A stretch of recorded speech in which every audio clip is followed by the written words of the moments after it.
The tale started deep inside the land of Kinnui Mountain, where the Toad Ridge is located high up above. There were nearly vacant houses in this village, by the name of Toad Village. There was a man recounting to his friend that when their previous leader was alive, they were so powerful that even the neighborhood bandits obeyed them. But after their chief died, the other brothers all abandoned the new village master and fled, and now they are left alone.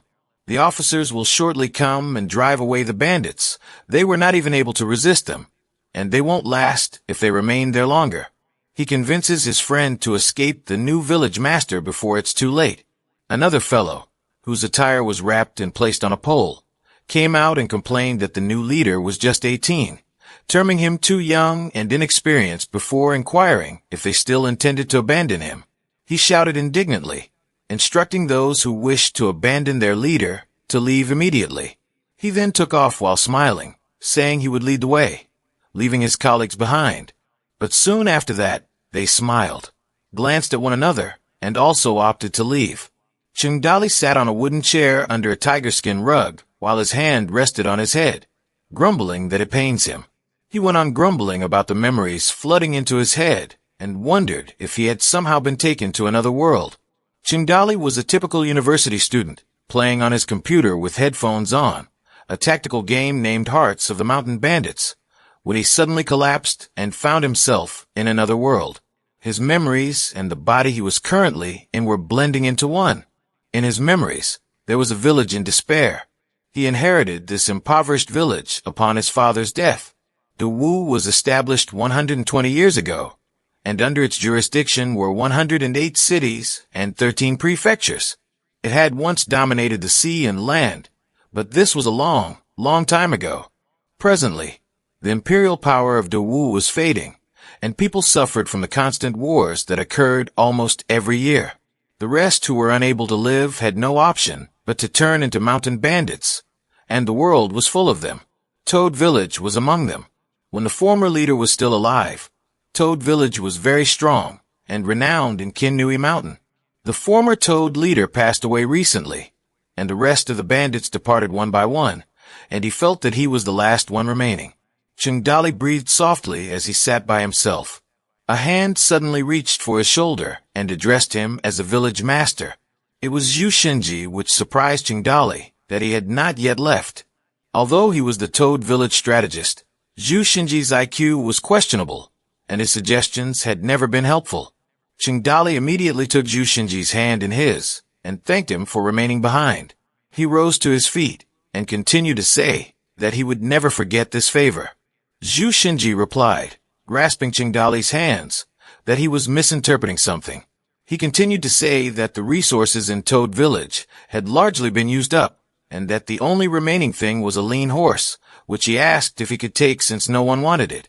This left Chungdali speechless and shattered within as Zhu Shinji requested his tiger skin as well. Chungdali leaned back in dismay and responded to take it and go. Zhu Shinji smiled as he clutched the rolled tiger skin rug and called for Linger to hurry up and take the horse with them as they would be leaving. Even if they went all the way down to the mountain, they would still need it in order to earn their living. Chungdali let out a sigh as he sat by himself. He fretted over how he could survive on his own in this new world. A symbol suddenly popped up behind his head, and a hand came out of it. This hand then gradually extended toward his head and slapped him, catching him off balance and prompting him to inquire who it was. He jumped up and gazed behind, confused as to where he was within the facility he was located. It was a huge arena filled with pixelated sparkles hovering about. A blonde, long-haired female then appeared before him, leaving him amazed. This beautiful blonde woman wore a couple of diamond-shaped antennae on her head. She told Chungdali that he was a very brave young man. Her cyan-colored eyes stared at him and continued to say that he was here at last. Chungdali asked her who she was and where this place was. The blonde child answered, as a blue diamond hovered in her hand, that this was the subspace of the system, and she was the system spirit. Next, the system spirit with this blue diamond hovered over him, clapping for him in having opened the hearts of the mountain bandits. This blue diamond suddenly released rippling energy that made it explode into a massive amount of dazzling light. Consequently, A blue pop-out screen with a loading screen appeared before Qingdali. As he gazed at it, he remembered playing hard of the mountain bandits moments before being taken to another world. The blonde girl confirmed his thoughts and replied that she was there to assist him as well. The Toad Village, which belonged to Qingdali, was a novice mountain with individuals departing, and its population was just 3 people: its leader, strategist, and groomer. Glancing at the pop-out screen, Qingdali was surprised by the fact that he had acquired a system after being transported. On the screen, there was a mission: do not allow the population to become one and prevent the people from departing. If the mission were to fail, the system would vanish. Next, he was enveloped by a bluish aura as a mission was commanded for him to fulfill or rue later, since there would be no second opportunity. Then, the integration with the host went on, with Qingdali being invaded by exploding light.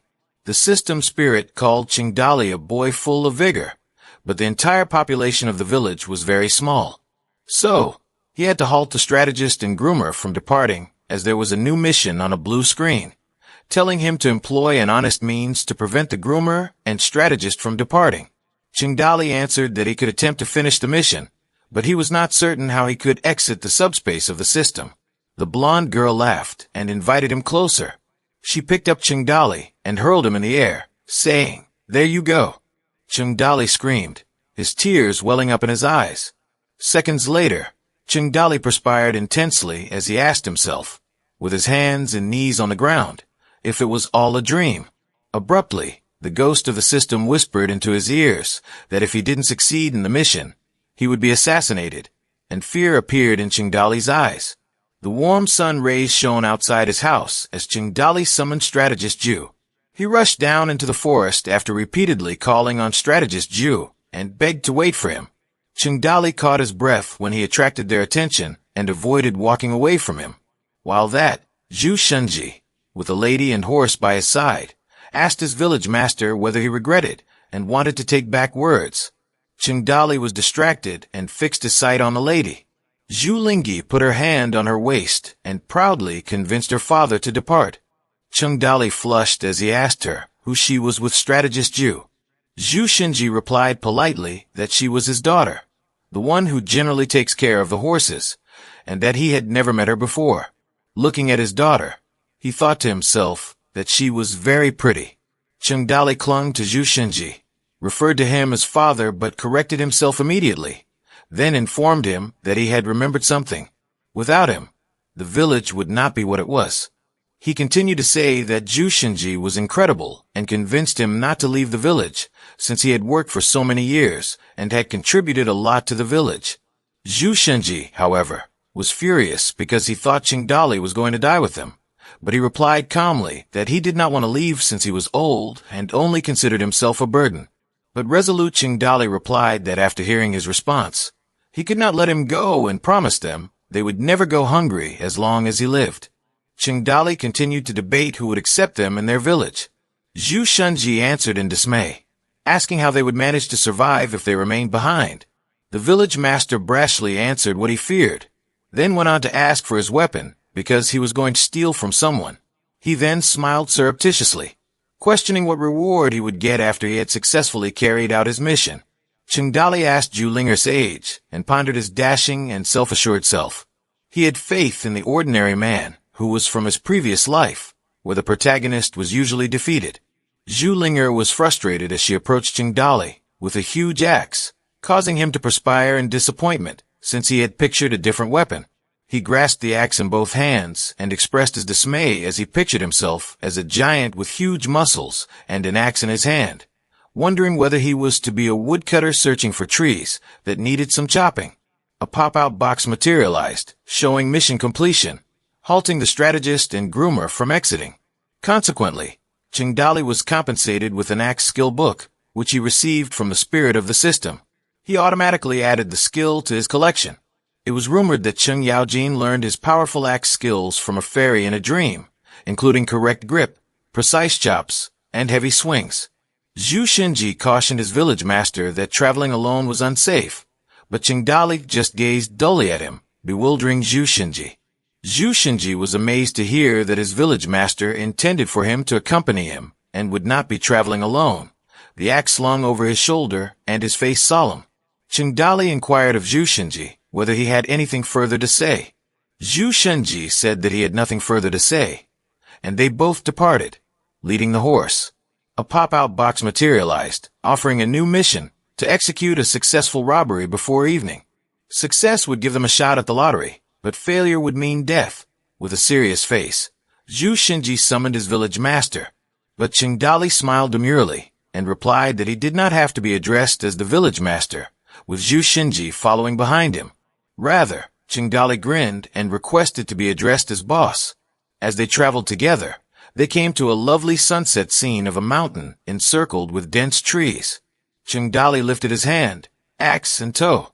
With the horse standing on two legs, their silhouettes cut against the background of a stunning sunset, he shouted like a cowboy. With the middle of a mountain filled with green trees and a stunning sunset, an armed platoon of soldiers was advancing on horseback and marching behind a carriage. One of the soldiers called to Warrior Lin as they were two soldiers leading the route in front of the carriage on their horses. He warned Warrior Lin that there were a lot of mountain bandits in the area, and that they should take caution as they were escorting the fiancée of the city lord's son while Warrior Lin was thinking about the mountain bandits as they spoke. Warrior Lin reacted vigorously, stating that it had been too quiet since the escort mission commenced and he had been waiting for a fight, and if they attempted to steal from him, he would taste them with his spear, he added. Chengdali and Zhu Shenji were standing on the rim of the mountain road, observing as the sunset vanished by the minute. Zhu Shenji told his village master that the sun was going to set and that maybe no one would come, so they should go back first and steal someone tomorrow. But Chengdali insisted on waiting. In a matter of minutes, this soldier was mounted, describing their highly significant escorting duty that due to his help, this had been simple to escort the lady of the Su household to Black Rock City in order to marry the young master of the city. It would assist in improving relations between the Su family and Black Rock City. A soldier walking beside a carriage informed housekeeper Wang of being too cautious, because they were employed by the city lord. He continued by inquiring who would even dare to hurt them while the soldier beside him nodded in affirmation.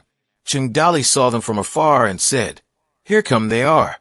As Zhu Shenji tallied the soldiers who were armed, he informed his village master that there were too many individuals and that they should quit and go back.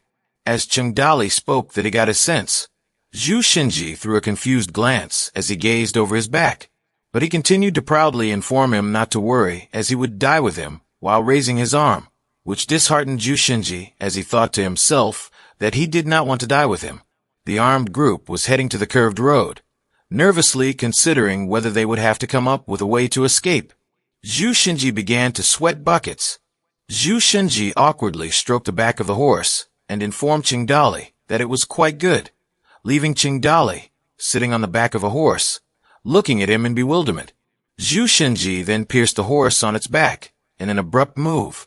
The horse let out a scream and howled in agony. As Chengdali shrieked out frantically for Zhu Shenji's name while riding, the animal rode furiously, and its eyes brimmed with tears. Zhu Shenji declared to the armed men that the leader of Toad Village was stealing from them while escaping down towards the armed men in a frenzy. When Chengdali and his horse came near the armed men, who just blankly gazed, Zhu Shenji continued to declare that those not desiring death must surrender or flee, abandoning everything they owned. Conversely, Zhu Shenji quietly departed from his village master with tearful eyes, explaining that he was sorry because he still had a daughter to feed and see grow up, but he would burn some incense in his memory. But Chengdali, who was still riding his horse, was infuriated and scolded Zhu Shenji not only for his betrayal, but also for publicly declaring that he was trying to rob them. He was furthermore embarrassed by the humiliating nickname he had. As he approached the carriage, Chengdali pulled the belt attached to the bridle on the horse's mouth, and the horse reared up until Chengdali was able to restrain it and breathed a sigh of relief. But Chengdali stood on horseback in front of the armed men, unable to speak and drenched with sweat. The armed men looked at him, and Chengdali believed that being murdered by the system was a better way out. A warrior grasped a sword, attempting to understand that only one person was trying to steal from him. Chengdali replied that there was a miscommunication, half raising both palms, and adding that he was not the leader of Toad Village. He then raised his shut fist boldly, and declared that he was Yu Shinji, a scholar, and that all those who did not wish to die should surrender immediately and drop all their weapons. While the armed soldiers were speechless instead of surprised that a bandit had actually come to rob them, they guessed that he might have wanted to commit suicide and think jumping off a cliff would be a much better choice. The soldiers erupted into laughter, while Warrior Lin smiled next to him. Wang shouted for silence to his fellow comrades. Keeping this in view, Wang proceeded to inform Qingdali that he may not recognize them, and that his life was extremely precious, and that he should consider his family, and go back to where he belonged. A delicate hand came out of the carriage window and pulled the pink curtain. A stunning blue-eyed, pink-haired lady stepped out and looked out of the carriage. She spotted Qingdali riding a horse. At the same time, Qingdali was stunned and fascinated because he had never laid eyes on such a pretty lady. The system spirit popped up out of nowhere above Qingdali and slapped him hard to wake him from his fantasizing and sermonized to him not to be a pervert. Only Qingdali was able to see the system spirit when it was not in the system subspace, even though the host's ability and experience were limited and he had no chance of winning a head-to-head fight. As a reddish bump developed on Qingdali's head, he begged her to cease whacking his head every time she appeared, while she replied that he was looking so silly and stupid. The system spirit presented a pop-out box containing a hidden mission to rob someone's fiancé and stated that the job's level was beyond his current abilities and that he could reject the mission. Qingdali deliberated carefully because hidden missions are difficult to obtain, implying that the reward would be greater as well. Qingdali responded with determination that if he succeeded, he would be able to have a wife, and if he failed, he would die. If he did not have the guts for such a minor job, how would he become a successful mountain bandit in the future? The system spirit was disappointed, since this pervert was just lusting after someone's fiancé, whereas Qingdali accepted the hidden mission. Warrior Lin, riding a horse, instructed his comrades not to frighten him away, because he had finally encountered a robber with courage whom he wanted to fight. Bravely, Warrior Lin instructed them not to intervene, as this would be one-on-one combat with him. His fellow team members clapped for him, because they finally got to witness Warrior Lin's power, and to see if all the rumors about him were true or not, and they requested not to have him killed in one shot, so that he could stretch his skills a bit more. Warrior Lin promised Qingdali that he would not end his life. He also resolutely responded not to be restrained against him, as the system spirit was clutching a pop-out box of information, citing that his name was Lin Shuriwei, a normal spear warrior with powerful spear striking skill and implicit characteristic of turning into a superhero. Horseback, Qingdali rode up and told Warrior Lin that he killed many nameless individuals with his axe and queried him for his name, so he could recall, and promised not to kill him, to which he asserted that his name was Lin Shuriwei. Warrior Lin likewise asked for who he was, namely if he was the village master Toad or scholar Zhu Shinji. This query took Qingdali by surprise, and he vigorously replied with an imaginary name, Yongchun E1. Warrior Lin mentioned that within 108 cities and 13 prefectures, there's no city with the name of Yongchun, and his own name was queer. Qingdali moved closer, said that the guy should just stop making so much nonsense talk, and set things going between them. He charged his axe violently at Warrior Lin, and yelled that his head belonged to him. Warrior Lin deflected his blow with a spear, but he was apprehensive when he felt his immense power as they stared at each other. Qingdali swung his axe once more, this time an incandescent hit, which sent Warrior Lin falling off his horse and letting go of his spear. The spear curved before it landed on the ground, and Warrior Lin also fell on his back. Qingdali kept riding his horse towards them with an axe in his hand. This stunned the armed soldiers into silence. Qingdali jumped off his horse and kicked the carriage driver. The lovely lady in the carriage was anxious. Qingdali hit the horse on the ass with his chopping blow, and the horse cried and screamed in agony, making it run amok as he held on to the belt to steady it. They charged towards the troops that were blocking their way, making them run away. Wang Yulta pursued Qingdali. Others among the armed troops chased after them, but Wang continued to scream that if they failed in their escort mission, they would be all killed. Zhu Shinji walked on until he reached Toad Village before sunset, and called for Ling Er. He entered and immediately exhorted his daughter to shut the door of the village. Ling Er asked him why he came back alone and what happened to the village master. Zhu Shenji insulted the village master, calling him an idiot, and told him that if he did not have quick wits and run away earlier, Ling Er would never catch sight of her father again. Zhu Shenji perspired so much as he groaned and complained about his situation. His daughter attempted to comfort him by saying to him that the dead never rise again. Thus, he had no reason to be unhappy. Zhu Shenji explained that he was not mournful at his death, since he had such an excellent horse, which disillusioned Ling Er. He continued that this village was no longer a place for them to stay, and he commanded Ling Er to thoroughly inspect and sweep everything, even the garlic in the kitchen.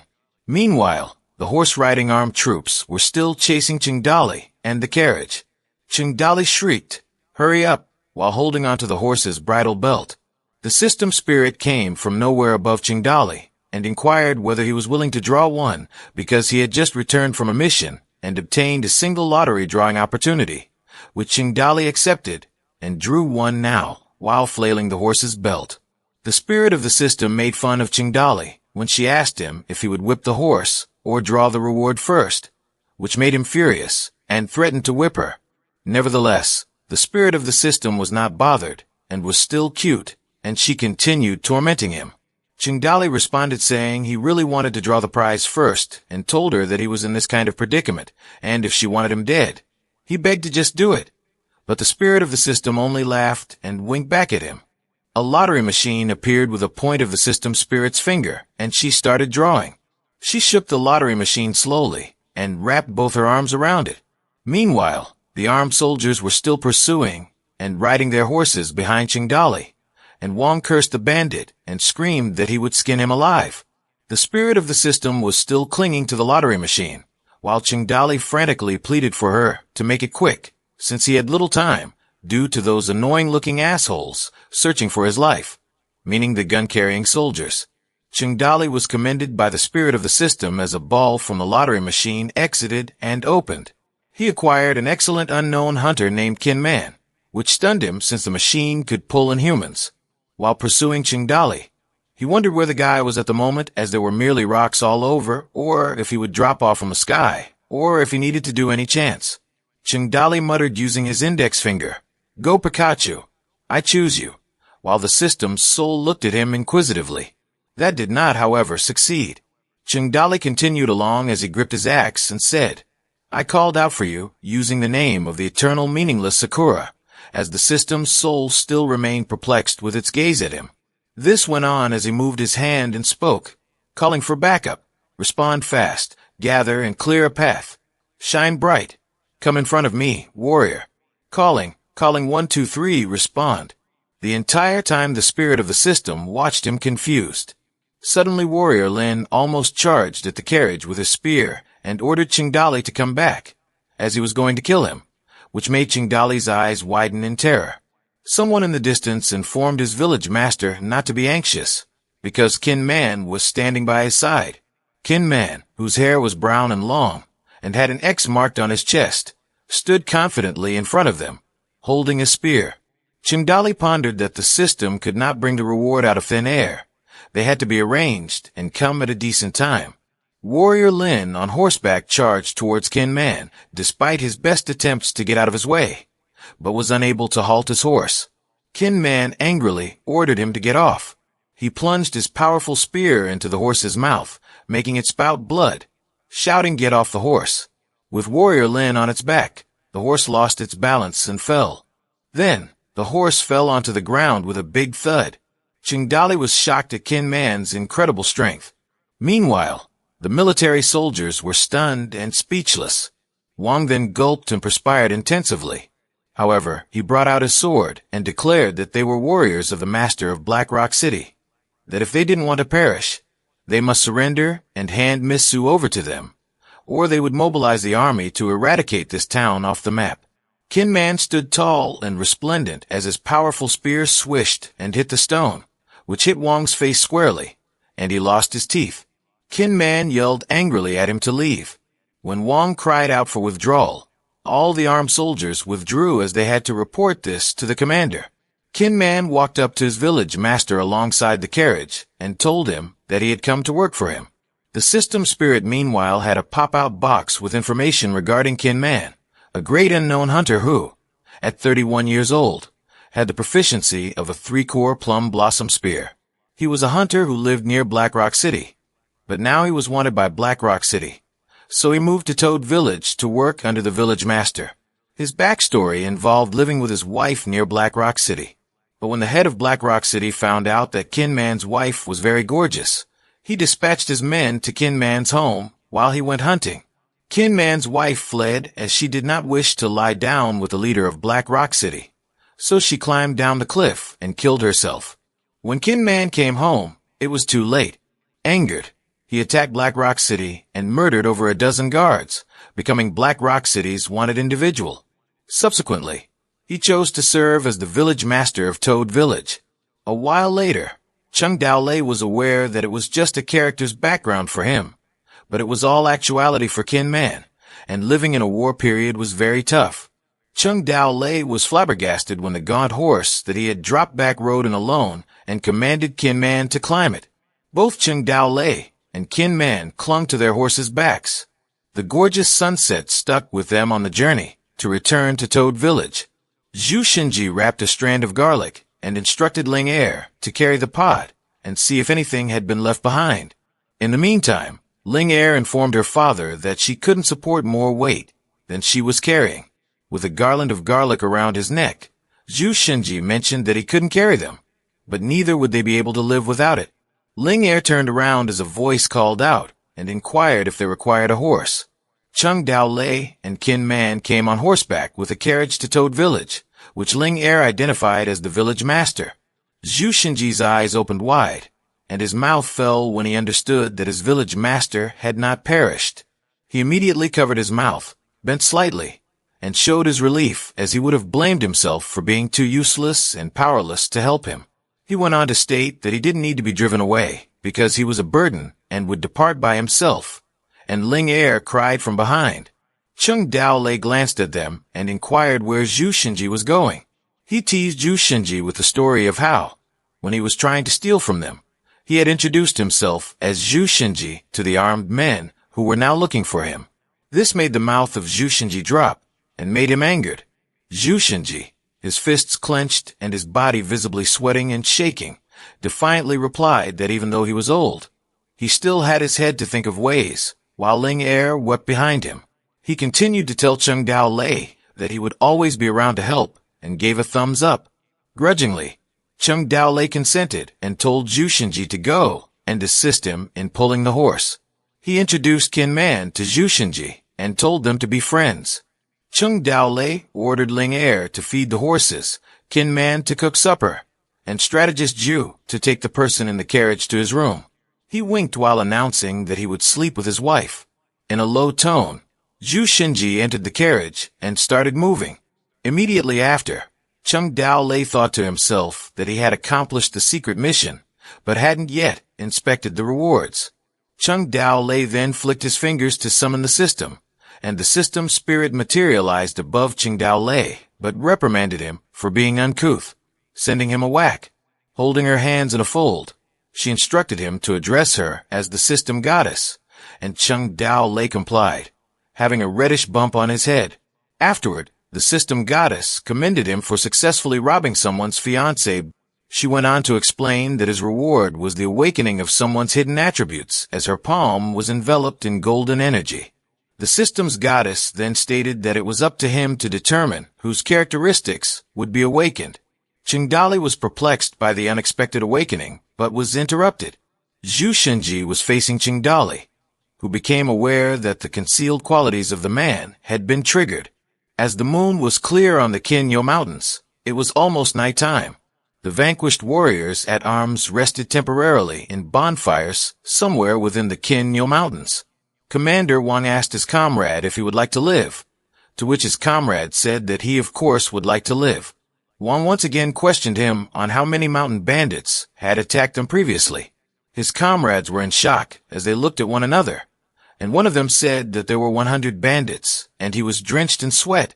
Wang was angry when he heard that there were only 100, and he vehemently denied his fellow soldiers' claim, saying that he had seen 300 with his own eyes. While Wang was sitting by the bonfire, he went on to tell how they risked their lives and fought the bandits and were able to kill only some of them. He stated that warrior Lin went missing while Miss Su was kidnapped, while his fellow soldier sat quietly opposite him. Wang instructed all of them that if they wanted to survive, they had to get wounded, which they did by bandaging themselves. Then he instructed them to follow him back to the city to ask for reinforcements. At the same time, Warrior Lin stood quietly by the bonfire with a spear. Warrior Lin was saddened by the fact that he failed Commander Huang's commission to command this escort mission, leading to Miss Su being kidnapped. With visible injuries on his face, Warrior Lin vowed to Huang that he would put his life in danger to rescue Miss Su. A moment later, the goddess of the system held onto the info in a pop-out box for Zhu Xinjie, a legendary lousy strategist at 49 years old. His secret ability was his idiotic tactics, which he proposed would bring nothing but a loss. Qingdali would be a failure if he listened to him. Qingdali was disappointed because he anticipated to be an average strategist, but he couldn't believe he was rubbish despite having hidden talent. Zhu Xinjie inquired of his village master what was wrong with him, and Qingdali said nothing and asked what he wanted and rubbed his head. Zhu Xinjie informed that he had already spoken with a lady whose name is Su Yi, and she is Black Rock City's young master's fiancée. He said that his village master should not have kidnapped her. He declared that the previous village master had also interfered with Black Rock City and passed away. If their present village master were to follow suit, they would meet with definite death if they attacked once more. Ling Er, carrying a bowl, told her father, and the village master dinner was ready. Under the evening sky, Qingdali ordered Qin Man, Zhu Xinjie, and Ling Er called to his chamber to talk over dinner. They sat around and sat close to the fire, their dinner suspended on a stick, while Qingdali inquired whether anyone understood what was going on at Black Rock City, whereupon Qin Man said he knew something about it. Black Rock City, 150 miles distant from Toad Ridge, was governed by Han Huji, a libertine womanizer, cruel tyrant of 5,000 crack troops. Zhu Xinjie complained about the 5,000 versus 4 people imbalance, and went ahead to inquire from his village master if he believed they could emerge victorious. Qingdali responded sarcastically, inquiring as to what Zhu Xinjie wanted him to do, indicating that he should send her back, confess that they had been in error, and appeal for mercy. Zhu Xinjie asked him if he thought it would succeed, so he acquiesced and instructed him to forget that he had made that statement. Zhu Xinjie and Ling Er gazed blankly, their mouths agape, when Qin Man suggested that rather than being on passive defense, they should attack first because he thought they could capture Han Huji with a 70% chance of victory. Zhu Xinjie leaned in closer to Ling Er, indicating that they should go because they would otherwise perish. Ling Er wept, indicating that they were already dead. Qingdali averred that there was no chance of escape. He continued by explaining that in the first place, Black Rock City did not have a scarcity of women, and that they would not attack using all 5,000 top troops. At most, they could send 100 or 200 men. In the second place, the city was 150 miles away, and that they would take them 5 days to go there and back.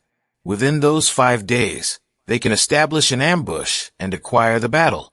The goddess of the system came out and informed that Qingdali had used a new mission to depend on his village and defend against the attacking force. She further stated that the difficulty of the mission surpassed the mountain power. Qingdali continued to say that third, his father died in a battle against them, and he has to avenge him. Apart from that, Qin Man and Han Huji had ill blood. If they don't seek revenge, how could they have the face to live peacefully? Qin Man said that they had to take the village regardless of what was going to happen this time, and Qingdali replied that there are 2 paths leading to Toad Ridge. Zhu Xinjie clarified that the shorter road had a valley in between, so carriages could not take that road, but the other one could be taken if they were going to set an ambush, so they had to know their route.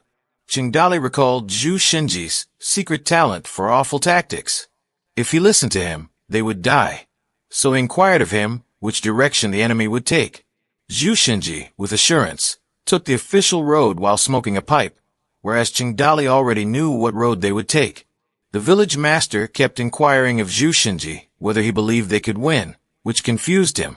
Zhu Shinji then said that he was regretful, but he thought they would be annihilated and that there would be no miracles, and therefore Qingdali replied that he thought that they had a possibility of victory and that there could be a miracle. Qingdali smiled on as he went on, stating that although at first it seemed like they stood no chance, when he was thinking to himself that Zhu Shinji was useless, he simply had to do the opposite of what he is saying, in effect eliminating the useless option.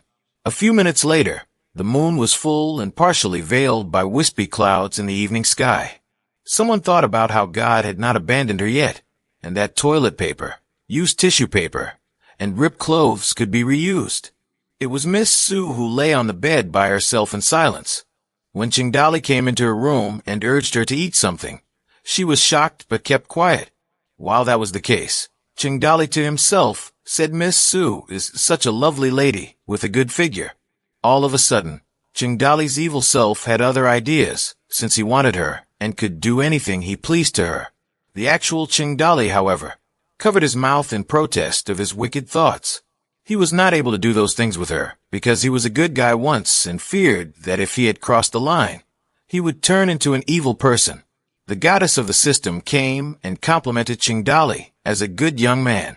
She mentioned that due to his goodness, a new mission had been activated, which involved conquering her heart without resorting to violence.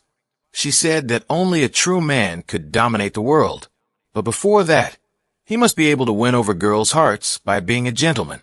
Qingdali invited her to eat, believing that she would not be able to sleep that night. He called her Yinging by mistake, but then remembered and called her Miss Su. He inquired if she, too, could not sleep that night. Miss Su asserted that her family was one of the 4 great families of Fallen Leaf City. She said that she would offer him gold as payment if he would allow her to go back. She went on to say that she was also the fiancée of the young master of Blackrock City, so she warned Qingdali of the consequences if he harmed her. Qingdali clarified that there had to have been a misunderstanding. He had a grudge against the Blackrock City leader and had taken Miss Su captive to entice him out. He vowed to release her once all was said and done. Miss Su called Qingdali a liar and said men just wanted to sleep with her, asserting he was no different. Qingdali stood in silence as Miss Su begged him not to hurt her and agreed to satisfy his desires, be it gold, food, or otherwise. At this time, the system goddess popped up with a pop-out box of information regarding Miss Su Ying, who, being without talent, had good sense. Qingdali wondered to himself if he should try to persuade her. Qingdali informed Miss Su and stood before her that he was aware of the fact that he was nothing but a brutal bandit to her. But why should he become a bandit when he also wished to be a scholar or a warrior? He then glanced out of the window, where the bright full moon glowed with slender clouds and an expanse of stars.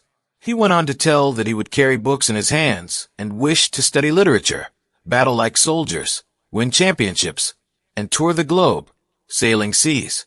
However, he was faced with some greedy pigs who treated other people like filth. He then wondered why the world was the way it was and why others were so quick to follow greed. Miss Su remained quiet as Qingdali continued, explaining that he wished to save this world so that all the citizens could live in harmony. And at that very moment, as Qingdali stretched out his hands towards her, he explained how he wished to take her hand as he asked her if she would assist him in fulfilling his dream. Miss Su replied that, even though what he spoke might be a falsehood, she felt that he would not hurt her and was confused as to why she had such a feeling. She continued to say that Qingdali could say anything to her as long as he did not hurt her, and she would do her best to obey. But Qingdali did not speak for a moment. Next, Qingdali sat beside the table and inquired if she could tell him more about what had transpired in this world, which was probably the only genuine remark he had made after entering the room. They stood facing each other in the room, since Qingdali was set on finding out everything regarding this world, including the information that this girl was a merchant's daughter. Time had lapsed, and Qingdali took his leave as he saluted with fist cupped. Miss Su later recited a poem in the light of the candle, one-handled, sword-bearing, ambitious man, to save people in the captured land. Miss Su considered the Wu hook that could be used as a stabbing weapon, Guan Shang, and what the empire, which only had 13 prefectures, originated from.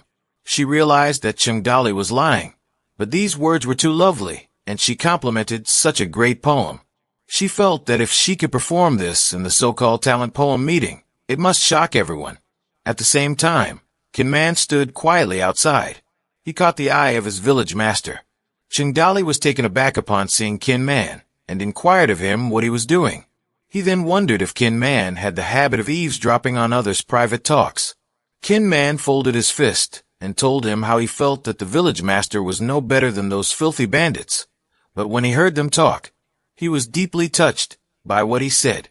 And because he dreamed, Kinman also dares to risk his life to realize his dream.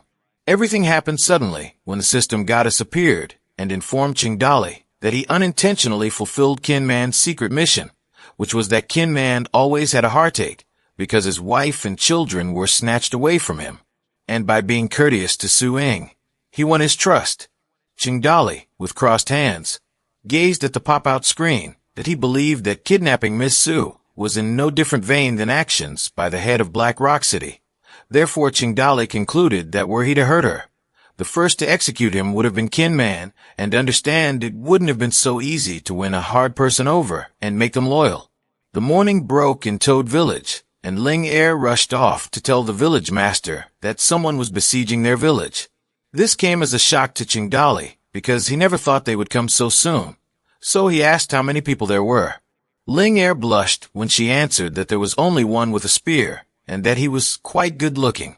Outside the Toad Village, Warrior Lin rode on horseback and ordered the Toad Village's filthy bandits to come out and meet their deaths. He continued to state that if they had harmed Miss Su in any manner, he was going to kill them all. All four of them went outside and searched for their attacker, and Chengdali simply scratched his head and called him an idiot for showing up.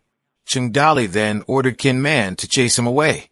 Warrior Lin told Kinman as he was approaching him to bring his sword and mount, promising that he would not take advantage of him. But Kinman boldly replied that there was no necessity.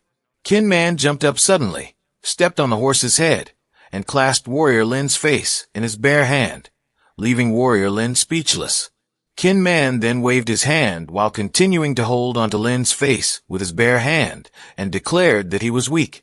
Warrior Lin hysterically replied to get his hands away from him. So Kinman drove Warrior Lin out with his spear. Consequently, he blew through the trees, shouting that he would come back. At last, Warrior Lin came down from the Toad Ridge.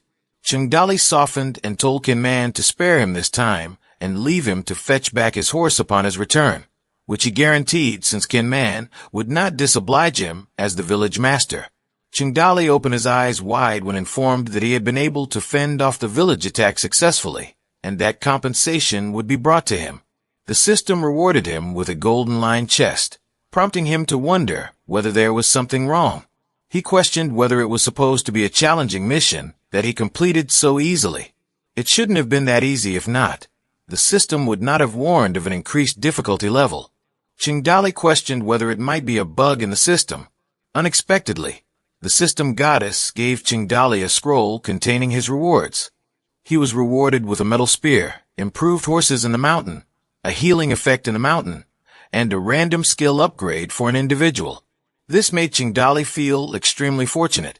He was also granted 10 agricultural plots, and whenever Chengdali reached for his legs, which were getting tired from being too elated and ecstatic, he felt like it was killing an ant and reaping gold in return. He felt that he had won the lottery or been favored by Lady Luck. The rewards just kept on coming with 10 wooden boxes and the like. So he asked what was wrong with the system. The system goddess replied that she was merely a spirit and that, bug or not bug, it wasn't up to her to control. She would not be blamed for it, so she suggested he take them. Outside the system's subspace, Chengdali slightly bowed with an expressionless face, yet he was flabbergasted. So Zhu Shinji questioned him about why he was so abnormal. Instantly, the system goddess brought Chengdali a new task, which was to protect the village from the second attack, with the task difficulty surpassing the village's current strength. Chengdali felt that the actual attack was imminent, and that the rewards were just a small consolation before things got really chaotic. Zhu Shinji, however, was aware that his village master had acquired a wife, and he told him to grab himself as his legs were trembling. So Qingdali instructed him to keep it shut. While so doing, a spear hit the ground as he advised himself to beware since he was engaged in actual life and death combat. Warrior Lin was riding across the mountains with a spear. Warrior Lin stood steadfast despite apparent injuries and rent clothing, and laughed that he was once again present. And while the Warrior Lin kept on attacking them, Zhu Xinji became furious and put forward the proposition that they would just kill him this time, which infuriated Qingdali, who insulted Zhu Xinji by calling him a fool and saying that Warrior Lin was their savior, and whoever wanted to assassinate him first had to assassinate him. Qingdali remained amiable towards Warrior Lin, inquiring whether he was famished, if he wished to enter and have something to eat, stating that what they served tasted extremely delicious, and inquiring whether he would like to taste it. This confused Zhu Xinji. Warrior Lin stood courageously at a distance, his spear planted in the ground, shouted back to the filthy bandits not to utter nonsense and approach him, and that this time he would not use his weapon and horse, but would battle with his naked hands, and Qingdali instructed Qin Man not to slay Warrior Lin. Qingdali insisted that Qin Man was gentle and not to let strength out, which Qin Man promised his master. When standing in front of Qin Man, Warrior Lin dared him to fight. Then, suddenly, Qin Man jumped immediately. He punched him single-handedly, and consequently, he got pushed back again. Qingdali inquired about Warrior Lin if he were fine, and stated that he would wait for him to come back if his condition improved. Conversely, the system goddess came out with a reward scroll for successfully completing the second defense mission, including rewarding a mountain spring, 10 blood pills, a bonus village skill, 10 sickles, and 5 wooden boxes. But these did not impress Qingdali, since they were clearly mediocre compared to the initial reward. In the meantime, Warrior Lin journeyed at a slow pace on the slope road to Toad Village, using a wooden cane, and suddenly initiated the third mission to protect the town for the third time. When he got to Qingdali's place, the village master inquired if he was all right, to which he replied until Miss Su was let go. Warrior Lin, in spite of bumps, palpable bruises on his face, and lost teeth, refused to ever give up and return. Qingdali shook his head as he instructed Qin Man to handle him with care. Qin Man struck Warrior Lin again, and the third defense was accomplished successfully, and they were rewarded. Warrior Lin came again with visible bruises on his face, which activated the fourth mission for them to defend the village for the fourth time, and then they were rewarded. Whenever Warrior Lin showed up, a mission would be activated, and they would be rewarded again after defeating him again and again. A while later, Lingar inquired of his village master whether they might go back, because she was famished, but Qingdali instructed her to hold on, since he knew Warrior Lin would never yield to him. The system goddess appeared in the form of a pop-out box when Qingdali got to 10 defenses without deaths, with a concealed attribute of raising charisma for males, but not for females. The system believed that the fortune of a good-hearted person would be good, because their righteousness would draw more and more teenagers who believe in their sense of justice. Qingdali wondered why he had to play the nice guy card. He stood there and waited, wondering why Warrior Lin was late this time. Soon, he sat down, thinking that he would not give up easily. Qingdali worried when he believed that Warrior Lin had been attacked by some mean people. He asked them to remain where they were while he descended the mountain in search of him. As sunset approached, Warrior Lin was standing by the cliff's edge with his wooden staff, hoping to be a hero using his spear only, and save the world, and make a world of peace without war. He dropped his wooden staff, because he kept being bullied by the bandits like a frog in a well, and lost not only his horse, but also his spear. He wept as he pledged that he was going to die today, and in his next birth, perhaps he will become a hero, whose name will be heard throughout the Murim. Tears flowing from Warrior Lin's eyes, Qingdali coughed and instructed him to select one.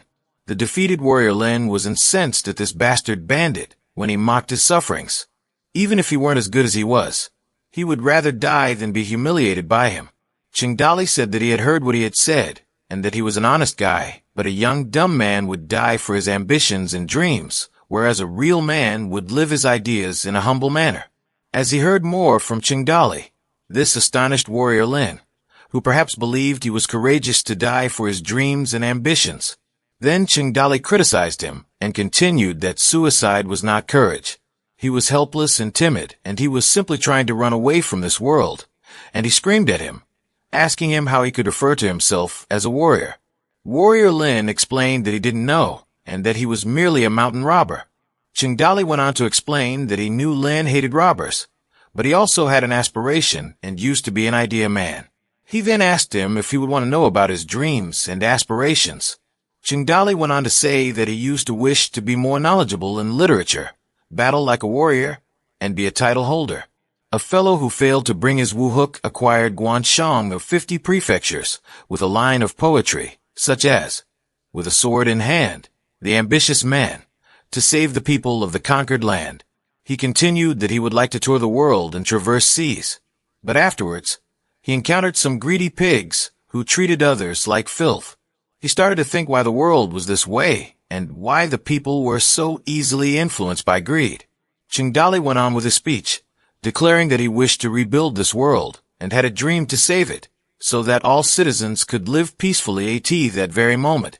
Chingdali smiled, and put out his hand towards him, telling him he wanted to clasp his hands in his, and ask whether he would assist him in realizing his dream. Warrior Lin was stunned at the words that issued from the lips of a bandit. His eyes then shut as Chingdali kept asking whether he could help him realize his dream. Warrior Lin lost his balance and was on the verge of sliding into oblivion when he wondered if he was dreaming about how this young man, who had such a virtuous dream, turned into a bandit. As Warrior Lin went on wondering if his lack of wisdom made him think he was wicked, he slipped further towards the edge. Chingdali took Warrior Lin's hand and caught him as he fainted. He laid him on the ground and estimated that he had severe injuries, but he was still trying to save Miss Sue. A towel, water basin, and a bowl of medicinal soup were put on the ground a few moments later. Warrior Lin slept with a blanket over his body and a bandage on his head, whereas Chingdali questioned Zhu Shinji whether there was more medication in the village. Zhu Shinji said he had been swept away by the gangs who were long gone, and asked if he was afraid of Warrior Lin, since he might be a spy. But Chingdali replied that after listening to him, he felt he could trust him. Chingdali feared that if he was unable to subside the inflammation, he would perish. So he treated Warrior Lin with a blood oil, and then called Ling Er and asked her to fetch the shovel and hoe. Later, Ling Er brought him these two heavy instruments. Chingdali got the materials he had been looking for, while Zhu Shinji wondered what he was going to do with them. Led by Chingdali, accompanied by Ling Er and Zhu Shinji, they set off to search for treasures. Nevertheless, Zhu Shinji was against it as he thought that there would be no treasures left within the village, and insisted that they should not plunder the land. He discovered the blood pill given by the system and ordered them to feed it to Warrior Lin. In the stable, Chingdali told Kin Man that the black horse was to be his, to which Kin Man expressed his gratitude. Thereafter, there appeared a pop-up box of information, showing that the yellow horse possessed an escape skill and the black horse a charge skill. Ling Er also found on the road outside her village a metal spear like that which she had demonstrated to her village master. Chingdali received a burned version of Zhu Shinji's Black History and read the map slowly, asking who created this horrid map. He learned that it was, as predicted, Zhu Shinji. Kin Man discovered a military drum among the rocks. In the meantime, Ling Er spotted a dusted flag on the table.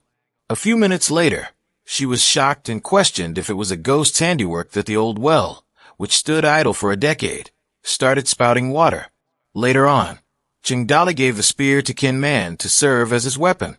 Kin Man was shocked because he had only wished to possess an elite spear like this, and that his spear skill could be promoted to a completely new level. A pop-up box appeared, announcing that he was the strongest bandit in the Toad Village, with a 3-core plum blossom spear.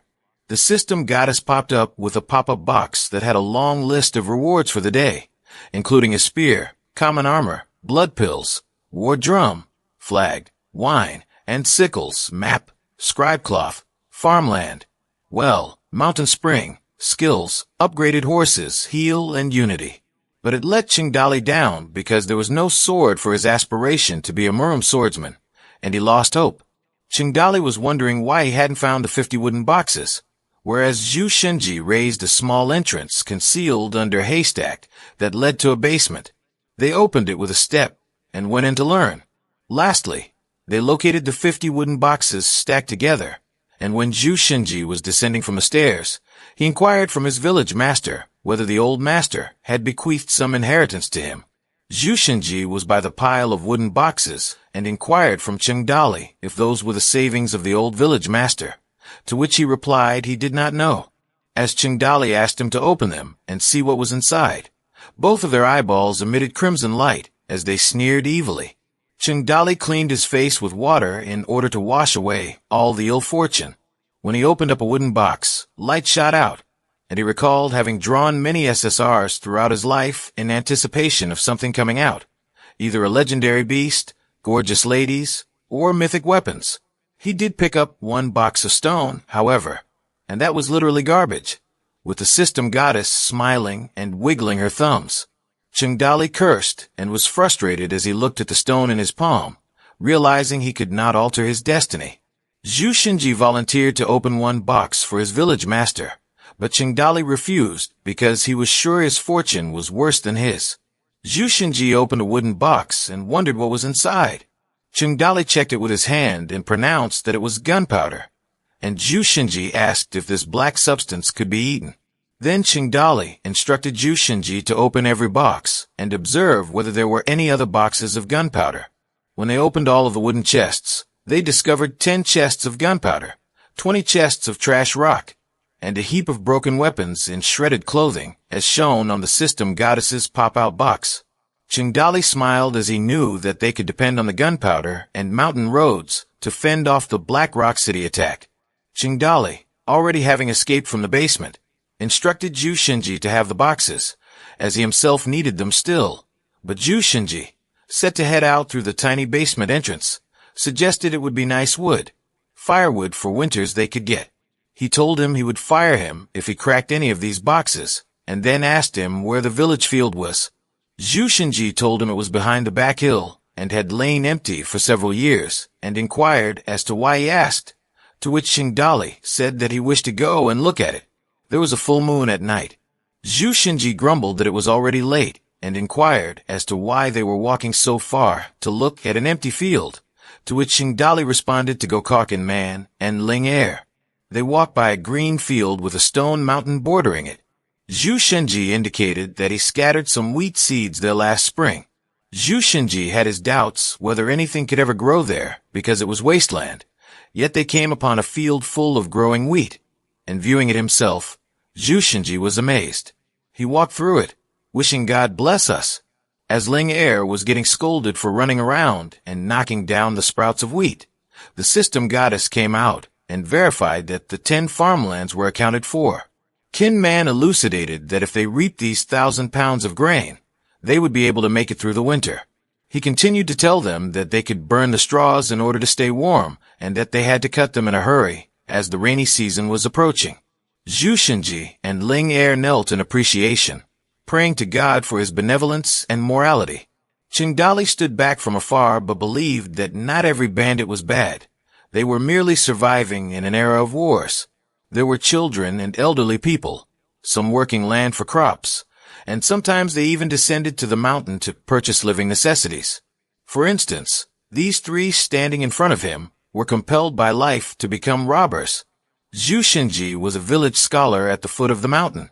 His best leisure time was to make money to purchase wine and drool looking at the widow's breasts. But there are always bad people in any world.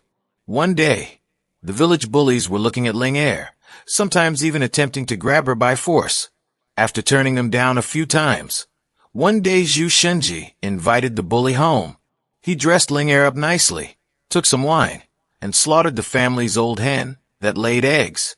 Zhu Shenji instructed them to see how cute and pretty Ling Er was, and she would certainly be able to do him well. Zhu Shenji further explained that Ling Er was lucky to be with him, and he wished he could also be lucky in the future. He laughed with them, matured them, closed the door, and made them feel at ease. When the bully became intoxicated, Zhu Shenji cut off his head. He burned his home and took Ling Er with him. Through numerous turns and twists, they arrived in Toad Village. Maybe that was the first and last time Zhu Shinji's plot worked. But Qingdali believed his plot was incredible too. As Ling Er and her father dwelled in the wheat field, admiring the full moon, Ling Er wished to reap some wheat and prepare some pancakes for them. However, Zhu Shinji cautioned her not to be extravagant and advised her to prepare pancakes with elm leaves so that they might be consumed for a few days. Ling Er responded that she was hungry and wished to accompany him. But Zhu Shinji did not wish to hurry due to the lovely field. Within the Toad village, Qingdali was examining a grayish flag with red stripes, and as Zhu Shinji inquired if it was theirs, which he believed was sewn into somebody's pants, Qingdali replied that he had been meaning to inquire whose design the flag was and why there was an egg on a toad on top. Zhu Shinji stated that it wasn't an egg, but a celestial toad engulfing a moon. While Qingdali put his hand on the flag, he told Qin Man to hang it. Qin Man immediately leaped from the ground to the roof, and then to the pole. Once he had hung it, Qin Man leaped back down on the ground and rejoined Qingdali, Zhu Shinji, and Ling Er. The moon was covered with thin clouds, but it glowed vividly as the flag flew in the wind, and Qin Man stood gazing upwards. One believed that they could get through this winter with plenty of food if they could defend themselves successfully against the attack. He believed that it was his land, and he wanted to defend it. It was Qingdali, and that was the start of his mountain village.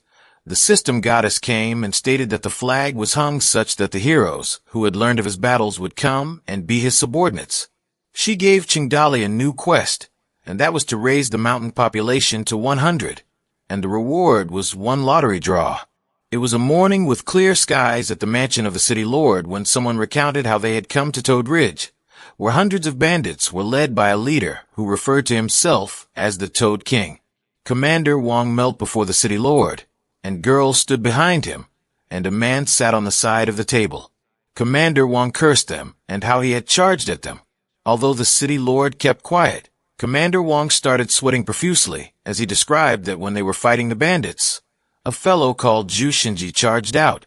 A man sat to the side of the table, asked if there were always this many bandits at Toad Ridge. Commander Wong cried as he answered that there were at least 200 persons, and they identified themselves as Yuan from Yanshin. He then dropped his arms to the floor and went on, explaining that not only did he attempt to shield the young master's bride-to-be from the robbers, but he was grievously hurt and let them take her away. He thought that he should be punished and executed. The city lord consented and ordered him killed. A person caught the city lord's eye as he was being dragged away by the soldiers. A young man stepped out from behind the huge red curtain and said to wait as he begged his father to let him take command of the troops on Toad Ridge and rescue Miss Sue. But his father replied that she was only a bitch and that daddy would get him a new one. This young man put his head down with both hands, pleading with his father to let him command the troops, because he could not call himself a man if he could not defend his wife. Tea was served in the city lord's cup, and he proceeded to inquire about the number of soldiers his son required. The city lord nearly spat out the tea when his son informed him that he required 2,000 soldiers. A man who sat by the table was stunned by his young master's statement, and he replied that 2,000 soldiers would need much consumption of food and supplies. In order to ride with the provisions, they would require a multitude of horses and troop formations and a road to select. Most importantly, there were merely around 300 bandits, and he begged his young master to change his mind. But the young master asserted that he had considered everything and that he would rather overwhelm them with force. As the lady poured tea for the city lord once more, he said that Black Rock City only had 5,000 men, and he was unable to provide him with more than 1,000. The young master subsequently insisted that he would prefer to have 200 cavalrymen, 200 archers, 300 sword fighters, 100 armored knights, and 200 spearmen. He gave the reasons in a confident manner. Cavalry would pursue bandits who would flee. Archers would attack the bandits from a distance, supporting the army. Armored knights would defend against the charge forced by the bandits, and swordsmen and spearmen would target those bandits when their ambush was shut off. Piece of cake. As his son turned his back and walked away slowly, his beaming father indicated that this was what was due to his son, since he had dreamed of taking troops to war, and he could attempt doing it now. The city lord continued and indicated that Commander Wong was to proceed and redeem himself by following his son to war. Commander Wang expressed his gratitude to the city lord and then bowed. In his heart, he figured that having his head cut off there would not be a bad decision because there were only 2 bandits, and he could only speculate if the young master saw that after arriving at Toad Ridge.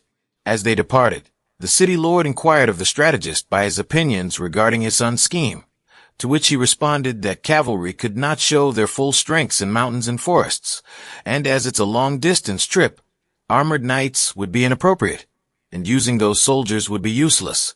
He continued to explain that bandits were usually passive guardians, that overwhelming them with quantity was futile, and that the young master's strategy had holes in it. But the city lord knew these facts and questioned why he was letting the young master be so impulsive.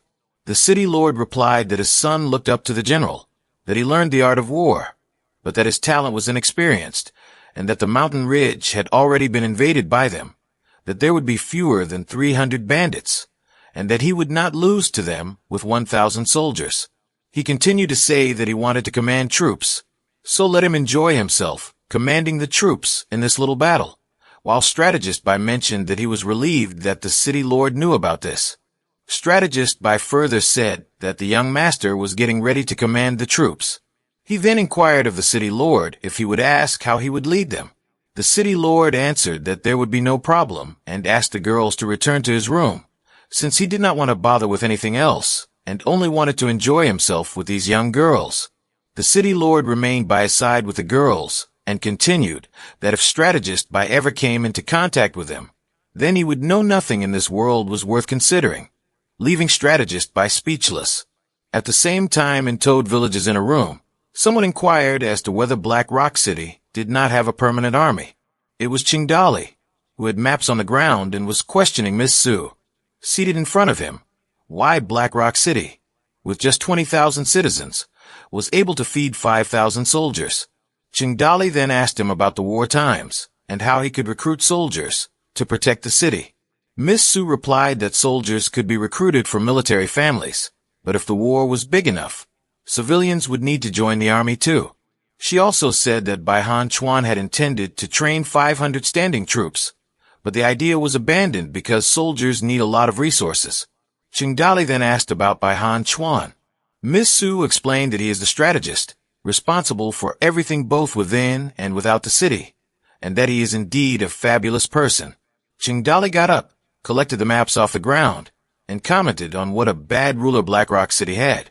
Miss Su asked him whether he knew how to be a better city lord and control the city more effectively than him. Qingdali said that he did not, and Miss Su suggested that they flee because there were only 4 of them, and they would have at least 200 soldiers to confront. Qingdali answered courageously that he now had 5 members since warrior Lin had joined them, and that he would defend against 500 men. Qingdali was at the small cottages within the Toad village a moment later. He inquired about warrior Lin, who glanced back and stood from a distance, how his body was. Warrior Lin was surprised and referred to him as the village master. Qingdali extended his hand as he replied to him about their ideals. For a moment, warrior Lin was speechless. Then they joined hands and said it was for their ideals. Under the tree, where Qingdali sat next to strategist Ju, who was eating his bread, Qingdali told him that he had an important task for him that would affect their chances of survival. Strategist Ju replied that he ought to seek another person to do it, since it was such a critical job. Qingdali went on, explaining that only he could do this job, his one and only strategist, visiting Gao Fei Hu, which angered Ju Shinji, who asked him if he needed him killed so badly while masticating his bread. Qingdali clarified that he was requesting him to bring them fine wine, and that he desired to let the Flying Tiger Bandits know that Black Rock City would attack Kinnu Mountain. Doghead Bandits, Bald Bandits, Apricot Blossom Bandits, Wild Boar Bandits, and more. Zhu Shinji asked if they would believe him, and to this, Qingdali replied by instructing him to use his head and come up with a tale. Zhu Shinji replied that he was afraid since the previous leader had some axe to grind against him, but Qingdali reassured him not to worry, and that he would allow warrior Lin to accompany him.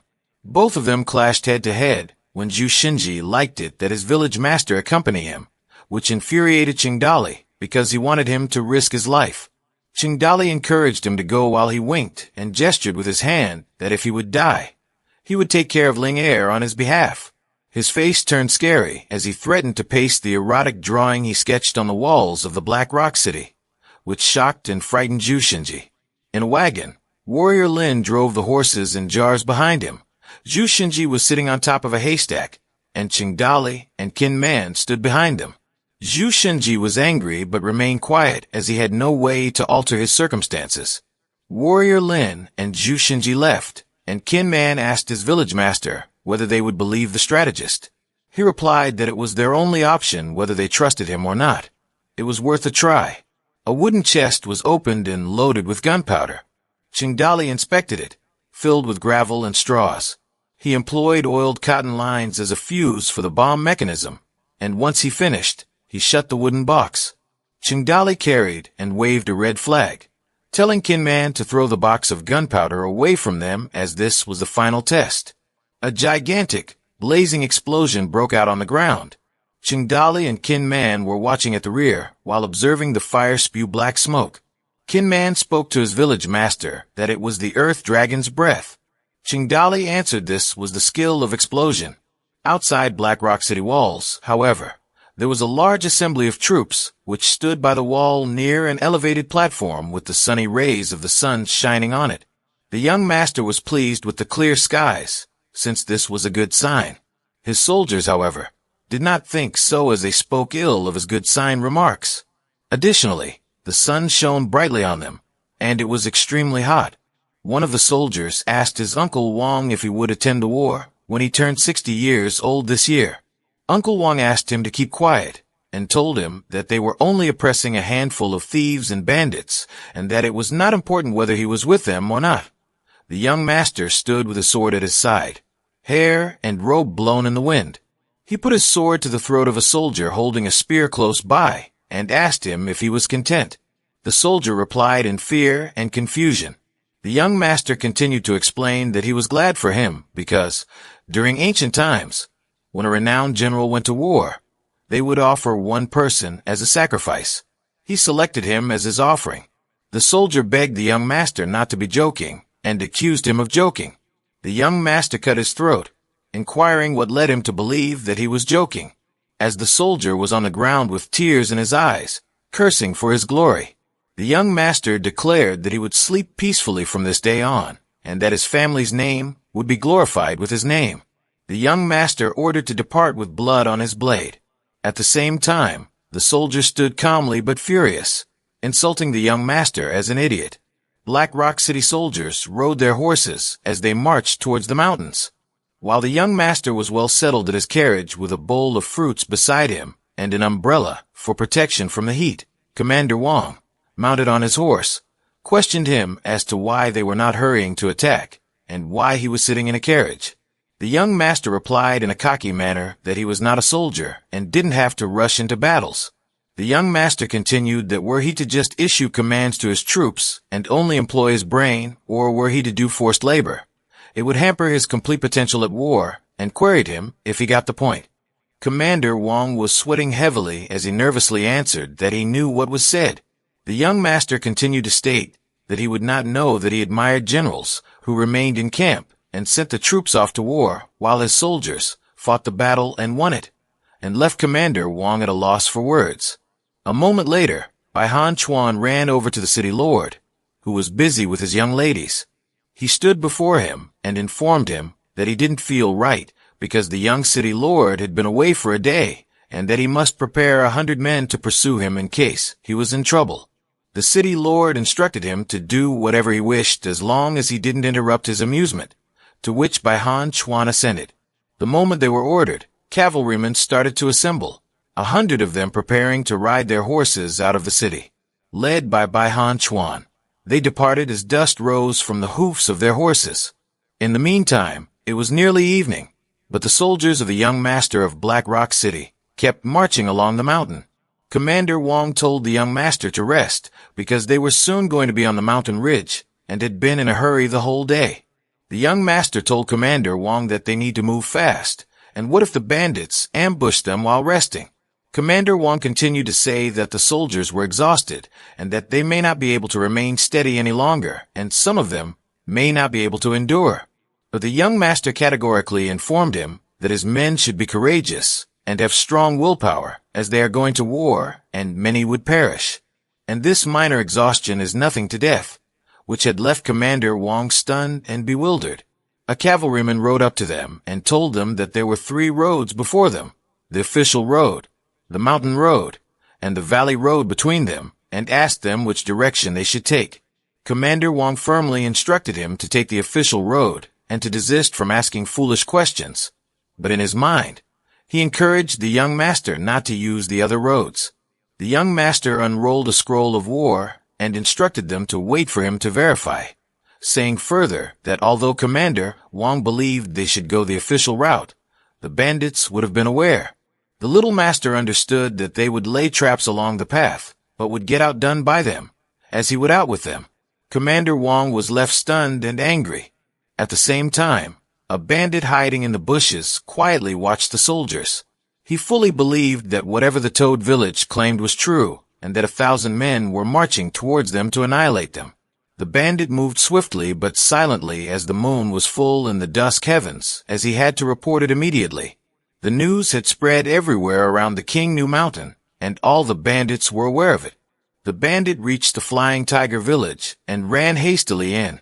He came and reported with his fist in a tight fist that the news was true, since many soldiers came and that they did not use the official road. A man informed his big brother that they don't appear to be going toward their village, since they are attacking the Toad village.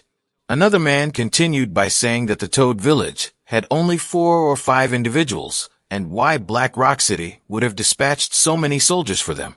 Gao Feihu, the head of the Flying Tiger village, retorted that if only their generals were present, he would see what would transpire next.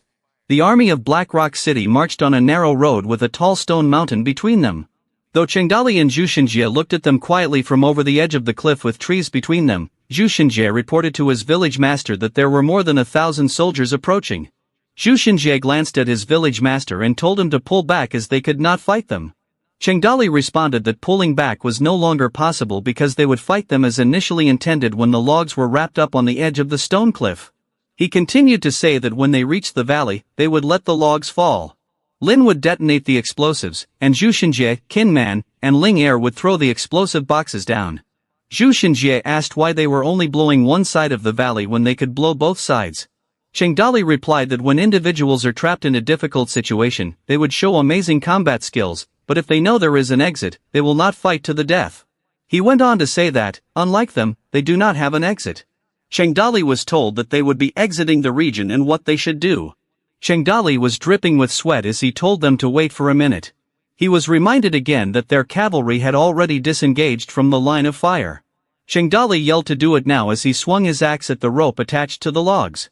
The moment the rope was severed, the logs were dislodged and began rolling down the mountain. When the logs hit the troops, they shrieked and collapsed on the ground with their horses. Warrior Lin was commanded by Chengdali to set it ablaze, but he was hesitant as he stood holding a burning torch in his hand. Warrior Lin was observed shaking and sweating excessively as he stood motionless. When Chengdali placed his hand on his shoulder and asked if this was not his very first murder, he replied that there were just too many individuals involved down there. Then Chengdali was furious. He slammed him against the tree with both palms while calling him a bastard. He perspired heavily as he shouted at him that this is war, not a children's playground, and war is never dignified or civilized. He shouted furiously that war is when you want to kill someone and someone wants to kill you.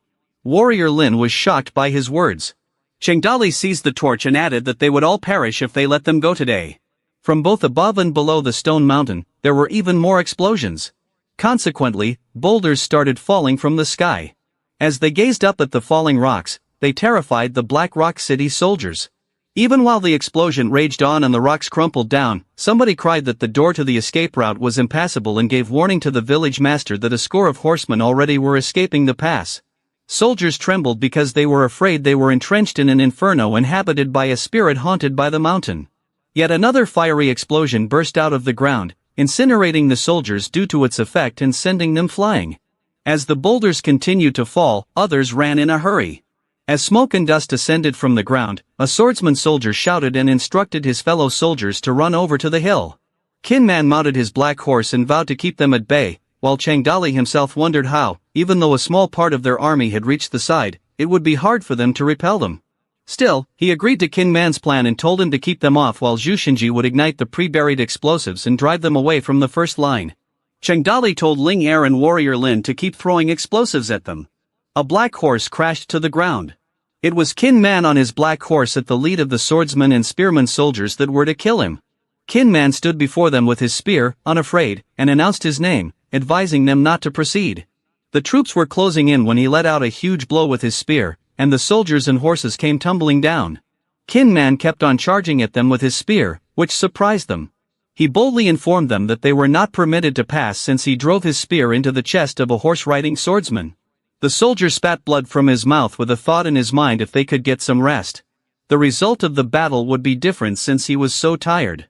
Some moments later, when the explosion in pieces continued and rocks were descending, soldiers hastened away from the narrow path.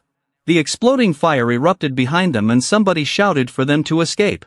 Some couldn't escape the explosion and when they crashed into it, they ejected black smoke. The rest of the soldiers rushed out hurriedly and reported to the young master, shaking in fear, that there were monsters. The young master arose in his carriage as he watched the burning explosion and the dark smoke it billowed out with, while his soldiers fled away from it. But the young master waved his hand and strongly ordered that nobody was going to escape and that whoever would attempt to cross that boundary would be killed. The young master was sure and believed in his mind that he was so good-looking that he would make the tide of this losing war become victorious. His scared soldiers told the young master that ghosts were present on this mountain. The majority of his soldiers were angry as they clenched their fists and asked why he refused to allow them to leave, even though they kept fleeing with their weapons in their hands. The eyes of the young master widened. He got up and bellowed at his soldiers to go to their graves, but they paid no attention and kept running past him. The wheel of the young master's carriage broke down. Consequently, the carriage collapsed to the ground since it was not in balance.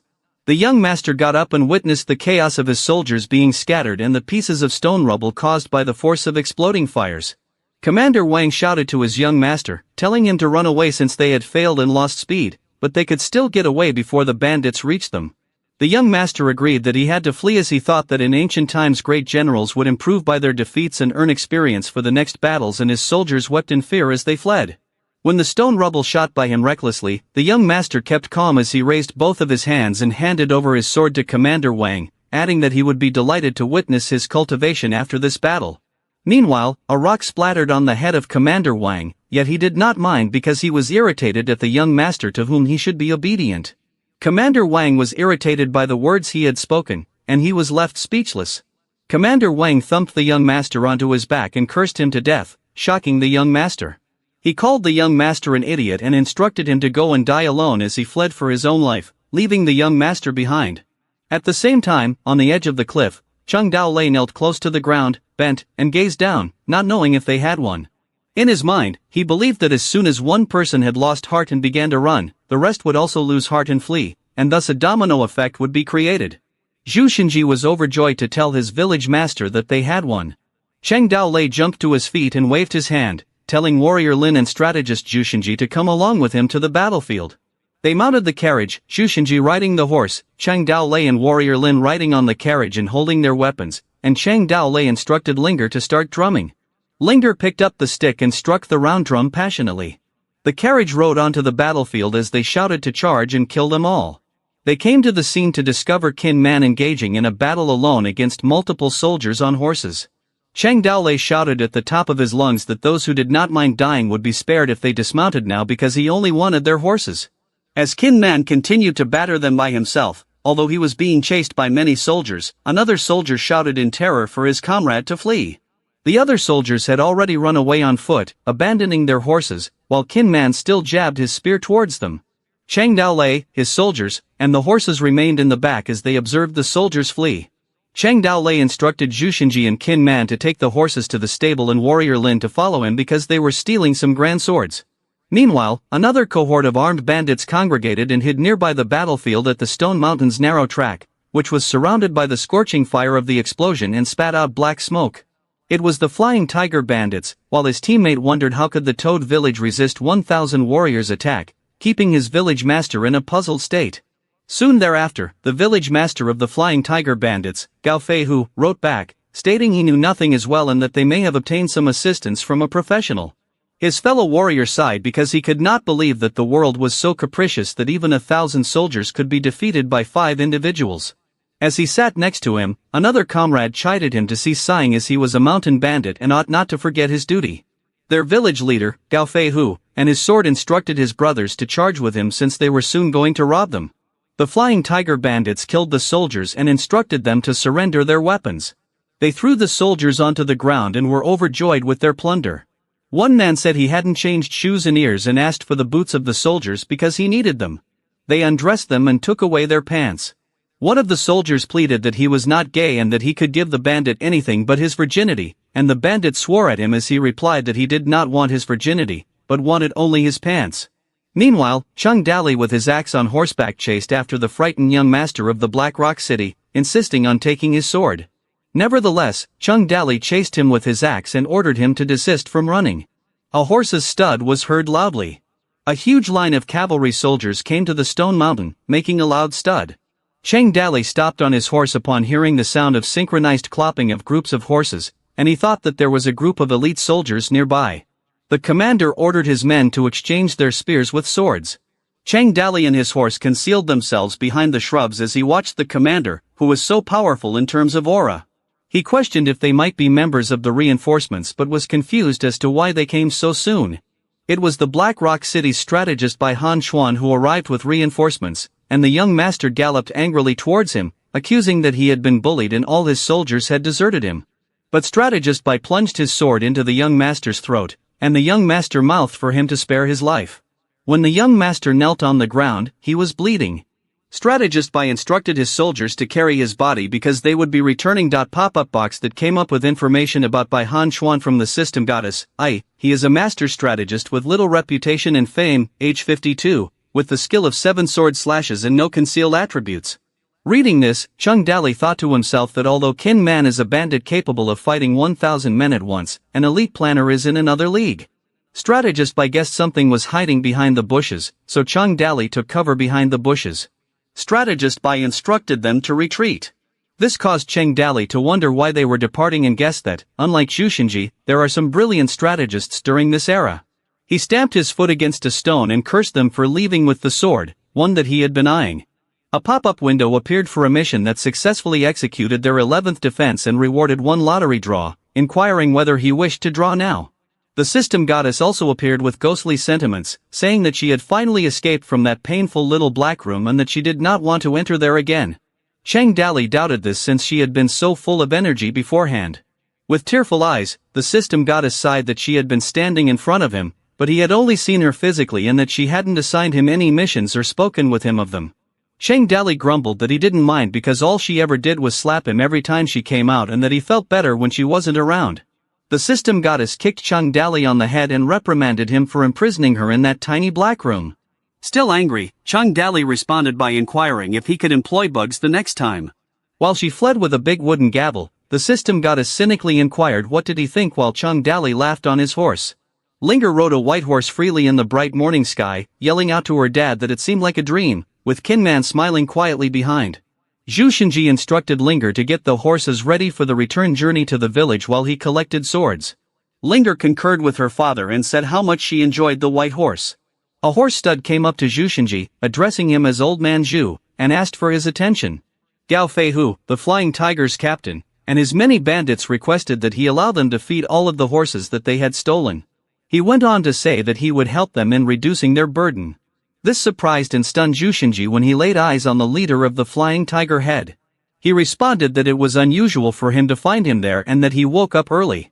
Gao Feihu continued and stated that they became rich when they only had a small profit. He carelessly said that they were going to divide these horses and that he had to speak now, which made Zhu Xinji nervous. Linger spoke frankly to them that they stole these horses by their own efforts and asked why should they surrender them. Even though she was asked to shut up by her own father, Linger protested secretly. Zhu Xinji replied that everyone labored hard and they all gained a great deal of profit. But Gao Feihu didn't agree, they gained much, but he didn't believe that they gained more than them because they claimed most of the profits. Another flying tiger bandit riding on horseback shouted as he asked his boss, Gao Feihu, to desist from speaking with him. He went on to explain that they must cease asking them to divide the profit when they could just grab everything from them while rushing at them with swords. He insisted that he wanted that white horse. The horse was knocked off balance after it was hit on the head.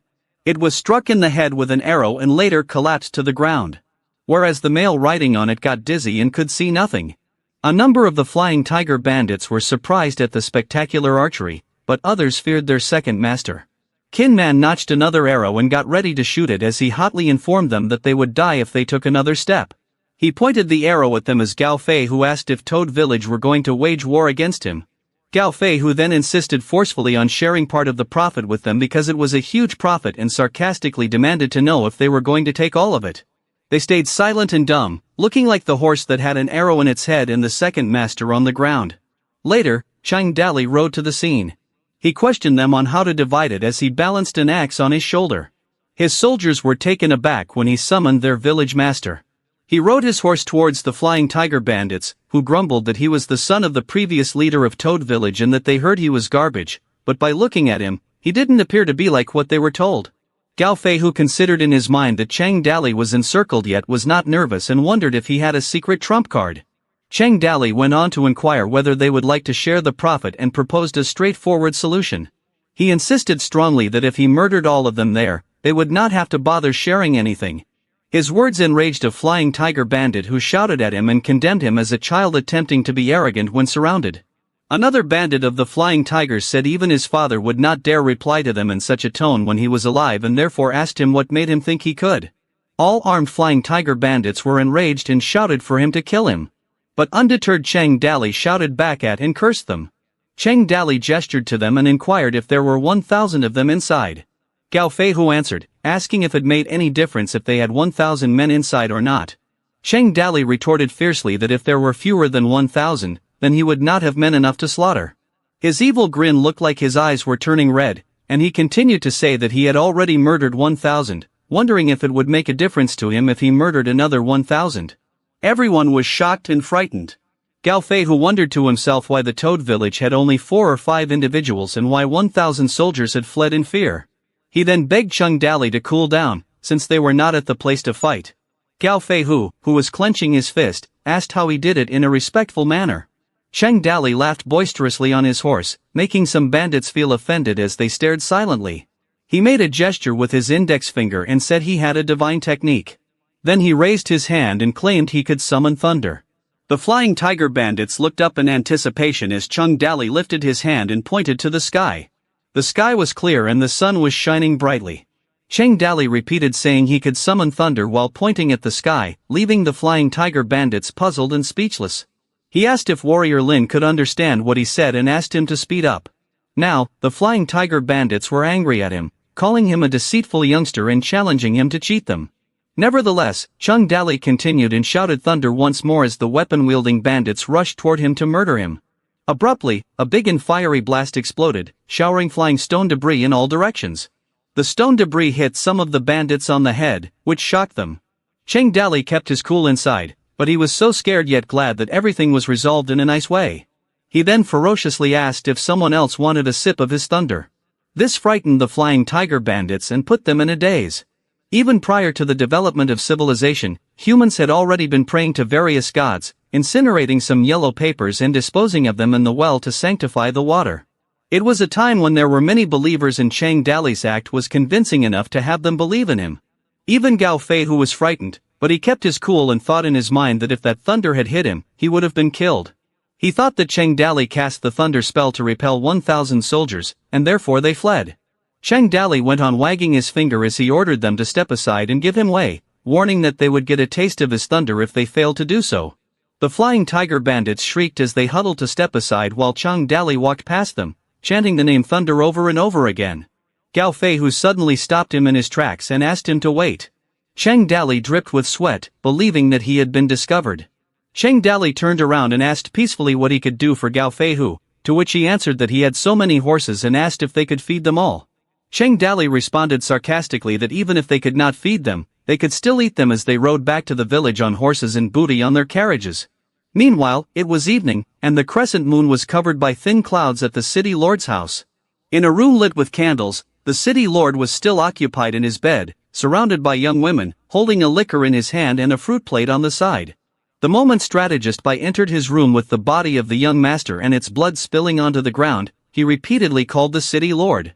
He knelt down and put the body of the young master on the ground, describing how the young master was robbed and murdered by the bandits.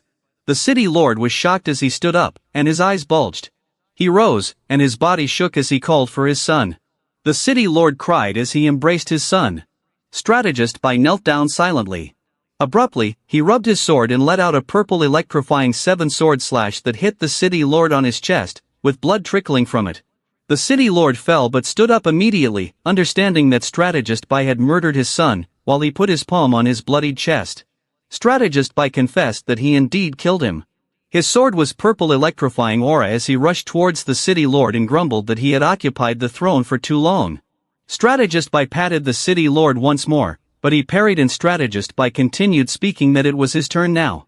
The city lord picked up a long torch and inquired as to why. As they kept fighting, Strategist Bai went on to elucidate that it was an era of war and things would be more turbulent later on. Strategist Bai continued to mention that the empire was weakened, and numerous heroes from all over the world were awaiting a decisive action to dominate the world. But that city lord became a useless man who had no ambition and merely indulged in things like alcohol, meat, and females. He said again that he was worthless and he would become the throne, while the girls on the bed sat terrified.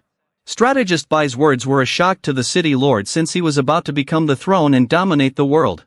The enraged city lord counterattacked against him and reminded him that he was a woodcutter himself when he fought against the Ring clan and that he only studied a couple of useless books. He spread his arms and shattered through Strategist Bai as he questioned him, showing bravery in going against him. If he hadn't assisted him at that time, he would not have turned out to be the individual he was at that moment. The burned head cracked and Strategist Bai stepped back as the city lord continued to explain that even if the empire weakened, he could not ascend to the throne. Strategist Bai knelt down while his chest shed blood as he coughed and replied that he was ashamed.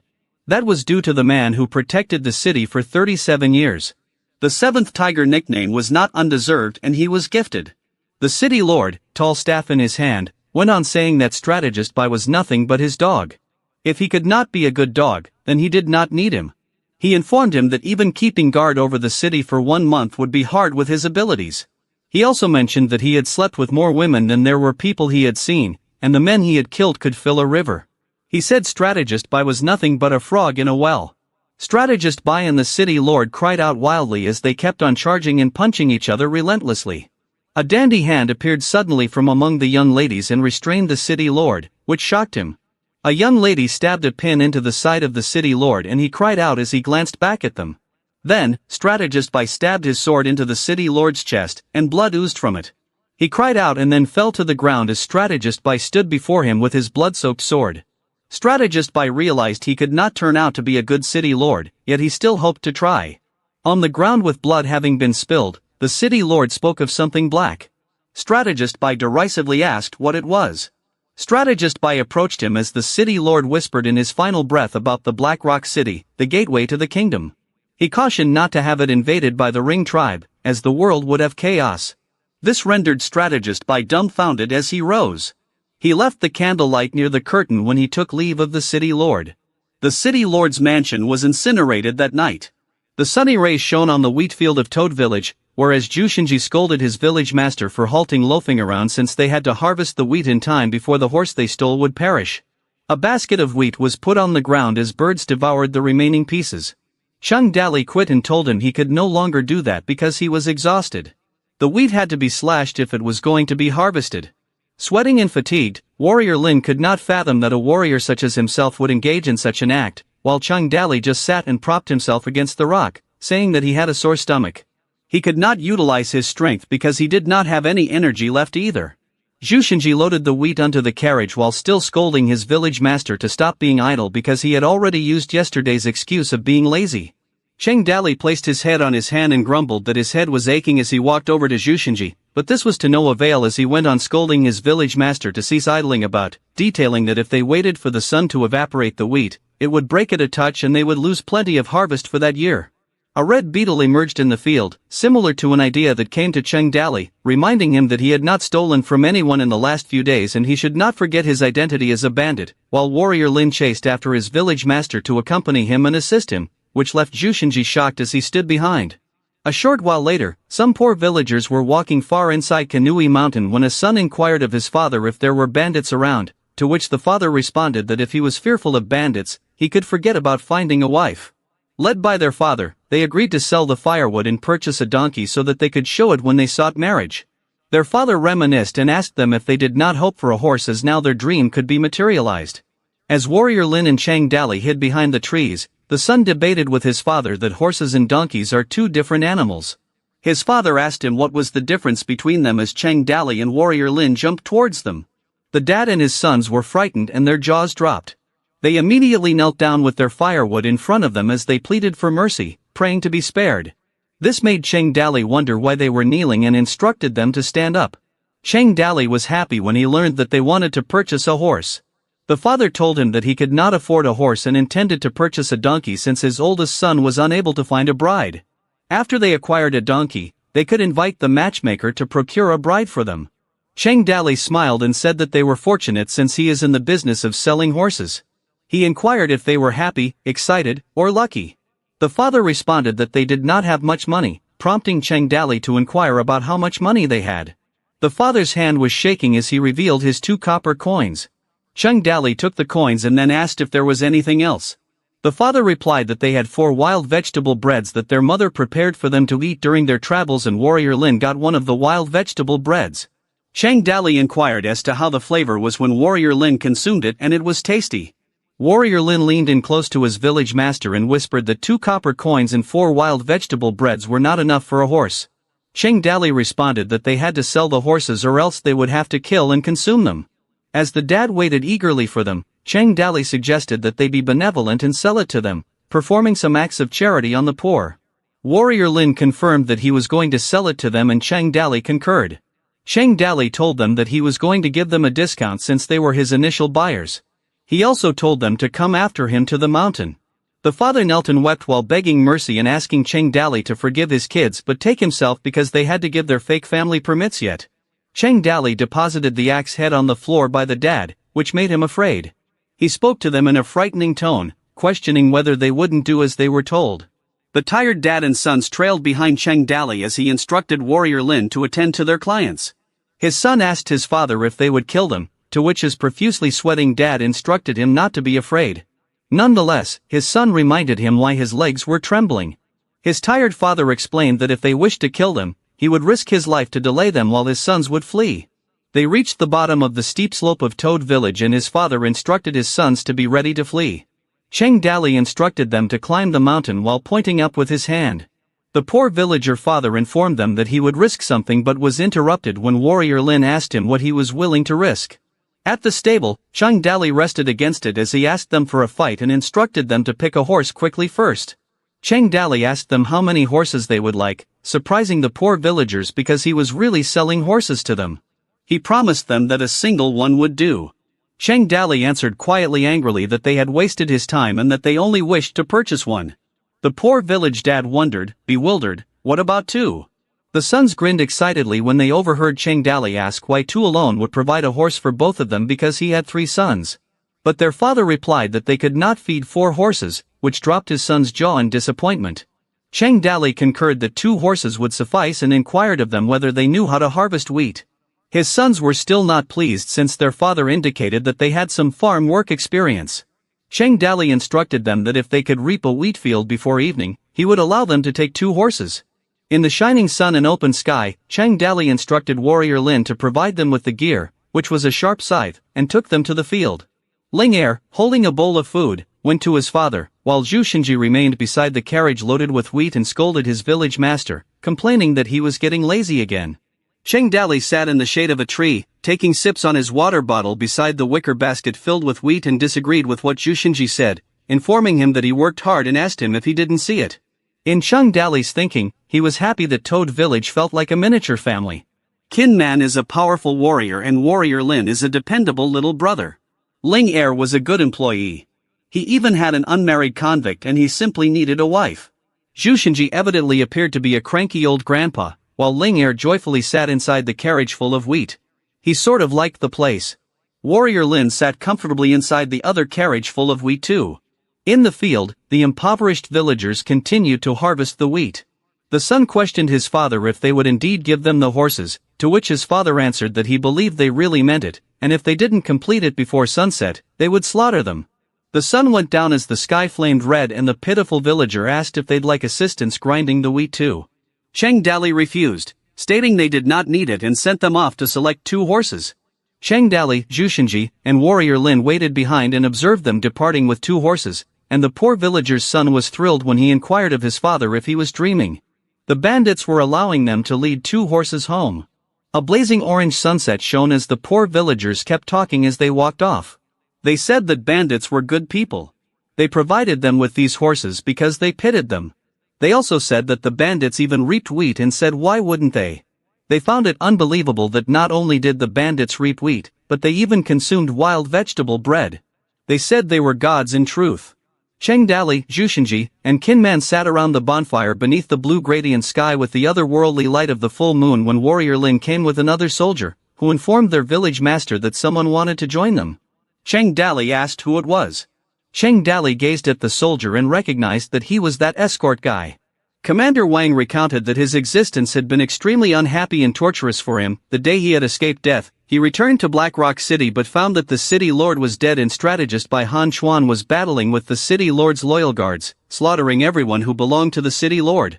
Commander Wang went on to state that he didn't know whether he was regarded as a close individual to the city lord or not, but he believed strategist by Han Chuan would not let him go so easily, so Commander Wang made up his mind to flee to Fallen Leaf City. Then, by chance, he encountered Warrior Lin, who was going to rob someone and proposed that he should go to Toad Village. Cheng Dali inquired if he was saying that strategist by Han Chuan murdered Han Huju and became the city lord himself. Commander Wang confirmed, and he went on to say that strategist Bai was going around spreading lies that Cheng Dali murdered Han Huju and saying that he was going to avenge Han Huju by murdering Cheng Dali. Cheng Dali was shocked when he replied that strategist by Han Chuan was that shameless that there were only 5 people in Toad Village and how could they dispatch people to assassinate him. Commander Wang replied that he didn't anticipate there would be only 5 of them, but strategist Bai announced that there were 1,000 bandits in Toad Village. That Cheng Dali was murdering folks for fun, and that Toad leader was the most bloodthirsty bandit that consumed human meat as a normal meal. He also posted on the city's bulletin board his wanted list and promised rewards in exchange for his head. Cheng Dali interrogated persistently how much money his reward offered. Commander Wang said that the head of Cheng Dali would fetch 50, which angered him. Commander Wang continued to explain that Zhu Xinji had a bounty of 35, surprising Zhu Xinji that he had captured 2, and the black-faced person was worth 30, and Qin Man replied that it was such a shame he could not personally kill Han Huju. Cheng Dali was visibly upset that they were disrespecting him and had placed only 50 on his head. The money in their time was copper coins. 1,000 copper coins were equivalent to 1 silver coin, which was about 1,000 in Cheng Dali's past life. The living cost of a common farmer was only 3 to 4 silver coins a year. Cheng Dali looked around at Zhu Xinji and asked how much Gao Fei whose head was worth. Zhu Xinji answered that he believed there was a bounty of 180 on his head. Cheng Dali answered back with resolve that he would surely surpass him. Meanwhile, Commander Wang wondered in his heart if it was good to have a high bounty. Warrior Lin interjected and asked his village master if he could allow Commander Wang to accompany them because he was so honest. With his fist closed, Commander Wang Sanyuan exclaimed that he would like to go with them. The system goddess came out and said that Commander Wang seemed like a general but was really a butler, so other people called him Butler Wang. She was holding a pop-out info box that says his name is Wang Sanyuan, an otherwise slightly well-known butler, at age 43 and he had no skills or latent characteristics. Cheng Dali requested to know whether Toad Village was good for him, and he said yes, it was. Cheng Dali then queried him as to why it was good. Cheng Dali then added that from his attitude, he was condescending to them and that even if they were a small bandit village, the value of each of them was 100 soldiers, leaving Butler Wang speechless. Zhu Xinji reassured him that Cheng Dali was stern, but Cheng Dali went on to say that if he really wanted to join them, he would write him a 5,000-word application letter and then he would consider whether or not to recruit him. This stunned Butler Wang, who grumbled about the 5,000-word requirement and asked if he wanted to kill him. Cheng Dali explained that if he thought this was difficult, how else was he to prove his sincerity and how would it be helpful to them?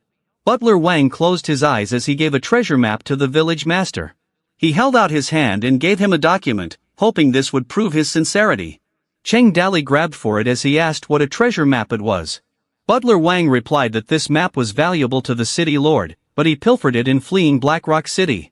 In Cheng Dali's possession during that time, Butler Wang still went on and said that they were raided by bandits 30 years ago.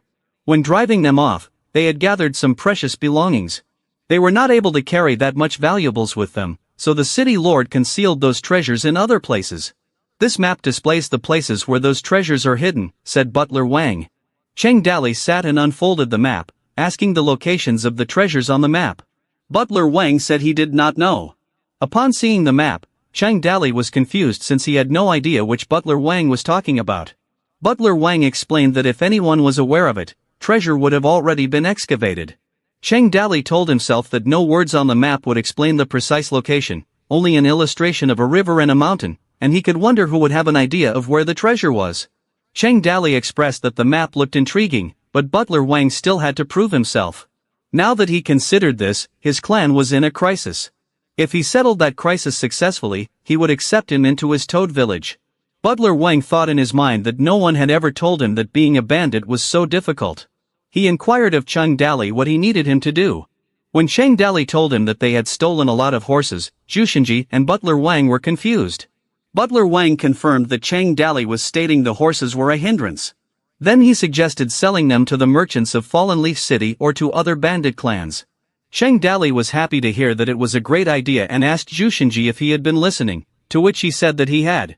Jushinji sighed, wishing to propose this great idea, but Butler Wang had already done so. He patted Butler Wang on the back and gave him a thumbs up as Cheng Dali clapped him for his cleverness. Cheng Dali considered him someone who could adjust easily and continue doing a good job. Butler Wang smiled and thanked Cheng Dali as he wondered why he was spurred on by what he had said. A few moments later, within the wooden confines of the Flying Tiger village, amidst the green woods, there was a brown horse with an eye patch. Lauer was informed that his horse had become blind, that they could not employ him in wars, but that he could be employed for breeding, and that he should not grieve because he would get him a good horse. Lauer was overjoyed to learn that from his elder brother, Gao Feihu, the village master, and inquired if he was going to present him with his horse, to which he responded that he was only thinking too much. A few knocks were heard on the gate as wonderful news was announced, surprising the Flying Tiger village bandits. Gao Feihu was requested if anyone was trying to enter their village, and he responded and persuaded them to accompany him to investigate it. Numerous posters were posted on the trunks of trees surrounding the Flying Tiger village. Cheng Dali was wading through bushes with Warrior Lin and queried him whether he was done pasting, to which Warrior Lin brushed aside his inquiries and informed his village master that the bandits had emerged. Warrior Lin further stated that he was finished and queried himself.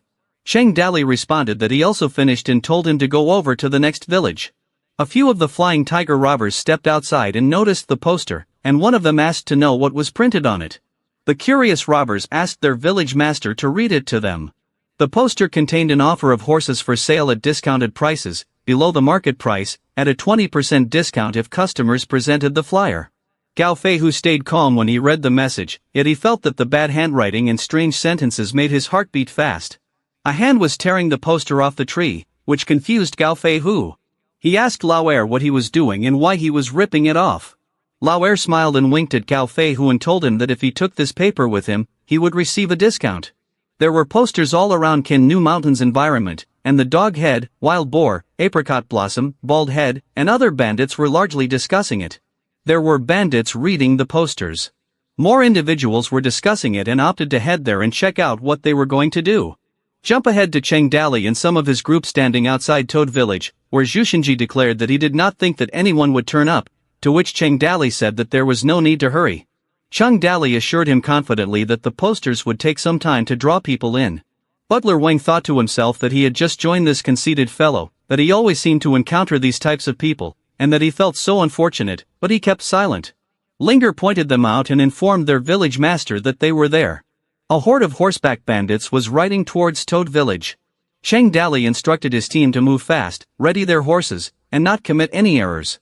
A horde of bandits halted at the gate to Toad Village, where Cheng Dali and Butler Wang were, and a bandit insisted that they open the gate to their village since they had come to purchase horses. Meanwhile, Kin Man was sitting atop its gate, ready to knock an arrow, when Cheng Dali instructed him to hold his arrow, which he did and agreed to. This annoyed a sweaty lower of the Flying Tiger Bandit, who asked if they were really selling horses. The master of the Flying Tiger village, Dao Feihu, informed them not to be angry because they had sincerely come to buy horses. They brought food with them and demanded that they ought to be taken to see the horses first. Cheng Dali instructed all the people to cool down because he instructed Butler Wang to inform them of the regulations. Butler Wang declared that they would be employing the hidden auction method. Dao Feihu, riding on horseback, asked them about the hidden auction method.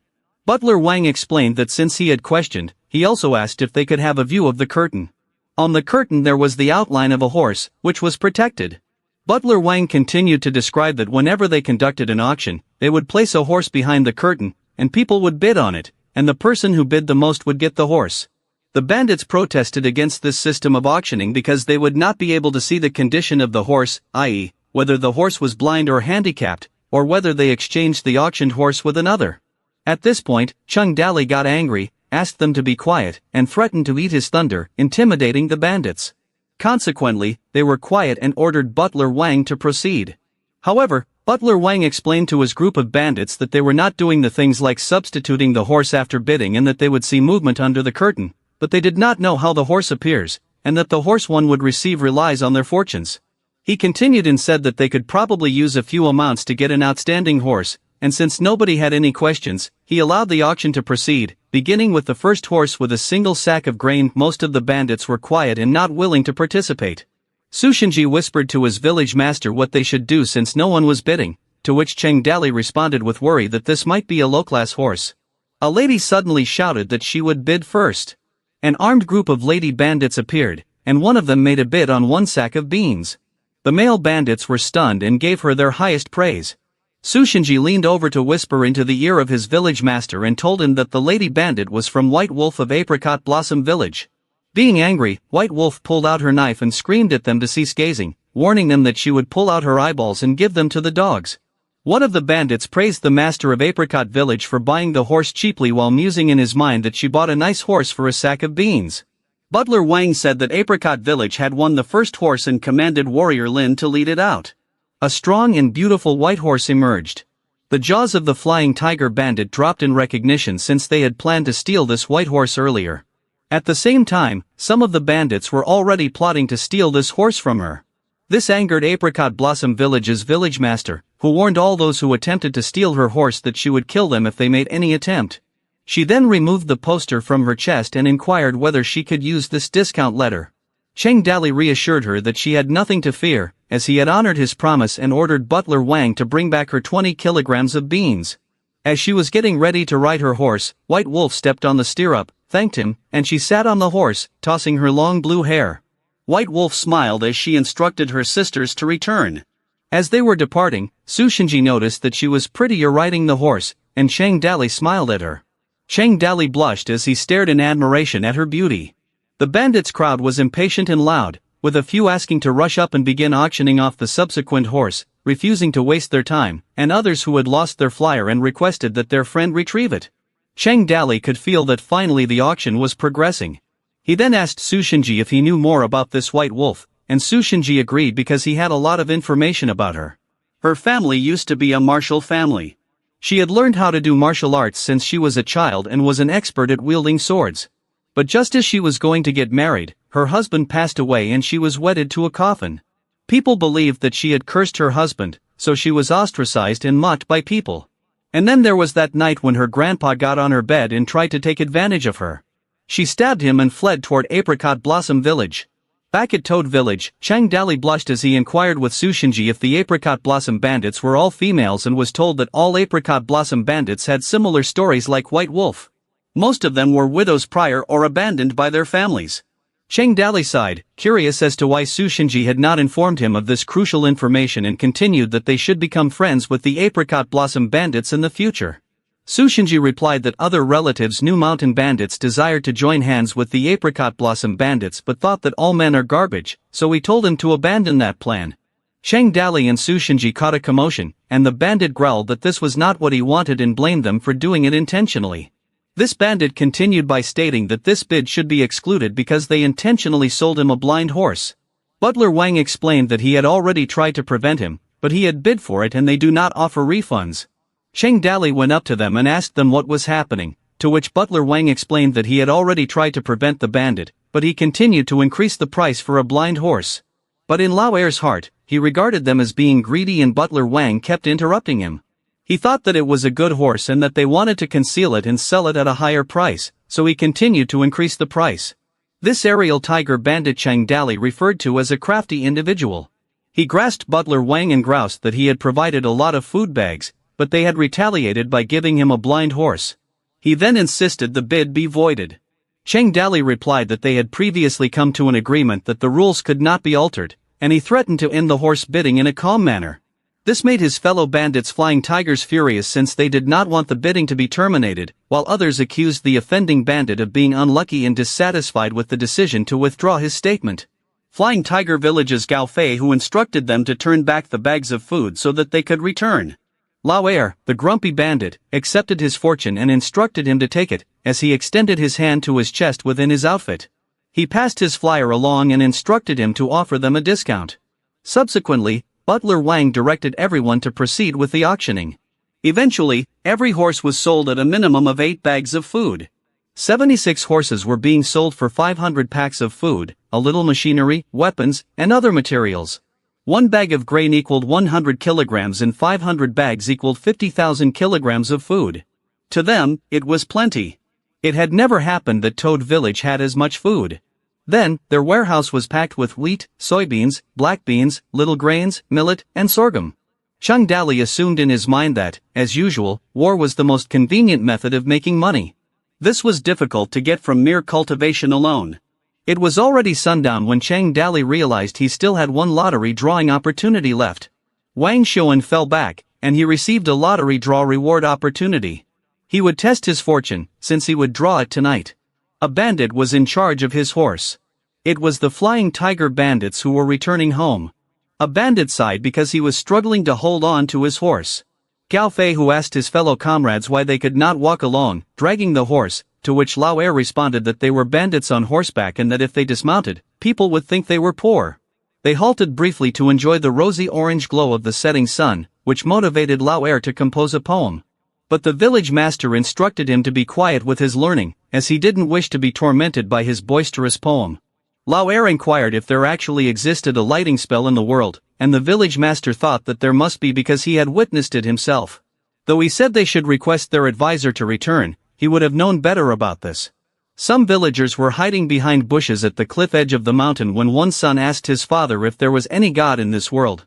His father responded, wondering why not when Lai Dog had 2 horses bestowed by the gods. After Lai Dog came back from the village of toads with 2 horses, the villagers spread rumors that those horses were gifted to him by the gods. His son was becoming impatient since they stayed so long there but still hadn't met any god, to which his father responded that they should wait a bit more since these things are all about sincerity. They heard a far cry suddenly, which struck the dad, who thought in his mind that they had arrived at last. The dad jumped down from a cliff and instructed his sons to follow and observe his performance. Shortly after, Gao Fei who instructed Lao Er not to get angry as he would love to go back and have some food and wine. When Lao Er replied whether they would attempt to sell these 2 horses, he asked if anybody would purchase them. Gao Fei who dissented and informed him that he doesn't believe that anybody is as idiotic as him. The villager father rolled down the mountain when his sons were concerned about him. The father prayed for the mountain god to save him again and again, and this amazed the Flying Tiger bandit. Gao Fei who and his bandit reined in when he questioned them with whom they were.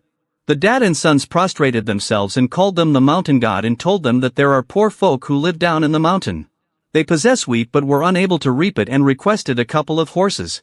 The perspiring Lao Er was angered at the villager's comment.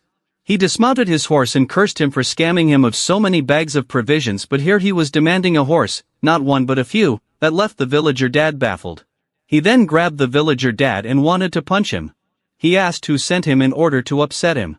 The villager father was on the ground, begging the mountain god to save him as they were poor folks and they did not have anything while his sons stood behind him, fearing for their father.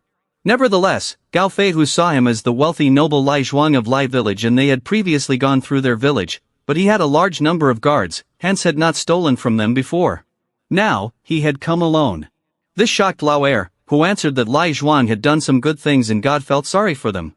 He declared it a blessing in disguise and instructed his fellow to bind them up and send someone to negotiate ransom from their residence.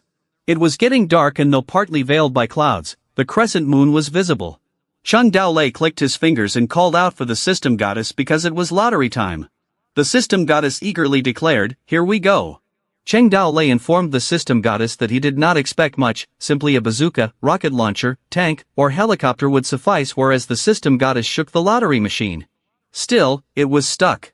The system goddess rattled the lottery machine vigorously and Cheng Daolei stood behind but said nothing. She became angry and explained that she had only dismissed the bug once and now the lottery machine was taunting her. Out of her fury, she kicked the lottery machine and a draw ball ejected out of it. She was happy that it finally ejected, but it struck Cheng Daolei on his head before landing on the ground.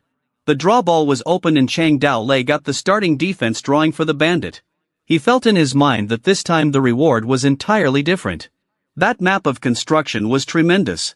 They used to have 5 members last time and nobody would want to hassle them. This time, everything was different. They already possessed 50,000 kilograms of food and were richer, and everybody would be willing to plunder them. But he was just a little bandit. If they were to meet a calamity, he was curious about what would become of them. Time was running out. In the morning, on Stone Mountain's cliffside, Cheng Daolei questioned Butler Wang since he was more experienced and better informed where he believed they could hire people from. Cheng Daolei wished to increase their manpower. Butler Wang responded that it could be difficult. Cheng Daolei asked why it would be hard, and Butler Wang described that the citizens of the empire were divided into 4 classes. This interested Cheng Daolei and he requested Butler Wang to describe the classes in full detail. Clearly, the royal family of the empire is the first class. The Leisure family was founded 120 years ago. They have a great deal of honor and power. They do not have to labor. They are revered by many people. The second class are the aristocrats, who are noble-born, city rulers, and wealthy merchants. The third class are common people, who are landlords, squires, and petty merchants. Finally, the fourth class are outcasts, villagers, vagrants, slaves, and so on. Cheng Daolei inquired as to which class bandits are. Butler Wang clarified that bandits don't have a class, so they could be placed in the lowest class. The empire doesn't treat bandits as their people. They are viewed as even lower than wanderers, slaves, and beggars. The majority of bandits are ordinary individuals who didn't have other means to survive. Some would choose death rather than becoming a bandit. If a household had a bandit, it would be an insult to their forebears. Cheng Daolei was shocked to know that the presence of bandits was more undesirable than rubbish. He then informed Butler Wang that he had made arrangements to enclose the village with a wall to enhance the original defensive equipment. Butler Wang replied that it sounded good, but they didn't have manpower.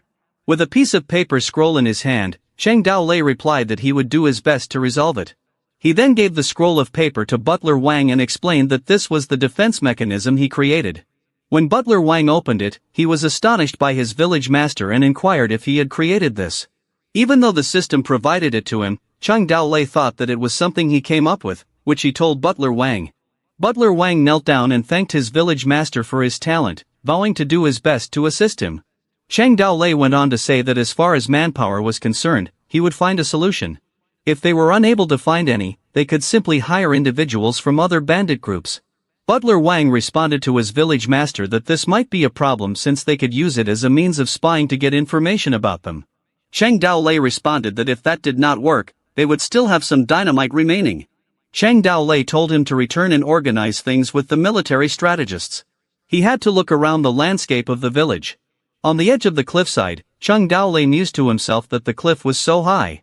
He lingered there until the heavens were rosy orange with the sun poised to set. Cheng Daolei to himself that from this point, he could easily distinguish the coordinates and structure of the Toad village, which was in utter chaos. He thought the former bandit leader did not plan everything well. He just randomly built the village and he might have to demolish and rebuild it. The system goddess appeared and notified that the discovery of the Toad village was done. As a reward, the Toad village landscape was forever stamped into his mind. Cheng Daolei shut his eyes and thought to himself that what this meant was that any place he went to next, all he had to do was walk around anywhere and he could get a map out of it. He opened his eyes and thought that was very practical knowledge. Gao Fei, who was roasting meat while sitting beside the bonfire at the Flying Tiger Bandit village. Suddenly, he was taken aback as he heard a number of knocks and heard the announcement of great news over and over again. Gao Fei who thought to himself when he heard that sound again that he had a bad feeling about it.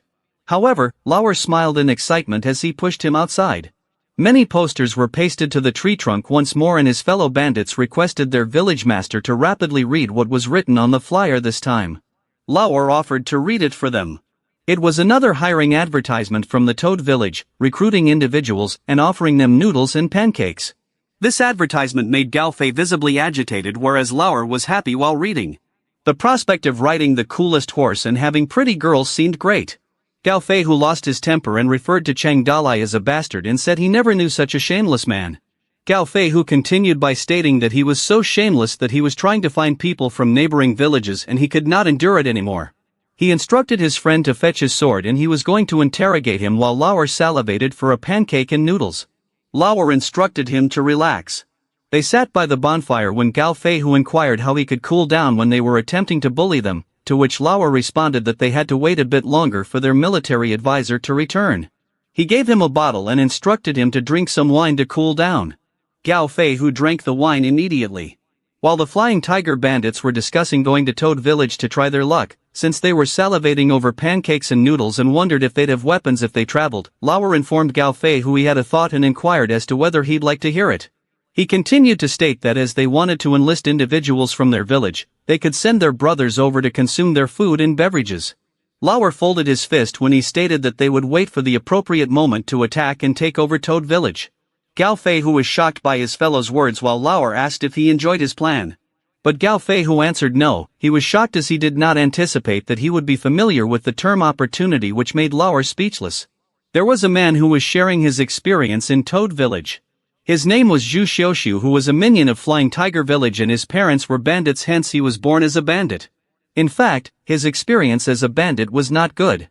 It was believed that bandits consumed meat and wine at all times, but it was over a year since Zhu Xiuxiu had eaten a meal. The last 2 years were disastrous with no harvest and withered fields. When there was nothing to eat but grain, the poor folk had to rummage for wild vegetables near the mountains.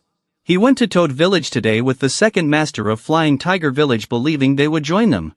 Lauer, the second master, told him this was a plot but he did not know anything else so he would just come alone. There were many bandits from other villages as well, but Butler Wang was stopping everyone from going in. He was telling them that they had to register first. All other people were waiting in a line but the second master desired to jump the queue and was barred. He had considered the second master to be very foolish. Because he was illiterate, he did not know what had been scribbled on the paper. He was only trying to copy what the guy ahead of him was doing, but he felt embarrassed because he could not draw a circle. Therefore, they gave him a saw and said he was to work alone. The second master did not complain either. The second master was tasked with moving the timber and the first master was tasked with cutting wood. During lunchtime, a cute girl came over and said they would get to eat dumplings in the afternoon if they worked diligently. Dumplings are a luxury food that they only eat on New Year's Day. He still had a vivid memory that last year, after he had a bowl of dumplings, he could not bear to eat wild vegetables or bread for a few days. Dumplings were served at lunch. The dumplings had pale shiny skin and there was meat and wild vegetables inside. He finished 3 bowls and he never dreamed that someday he could eat dumplings to his satisfaction, whereas he could still recall being rebuked last year merely for eating one more dumpling during the new year. During the evening, Toad Village donated 5 kilograms of food. When they returned to their village, they shared the news of today with everybody. They were all suspicious initially and did not believe them. He even overheard someone mention that the village master was so self-centered when the second master asked the village master to send all of them to Toad Village. Now that they had made a scene, he may not be able to go to Toad Village tomorrow. He wondered if something so wonderful could happen to him every day. So just in case they would not let him go, he would slip out alone. A day's work at Toad Village was equivalent to 5 kilograms of food. If he worked for a few more days, he would never have to worry about food in the winter. His parents hadn't consumed noodles and buns for over a year. This year had been poor as it hadn't rained recently, but he should not mind so much since he needed sleep first. Some minutes later, in Flying Tiger Village, the second master informed Gao Fei that what they prepared as food was also extremely tasty and that they utilized just the appropriate amount of salt. He was chuckling while informing him that he had stealthily taken some of their salt and they would never find out what he had done. Gao Fei was having lunch when the second master informed him that he had sent him there to investigate Cheng Daolei's thunder spell and asked him if he had discovered anything so far. The second master reported that Chang Dao Lei had not even appeared today. Gao Fei who instructed him that when he returned the following day, he was to take more people with him so that they could learn all about his tricks. The second master eagerly consented, informing him that he would go there tomorrow because he really wanted to eat more of their food and pleaded with him to accompany him because every meal contained noodles. Gao Fei who wished him to screw off. At least 1,000 more guests appeared the following day. Butler Wang, naturally, was very well organized. Some were asked to use stones to construct walls, dig earth, and forge bricks. The entire village buzzed with dynamism. Miss Su, however, was ominously silent. She was seated beside Chang Dao Lei and asked him why he was not stepping out, to which he answered that he preferred his presence to be more elusive. The gossip went around that Chang Dao Lei was raising his cultivation and mastering thunder spells. If he went out too often and people noticed that he, too, had to go to the toilet like them, all their respect for him would crumble. She then asked him why he was remaining in her room. He said because she was beautiful. Miss Su remained quiet. Chang Dao Lei kept tormenting her, saying that he believed she was the most beautiful woman on the mountain, and Miss Su insulted him as a liar. The bandits kept working with the logs and stones. When someone said that Kin Man was lifting a 340 kilograms weight and was amazed at his strength, Kin Man, sweating, humbly spoke that he was not so great. Other people requested Kin Man to show his strength just once. Kin Man suddenly lifted a stone mill when he said that he was going to try it out. This surprised the bandits because the stone mill weighed a minimum of 450 kilograms and they cautioned him not to overexert himself.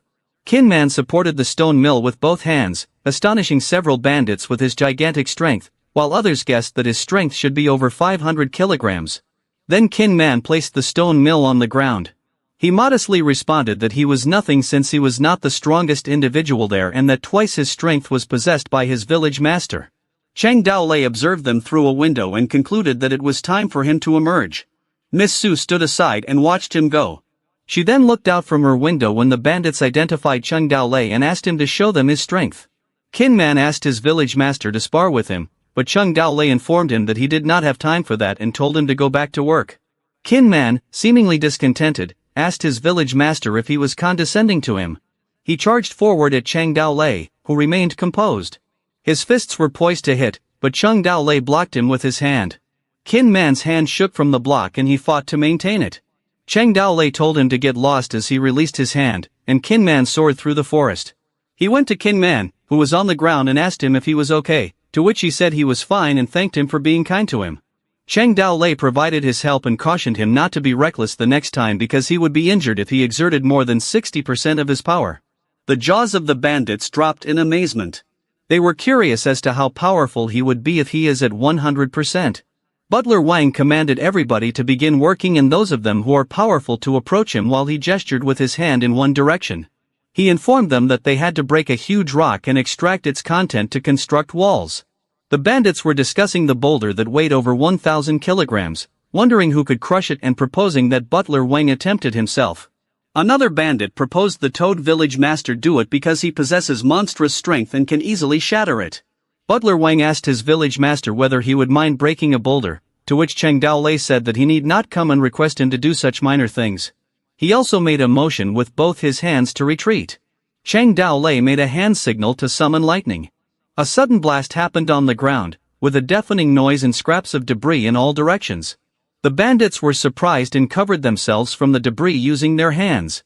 Chang Dao Lei still made signals using his hands and instructed them again not to disturb him over minor issues like this. He turned to them and asked rhetorically what they were waiting for before instructing them to get working. The bandits immediately set to work and assured him that they were on it. Chang Dao Lei strode away while Butler Wang wished him a good day. A couple of minutes later, within a hut, Miss Su asked him what was wrong with him, and he grumbled that his back aches. After 10 days, the construction work was finished, and the whole Toad village was renovated. It has been divided into different regions now. The outermost region is the defense area, which is enclosed by stones and mountains. There is also a watchtower close to the wall. Provided the enemies are in plain view, the watchman can see them and immediately inform the entire village. Behind the defense area is the preparation zone. If the intruders for some reason are able to pierce the outer walls, the area will serve to retard them. This encompasses a working place, a stable for horses, a blacksmith's smithery, a hospital, and much more required installations. A public toilet has also been constructed alongside the horse stable, since artificial fertilizers matter as well. Following that is the living quarter, made up of dwellings, homes, kitchens, a water well, an arsenal, and a granary. Every tree outside has been cut down, and there are traps placed on the seemingly flat ground, created by Kinman. They are horse pits, lassos, and a particular trap to catch wild boars. Butler Wang informed Cheng Doli that they had distributed nearly all their food. They only had 100 kilograms of food, but they need not worry because there are not that many people in their village. Cheng Doli told Butler Wang to return and organize food costs and lodgings for other individuals because they were about to begin stocking food and preparing to hire more individuals. Butler Wang smiled and nodded. Someone told Cheng Doli in a chuckle that the village construction had been done and the system was rewarding him with 1 acre of chili plants and the upgrade of systematic animals. Cheng Doli grumbled that 1 acre of chili was a bit small. The system goddess stood taller and larger. Cheng Doli said that she was different. She giggled while telling him that whenever there was a large change in the village, she would also upgrade herself. Then she lifted her hand and asked him to step forward courageously and become the Bandit King. A pop-up window with a list of missions to be completed appeared. The first mission was to modify Miss Sue's impression of him with a non-violent means for an undisclosed price. The second was to hire 100 individuals for Toad Village for an unspecified reward. And the third was to finish 10 robberies for an unspecified reward. Gao Fei Hu of the Flying Tiger Bandits sat at a wooden table with a cup in his hand, being informed that if he were on the scene, he would be shocked. The second master continued to say that when Cheng Doli employed some thunder technique, he bellowed, and a huge boulder burst. They were all frightened. Gao Fei Hu asked his advisor, who was standing beside the second master, what he thought about this. He said that he chose this rock from the canyon where the explosion took place, and the mark was due to dynamite. He also clarified that there was no thunder technique and that he got tricked. The system goddess came out with a pop-out box of information for UQ Ran, a good military advisor at age 42, whose abilities are knowledgeable and experienced traveler. Gao Fei Hu was baffled by dynamite. He then went on to elaborate further that it was like firecrackers, but its potency was more destructive, and dynamite does not exist even in the external world, so there was no means the inhabitants of Kinnu Mountain were aware of it. Gao Fei Hu explained that he meant they had been deceived by the Toad Village, and to this, he responded in confirmation. Besides, the second master asked if there were any thunder methods, to which he answered that there were none. This angered Gao Fei Hu because they had been deceived and had hastily announced an invasion of the Toad Village. But military advisor UQ Ran advised that it was not necessary to hurry and that the Toad Village could wait, to which Gao Fei Hu said that he wished to vent his ire upon them. He then said that he would have his turn sooner or later, but they had an important task to perform at present and the Toad Village could wait. Flashback, Cheng Doli was contemplating within himself that he had 3 assignments, that recruitment would be tough, and that the third task would be done by Kin Man and Warrior Lin. After that, he was left with only one task, dispelling Ms. Suing's impression of him through non-violent means. This was phase 2 of stealing from a girl to become a bandit's woman, and if he completed these kinds of related missions, he would get a big reward. Cheng Doli decided that if he wanted to capture her heart, he had to be a good talker. He chuckled and took off, stating that he hadn't signed up on so many dating websites for nothing, and now it was time to make his experience worthwhile. This puzzled the system goddess. A short while later, he summoned Ms. Su. She glanced over at him as Cheng Doli casually inserted, "I love you," into her. Ms. Su left, leaving him bewildered. Cheng Doli believed that she was supposed to react differently because, in his imagination, Ms. Su would blush when he said to her, "I like you." Still, stubborn Cheng Doli decided to carry out Plan B because Plan A had not succeeded, so he would stalk her and tell her things such as where he had spotted this pretty woman before. But Ms. Su would disregard him. Cheng Doli would call her his sweetheart and inquire of her where she was headed, but she would turn a deaf ear to him. Cheng Doli went about casually, explaining to her that he merely wanted one thing from the to love her and think of her daily. Ms. Su had nothing to say. Cheng Doli even left some letters in Ms. Su's room. She would start the notes with love words, most of which did not mean anything. Ms. Su was getting annoyed at the few notes she opened but kept quiet. Cheng Doli went on bombarding her with lines about love, like love is passionate and love is blind. He explained to her that there was no greater vow he could make, that he would be the best she would ever get. Ms. Su was often shocked by these words. Cheng Doli continued to tell her to hold him in her heart, not her head, because the mind forgets but the heart always remembers that he loves her. He called himself her honey. Lastly, Ms. Su gave Cheng Doli his checks, which made him surprised.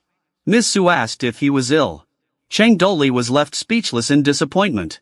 Chang Doli appears depressed when suddenly Shinji calls him. Shinji tells Chang Doli that Linger has been poisoned, and Chang Doli responds with shock and asks to be taken to see her at once. When they get there, Chang Doli finds Zhao Ling lying in agony and cries out to her. Zhao Ling weakly answers that she may be dying soon. Chang Doli inquiries about what occurred and why Zhao Ling was poisoned. Shinji explains that Zhao Ling was gathering mushrooms from the rear of the mountain and consumed a red fruit, which resulted in swelling, burning, and heavy sweating of her mouth. Shinji complains about his daughter's fondness for consuming things and vows to discover a remedy for her. Chang Doli inquires what type of poisonous fruit Zhao Ling consumed, and Shinji presents him with the fruit, to which Chang Doli is surprised that it was a chili. Shinji had inquired whether Chang Doli was familiar with the poisonous fruit. He then clarifies that chili is a spice and a vegetable but not a poisonous fruit. Chang Doli then informs him that it was slightly spicy for Linger and that she was surprised because she took it for the first time but will be okay once she takes water. Chang Doli recalls that chili was known since the Kang dynasty and wonders why they failed to recognize it. He wants to verify it and inquires from Su Ying about it. In the next scene, Chang Doli turns around and reveals the chili to Su Ying and inquires from her about it. Su Ying hesitantly responds that it's a type of fruit. Chang Doli then inquires from Su Ying regarding the taste and asks himself whether he can possibly make a fortune selling it. Su Ying, having never tried it before, is curious. Chang Doli suggests that she taste it, based on her opinion. Chang Doli meanwhile ponders the fact that even Su Ying does not know the chili, meaning that it does not exist in this time. He remembers that chili was slow to become familiar globally and he was able to procure it early due to a system reward, viewing it as an object of luxury with a connection to wealth. When Su Ying tastes the chili and finds it hot, Chang Doli changes the subject, saying that it has been several days since Su Ying was kidnapped and whether anyone is coming to rescue her because she is unwanted. Su Ying's response indicates annoyance and shock at Chang Doli's statement. Chang Doli promises Su Ying that even if the entire world betrayed her, he would not, vowing that he would betray the entire world for her sake alone. Chang Doli smirks widely. Xiao Yu comes a little later and reports that he has returned from hunting. Chang Doli asks whether Xiao Yu caught anything of value, and Xiao Yu says that he caught only a rabbit and a girl who says she is a maid from the Su family. A child interrupts, saying that Chang Doli ate their miss. Chang Doli is surprised that such a young girl would venture to King Nil Mountain. Su Ying identifies the girl as Zhao Yi and shouts to her. Zhao Yi is relieved that Su Ying is alive and tells her that she feared she would have been eaten by them. Su Ying comforts Zhao Yi that she did well, then Zhao Yi inquires whether Chang Doli humiliated her, to which Su Ying affirms that she's okay.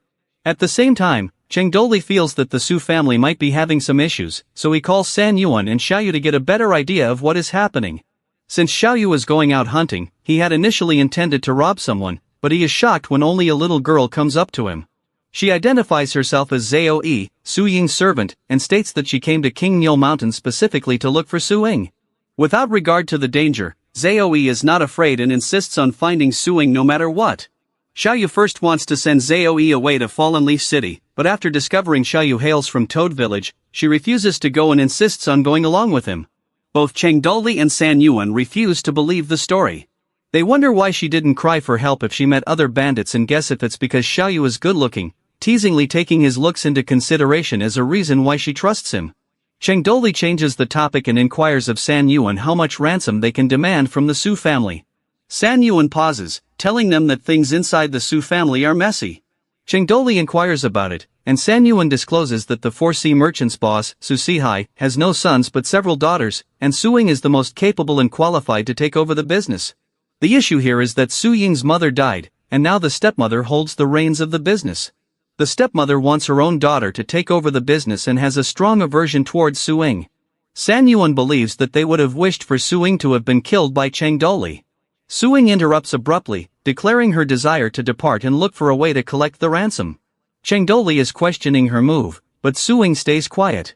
Chang Doli understands that San Yuan once said people with even a small amount of fortune would not want to be bandits.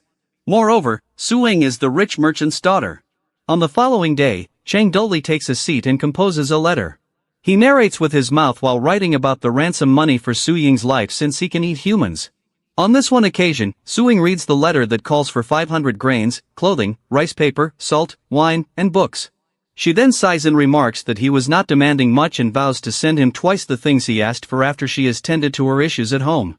From that point on, Chengdoli tells Suing that Xiaoyu and San Yuan will escort them safely to the Fallen Leaf City because the city is approximately 70 to 80 miles away. Chengdoli then offers Suing some chili and tells her to use it to make profits because he heard that her family has a restaurant, which Suing agrees to.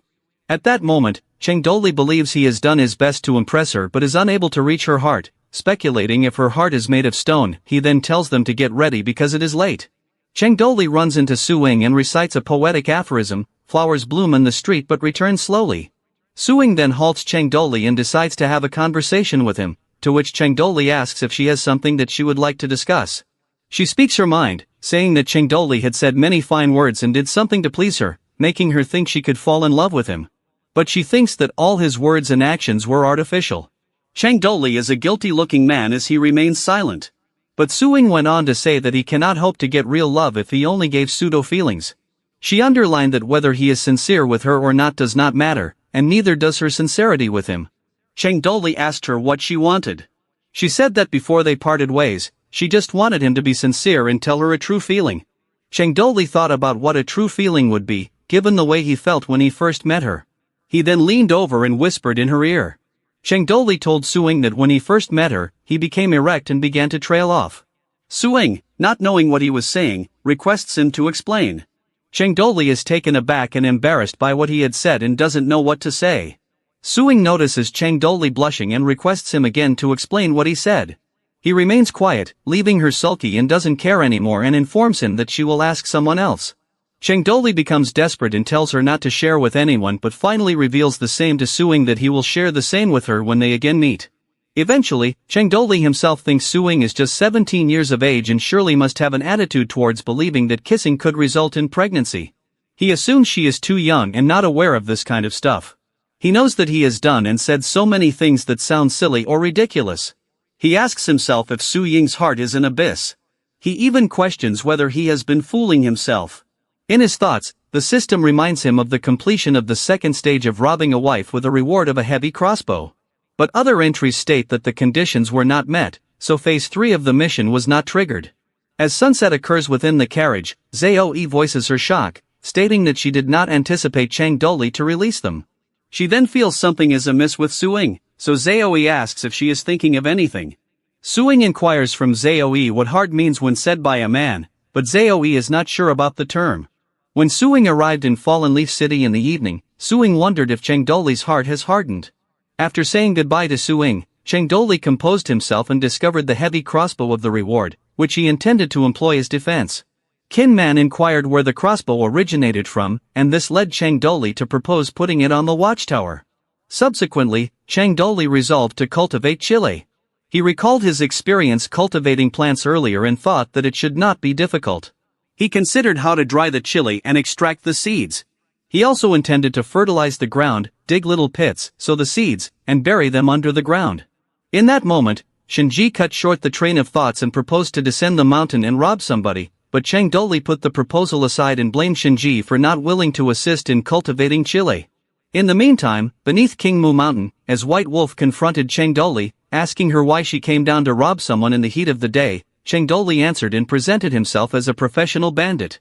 Then he asked why she had to go to that place in the heat of the day, which was a subtle implication that she was searching for him. White Wolf responded by saying that they had heard about a good opportunity and asked if Chengdoli would be willing to collaborate with them. Chengdoli proposed that they discuss the issue in the village. White Wolf saw the chili plants and confused them with fruits. Chengdoli explained that they were chilies and invited White Wolf to plant them, but White Wolf did not respond to it. Subsequently, Chengdoli provided her with a cup while apologizing since he did not have more than well water to serve. He proceeded to inquire about the future chance which she was mentioning. White Wolf disclosed that one batch of birthday presents would pass through King Mu Mountain within 1 month. She then suggested to Chengdoli and her team that they join forces in robbing these presents. Chengdoli asked whether the gifts were from Zhu Bankan, to which White Wolf replied affirmatively, a cunning smile spreading across her face. White Wolf said that Zhu Bankan, who had taken the city, must calm the local troops and win the support of the Yuzhou city lord in order to consolidate his position. White Wolf said that the quantity of gifts would be big and they would take the mentioned route. White Wolf opted for an alliance, emphasizing their strength in numbers and the possibility of becoming wealthy. Chengdoli is indecisive, saying that he cannot murder innocent people because of his godly spell, lest he be punished by the heavens. White Wolf is disappointed with Chengdoli's indecision and retracts the offer of collaboration. Chengdoli is thinking about wanting to join but not wanting to incur any losses. Before White Wolf leaves, Chengdoli presents her with some chili plants and recommends that she cultivate them. When the chilies have grown, she can trade them with the village for food. White Wolf insists that Chengdoli retain the chilies for himself. That evening, a Zhu family bandit came to Toad Village seeking Chengdoli, asking to borrow some seeds to farm and to return them double the amount they borrowed. Chengdoli believes that the Zhu bandit family is small in size and consists of elderly people and children. They also do not have much manpower for farming or seeds.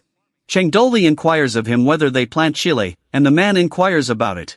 Chengdoli proposes to them that they plant chili and gives them some seeds to take home and plant. He tells him that chili is a quality product and that it can be traded for other foodstuffs like wheat, grain, soybeans, and chestnuts.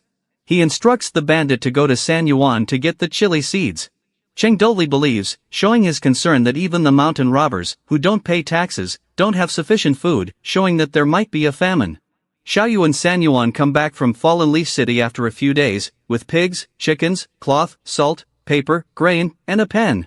At the same time, 50 to 60 bandits are reconnoitering the region about 50 kilometers from King Nil Mountain to set up an ambush against the guards.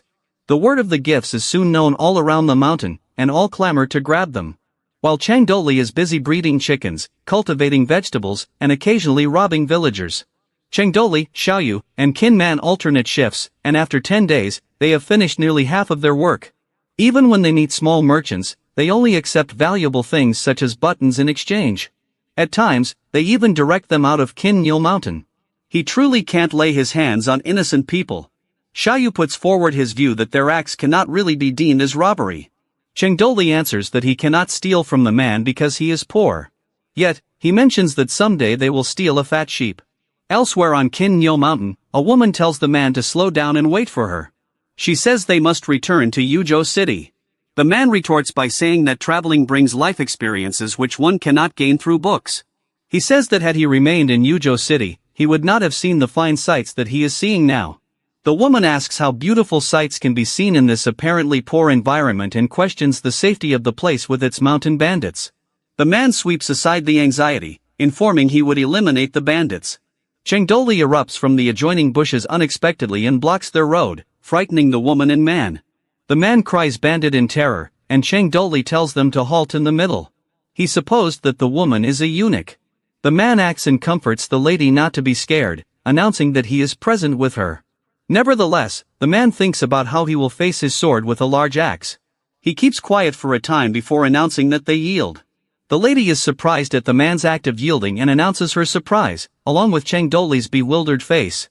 During this time, the man introduces the woman as his sister and tries to bargain, promising to leave her behind if it makes Chengdoli happy and enables him to depart.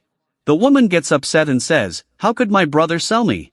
The man tries to rationalize his actions, assures the woman that he has a promising future ahead, and vows to never forget her sacrifice. The woman is irritated, she upbraids him, referring to him as bastard, and conveying her shock at his suggesting the sale of herself. Cheng halts their commotion, inquiring their names. The woman identifies herself by the name of Lai Waner while the man is Lai Xingzhai. He goes further and requests their professions. Xingzhai answers defensively, explaining that he is a scholar. In his mind, Chengdoli is disappointed, viewing scholars as poor individuals. Chengdoli then inquires why the scholar is present, to which Xingzhai assures him that his dream is to see the world and compose numerous poems. He understood that Xingzhai wishes to see many places. He jokingly comments on their situation at the moment, exposing that they are kidnapped, indicating that Xingzhai and Waner both have a poker face. Subsequently, at their own Toad Village, Waner identifies their location as the so-called Toad Village and inquires of Chengdoli if it is really the case. Being curious, Chengdoli asks her about her assertion, questioning why she thought it was the Toad Village. Xingzhai describes that they were the ones who, with only 5 men, drove off an army of 1,000, and the soldiers of Blackrock City fled in terror, even leaving their armor and weapons behind. Chengdoli is shocked and asks himself if he has gained fame. Waner has heard stories about their group who consume humans and drink their blood. She queries him if they abducted them in order to use them as their food. Chengdoli deems the rumor absurd and points at himself, asking if his face is that of a cannibal, to which Wanner assents. He proceeds to change subject, laying out the rules correctly, and advises them that so long as they remain peaceful, he will neither hurt nor incarcerate them. But he alerts them that King Nyo Mountain is overrun with bandits, and if they think that they can escape this life alive, then let them be his guest. Wanner asks why they are being imprisoned there. Her face flushes red as she predicts something before completing her sentence. Chengdoli then narrates that because they are scholars possessing knowledge, they are to put down everything they know. After they are done writing, he assures to walk them out of King Nyo Mountain safely. He orders Shinji to set the ink and provide a different room for the prisoners. Afterwards, in the prisoner's room, Wanner inquires about Xingzai's reason to surrender and states how even their master of swords commended his skill. Xingzai answers the query with a question to Wanner. Xingzai informs her that he thinks the bandit village is interesting. Wanner is perplexed as to how that would be interesting. Xingzai says that the bandits kidnapping people for information is interesting. He thinks it is astounding. Pointing at his sister, he tells her to get ready the ink while stating that being a poet, he will compose a poem. Somewhere in Toad Village, Chengdoli inquires about the news, and Xinyuan tells him that the escort team will arrive at King Nyo Mountain within 10 days. From what they learned, they will be dispatching someone by the name of Lu Hang to accompany the gift. Chengdoli shows interest in Lu Hang and requests more information regarding him. Lu Hang is about 30 years of age. He is an orphan and wields a large stick as his primary weapon, taken in and nurtured since he does not have parents or a relative. Shenyuan continues that Lu Hang is obedient and very powerful. Chengdoli mentions the obvious that if Lu Hang is powerful, the other bandits would not intend to rob him. Shenyuan concurs and adds that they could use ambush, poison, or traps rather than direct confrontation. He then inquires of Chengdoli whether they should intervene. Chengdoli considers the matter and says that they have only a few individuals. We cut to King Nyo Mountain afterwards, where unrest is in the air everywhere. In the village of Toads, Xingzai was pounding on the door of Wanner's house, yelling at her to come out. He explained to her that he needed to show her something and got her out of bed. Wanner, a bit displeased at his actions, asked him if he had pilfered the clothes of the servant girl once again, hinting that it was a habitual act on his part. Xingzai refuted the accusation and told her to forget the past. He then urged her to accompany him outside so that he could take her somewhere. As they strolled and chatted in the Toad Village, Wanner was curious and asked Xingzai about the outdoor bathing. Xingzai explained that it was not bathing, but what was in the pool. He said that the spring water flowed down from the mountain into a basin lined with straw to prevent insects and dust. The basin also had gravel and charcoal. Wanner was a bit perplexed and inquired as to why charcoal was used in the water, to which Xingzai agreed that charcoal was used to cleanse the water of vermin. Wanner inquired as to whether there would be bugs in the water, and Xingzai agreed that he didn't know the full details but had gone to the trouble of making such a pool because it was helpful. A minute later, in the Toad Village, Wanner asked Xingzai why he was taking her to the hut, whether it didn't smell. Xingzai told her to go in and take a look, but Wanner didn't agree, saying she didn't want to. Xingzai didn't convince her and said that if she didn't go in, he would tell her. Xingzai went on to describe that there was a huge hole under the hut that led to the horse and pig stable. He added that there were beetles that could fly inside people's bodies and get them ill. He also added the possibility of digging out fertile grounds. Wanner asked why they were necessary, and Xingzai conceded that he wasn't sure but thought they were useful. He said that the more you traveled around the world, the more you would know, and then asked Wanner if she thought the village was plain. Wanner replied by pointing out that there were only 6 people altogether, suggesting that their resources and abilities may be limited. Xingzai accedes but shoots back by pointing to the master of the mountain fortress and reminding her of their grand schemes. Wanner commands Xingzai to keep gazing at the cottage in the rice straw manner and insults him as a pervert. She begins uttering more words, but Xingzai stops her and warns her against speaking it. After that time, in the evening, Chang Daolei goes to visit Xingzai and inquire about how he is doing. Xingzai tells him that he has been writing all that he had seen and heard in Jingzhou. Xingzai inquires as to why he was inquiring about the writings, to which Chang Daolei merely answers by saying writing books. Xingzai inquires questionably about it, and Chang Daolei answers, recognizing Xingzai as a poet but highlighting his own desire to pen a masterpiece that will be remembered for generations. He remarks that if he does not resemble a writer, both Xingzai and Wanner remain neutral at the comment. Chang Daolei changes the subject, inquiring about Xingzai's poetry to be able to see the poems that he has done. Xingzai gleefully states that he has come up with some songs that even the veteran experts are amazed at. Chang Daolei becomes interested and takes away the paper from Xing Zai's grasp, going ahead to read the poems. Upon reading them, Chang Daolei offers a patronizing view that they hardly qualify as poetry and that he is worried about the poetic ability of the empire. Wanner, wishing to speak up for Xing Zai, interrupts him, saying that Xing Zai's poems are renowned across Jingzhou. Chang Daolei recommends that they open their eyes and observe what true poetry is. He then composes something and adds a comment, remarking that if his composition goes around in public, he will fear that the skills in the whole empire would be too terrified to hold a pen. Xing Zai smiles and answers with a bit of sarcasm on the confident tone of Chang Daolei. While Wanner believes that Chang Daolei is too arrogant, once Chang Daolei has finished writing, he suddenly says that it's late and tells them to sleep. He then goes to the door but pauses by Xing Zai, asking him why he's only writing a sentence. Chang Daolei says one sentence is enough, jokingly saying that he could frighten them to death if he were to write the entire poem. Xing Zai puts in an additional remark that he doesn't know about the talented people in the world, but having read the sentence, he would not be able to write anything in his whole life anymore. The next morning, Shinji tells Chang Daolei that Zhu's village has been destroyed. Chang Daolei insists on seeing the area. When he arrives at Zhu village, Chang Daolei is overwhelmed with shock and anger when he sees the area on fire and littered with dead bodies. It is disclosed that more than 30 individuals, including the old, frail, women, and children, were killed and the village was filled with children and elderly people and all were slaughtered mercilessly. The bandit group is shocked and asks who could have committed such a brutal act since they had a harmonious relationship with King Nyo Mountain people. Another individual says that the attack was launched by someone external. White Wolf interrupts, finds the notice hanging on a sword, and guesses whether it is a blood-soaked message left behind by the mastermind. The bandits wonder what is written in the notice. White Wolf reads the letter, which indicates that after 3 days, someone will come over from King Nyo Mountain. The individual insists on the inhabitants of King Nyo Mountain surrender individually and assemble at the foot of the mountain or face the annihilation of the whole mountain. The letter bears the signature of Lu Hong, who has been linked with Blackstone City. In the mind of Chang Daolei, he understands that this was a gesture meant as an example to others. He comments that the life of a mountain bandit is considered cheaper than that of a dog's. At Flying Tiger Village, Lao Er comes over to Gao and tells him that he has posted 2 additional posts at the rear of the mountain. Lao Er offers their people to take shifts on duty tonight. Gao says to everyone to go take weapons anytime there is any problem, reminding them to be intelligent. He then addresses their strategist and inquires if there are any lapses in their present setup. The strategist assures them that there should be no error in the setup, provided they can last the next 3 days. After they get through the mountain, everything will be fine. Gao then ponders his initial scheme to steal birthday presents and allow his brothers to survive the winter, but he was taken aback by Lu Heng's brutality. He inquires from Lao Er about Chang Daolei, but Lao Er advises him not to speak of him, belittling him by saying that Chang Daolei was afraid to urinate straight and fell ill when he went back to his village. Gao says that Chang Daolei is too young and has never witnessed such a tragedy in his life. He ponders over Lu Heng's cruelty and shudders at their present condition.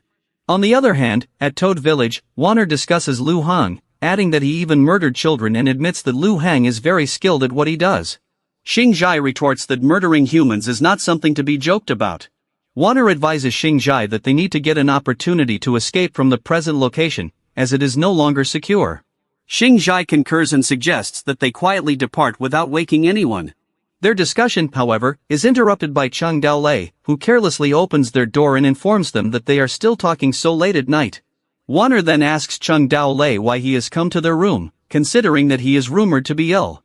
She wonders if Chang Daolei eavesdropped on their last conversation. Chang Daolei minimizes his illness, saying it's just a simple ailment, and shows his willingness to discuss matters with them. Xing Zai inquires of Chang Daolei what they are going to talk about today.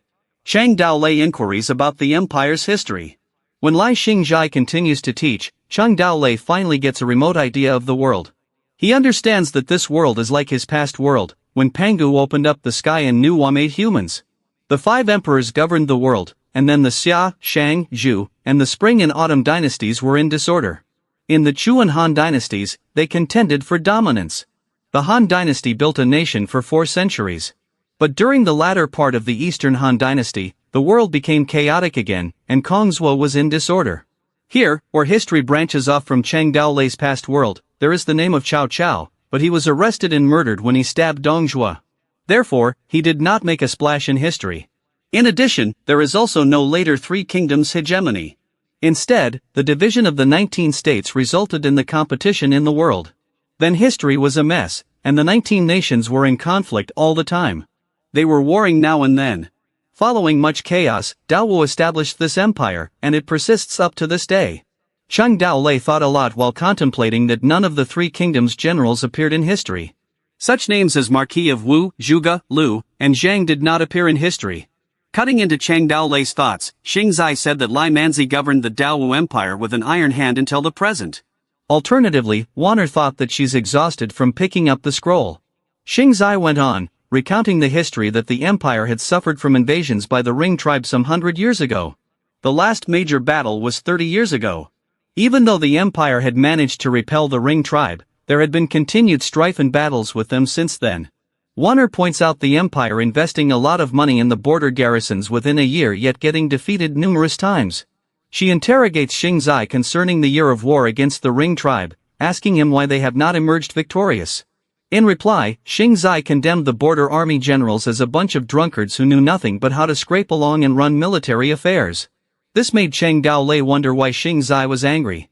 Xingzai vented his frustration by citing the many battles between the Ring tribe and the empire in recent years, all of which ended in defeat for the empire.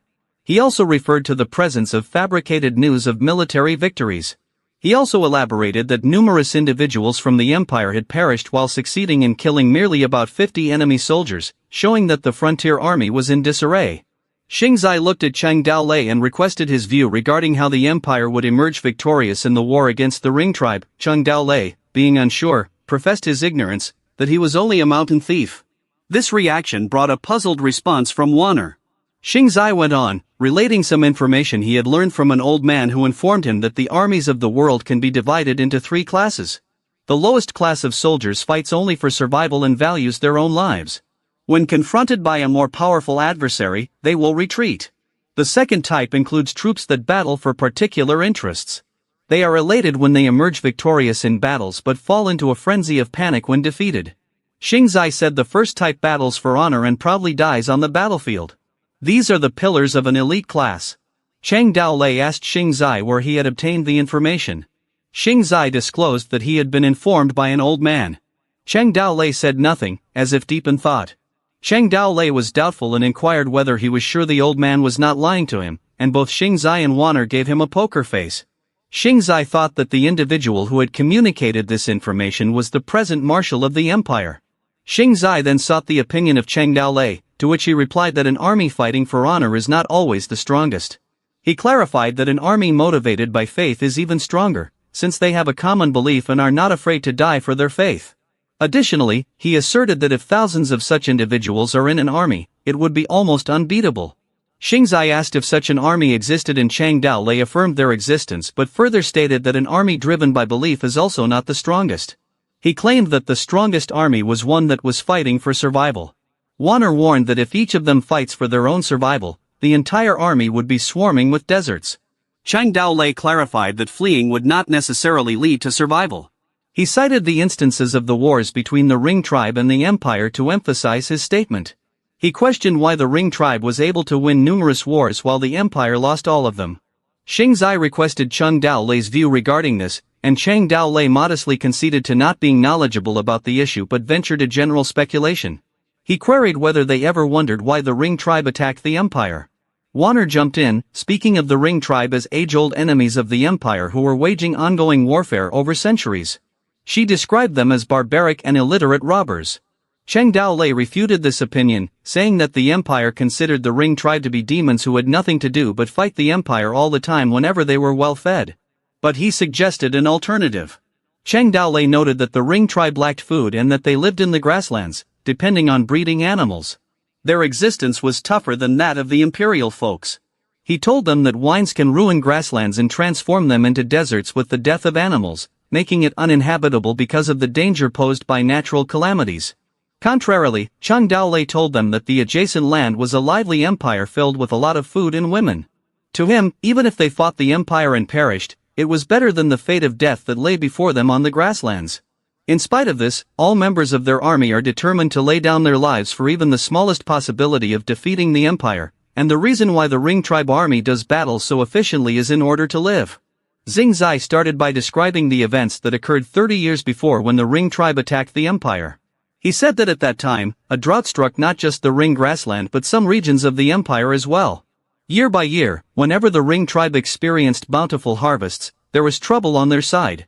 But when their crops were bad, the size of Ring tribe invasions would be greater. Chang Daolei questioned their thinking.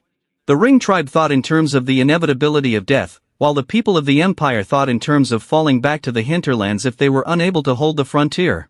He noted that for the Ring tribe, not fighting equated to starvation, while the empire's side still had the possibility of fleeing for survival. He also spoke of the internal dispute within the military court about how the empire could be invincible in such wars. Breaking up their conversation, Xing Zai spoke to Chang Daolei with a smile, that he should go back to Jingzhou with him, leaving Chang Daolei lost and wondering why he had to go back with him. Xing Zai praised Chang Daolei's smart brain and shared his opinion that Chang Daolei should have a better future and returning to Jingzhou would bring him a tremendous future. Chang Daolei believes that he has deceived Xing Zai and that he is not required to take any things whether he's in the wrong or right. He then glances at Lai Xing Zai, who appears serious. Chang Daolei accepts his sincerity since Lai Xing Zai consults him on significant military and civilian issues, and this sparks a long discussion on how to better the empire's situation at the moment. Chang Daolei thinks to himself that he doesn't want to be tutoring Lai Xing Zai all day. He stammers his way back to Xing Zai, telling him that he was just being complimentary. Still, Xing Zai maintains that Chang Daolei is very intelligent and would quickly gain a key position in the empire. Chang Daolei tells him this is flattery and asks why Lai Xing Zai keeps bothering him. He states very clearly that he does not want to be in the empire and reiterates his statement by setting down his cup and moving towards the door. But he stops and turns back to Xing Zai and makes a request. He finds the fine sword that Xing Zai has and asks if he can borrow it. Xing Zai just looks at him from afar, smiling in reply. In the evening after that, Linger goes to Chang Daolei and requests his assistance in grinding chili. Chang Daolei concurs and assures that he will arrive shortly.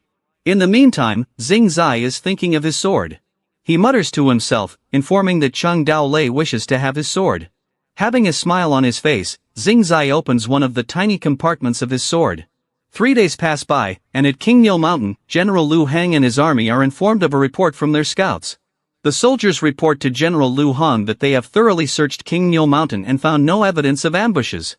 In addition, all the village masters are awaiting them at the gate of their respective villages. General Lu Hang, however, asks them to double confirm their findings.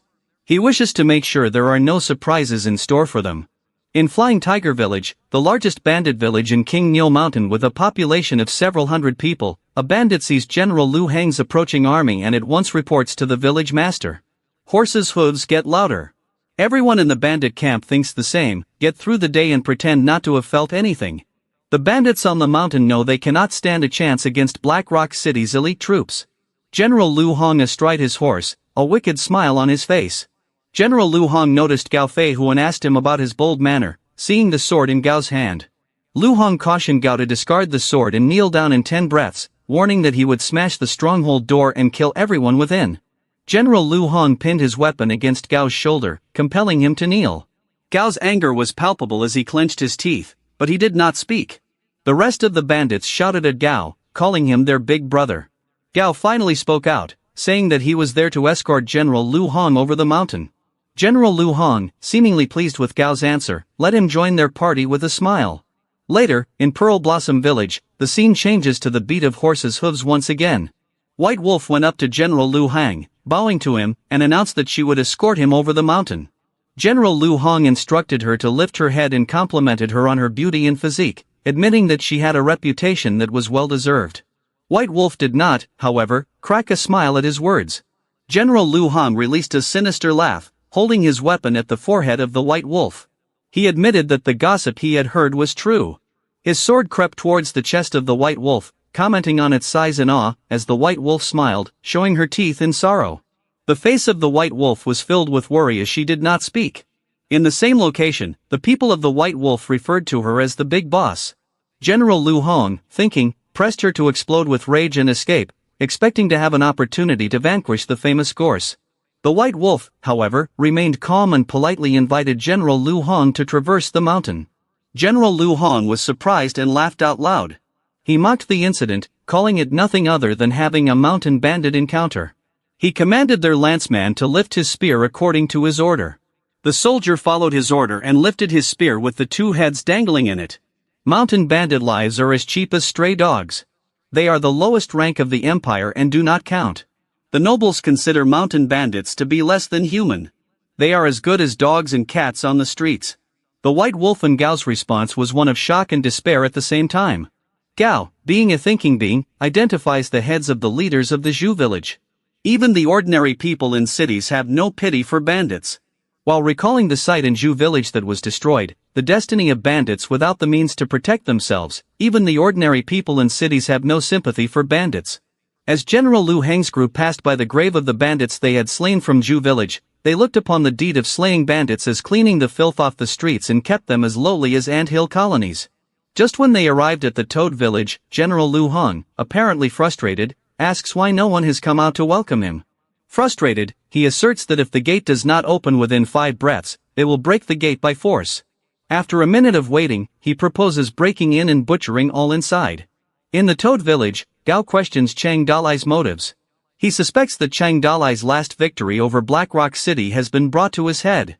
The gate of the Toad village suddenly opened, and Chang Dalai emerged, riding a horse and carrying his weapon.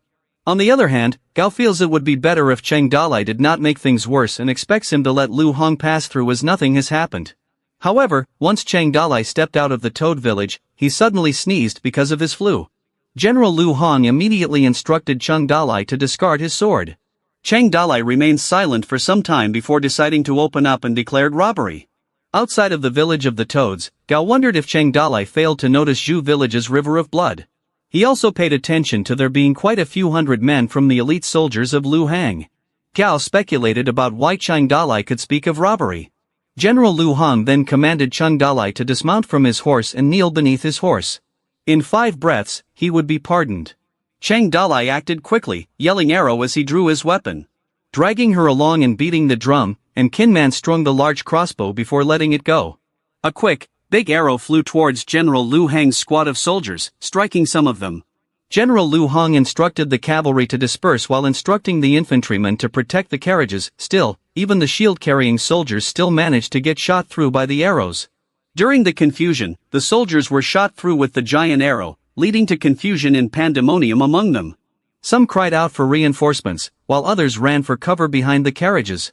General Lu Heng deflected some of the arrows using his 3-stick throwing skill and wondered if they had exhausted their arrows before he ordered them to advance. The warriors stormed forward and raged towards the Toad village. Chang Dalai instructed Qin Man that he wished to obtain General Lu Heng's head, and Qin Man assured him that he would get it. Qin Man broke into the enemy cavalry single-handedly, tearing a gap into their ranks, and his singular aim was for Lu Heng. In addition, the survivors of the soldiers fell into the horse pit traps, which activated a concealed arrow trap that shot through them all. No one in the outside world knew about these traps except for members from the Toad village, so Kinman had the safe route and the other routes had traps. The 400 steps distance of the Toad village has turned into the most extended journey of their lives now. Chang Dalai declared that he possessed an enchanted spell and shouted from up above. Gao, as a mere audience, said Chang Dalai was calling thunder again. In the hiding spot in the Toad village, Ling Er then beat the drum again, while Shinji and Xin Yuan released sacks from above. The sacks suddenly exploded, creating a red fog and splattering the soldiers with dust that made them run and cough. While White Wolf and Gao observed it, White Wolf asked what it was, and Gao replied that it was a red chili bomb. Amidst the disorder, the troops still charged toward the village. Chang Dalai summoned Xiaoyu to accompany him into combat, while Qin Man has a one-man battle with General Lu Heng. He thrusts his spear toward Lu Heng, but Lu Heng easily parries it. Qin Man attacks Lu Heng once again, and Lu Heng gets knocked off his horse. A soldier begins shouting that General Lu Heng has been killed. Once Lu Heng tumbles off the horse, his soldiers believe he is dead, and their fighting spirit is broken.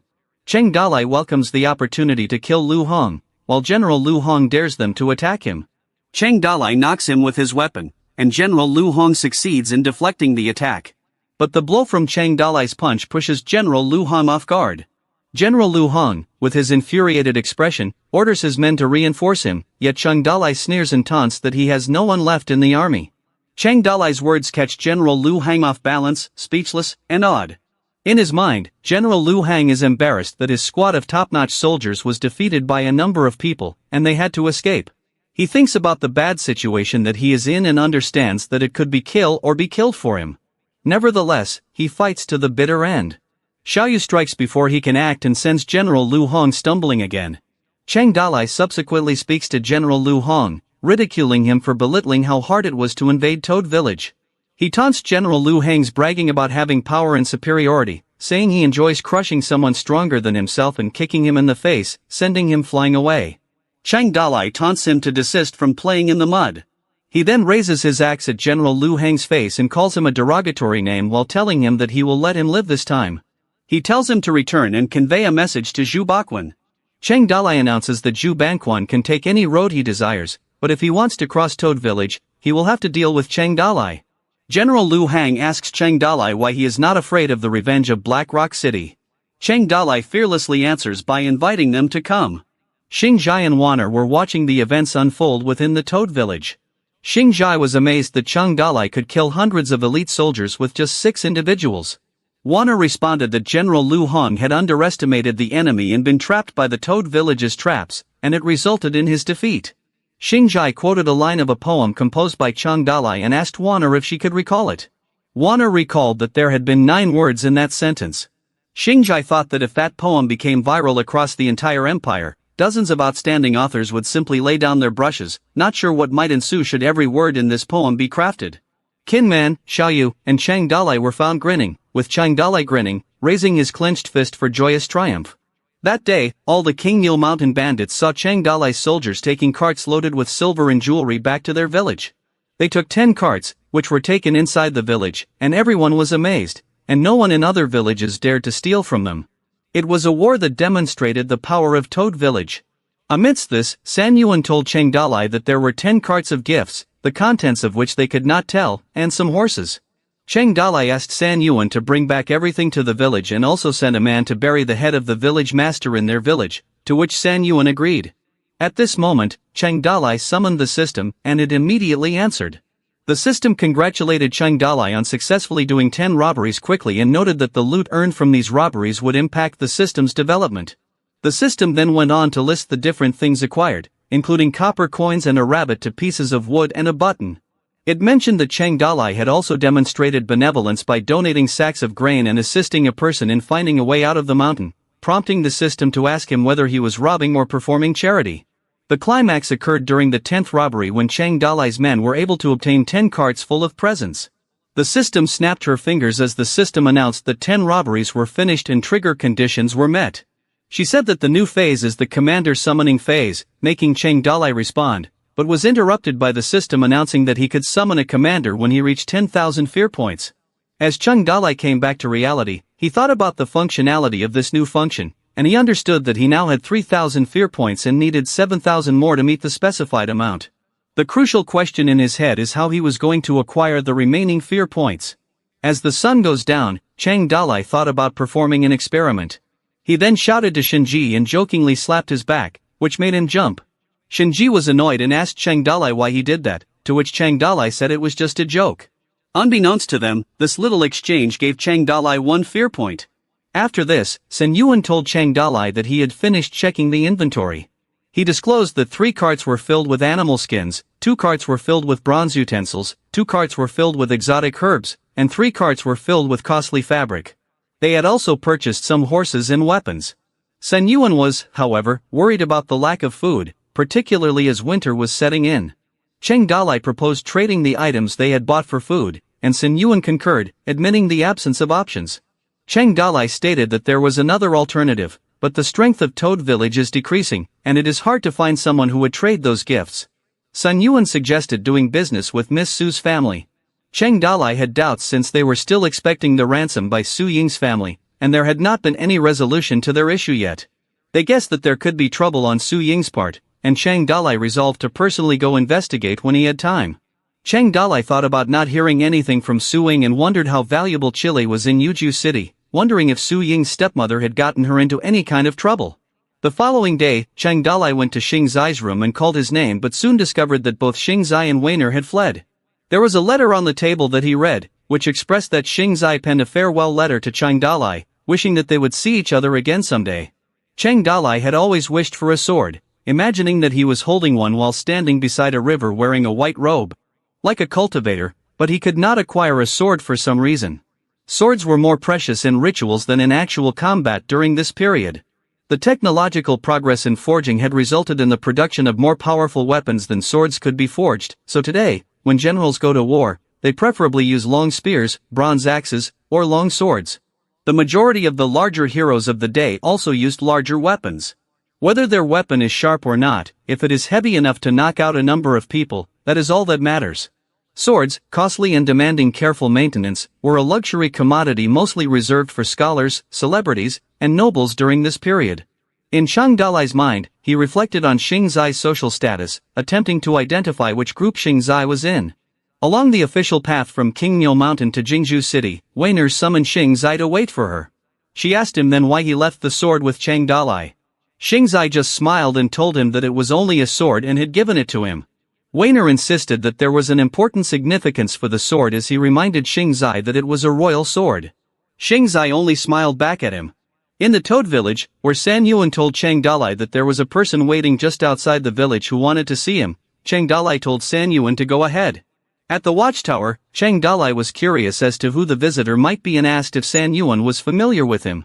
San Yuan learned that the man outside was called Lai Jia and that he was the leader of the Wolf Gang, a Black Rock City gang of 100 to 200 people. San Yuan was surprised to learn this because he had not had direct contact with the Wolf Gang previously, and he did not understand why Lai Jia came. Chang Dalai guessed that Zhu Banquan could have sent him to negotiate for birthday presents. San Yuan could not believe it, pointing out that they had previously robbed them, questioning their cooperation with them, given their status as mountain bandits. Meanwhile, Lai Jia thought that they were discussing something among themselves. Chang Dalai reasoned that Lai Jia might not want to engage in a fight, as he didn't have much time for them. Chang Dalai said that Lai Jia stole his place as the new lord of Black Rock City and overpowered rebel armies. With Lai Jia's upcoming birthday party of Yuzhou City Lord, Chang Dalai said that it would be best for Lai Jia to redeem the gifts sooner. San Yuan joined Chang Dalai in their agreement. But Chang Dalai wondered why Lai Jia stayed out of the village when they could not harm him. San Yuan told one story of Lai Jia's pride and said how Han Huju one day wished to meet him but Lai Jia kept silence for 2 hours before Han Huju spoke a word. Chang Dalai with his wide grin admitted his pride too and admiring people of pride.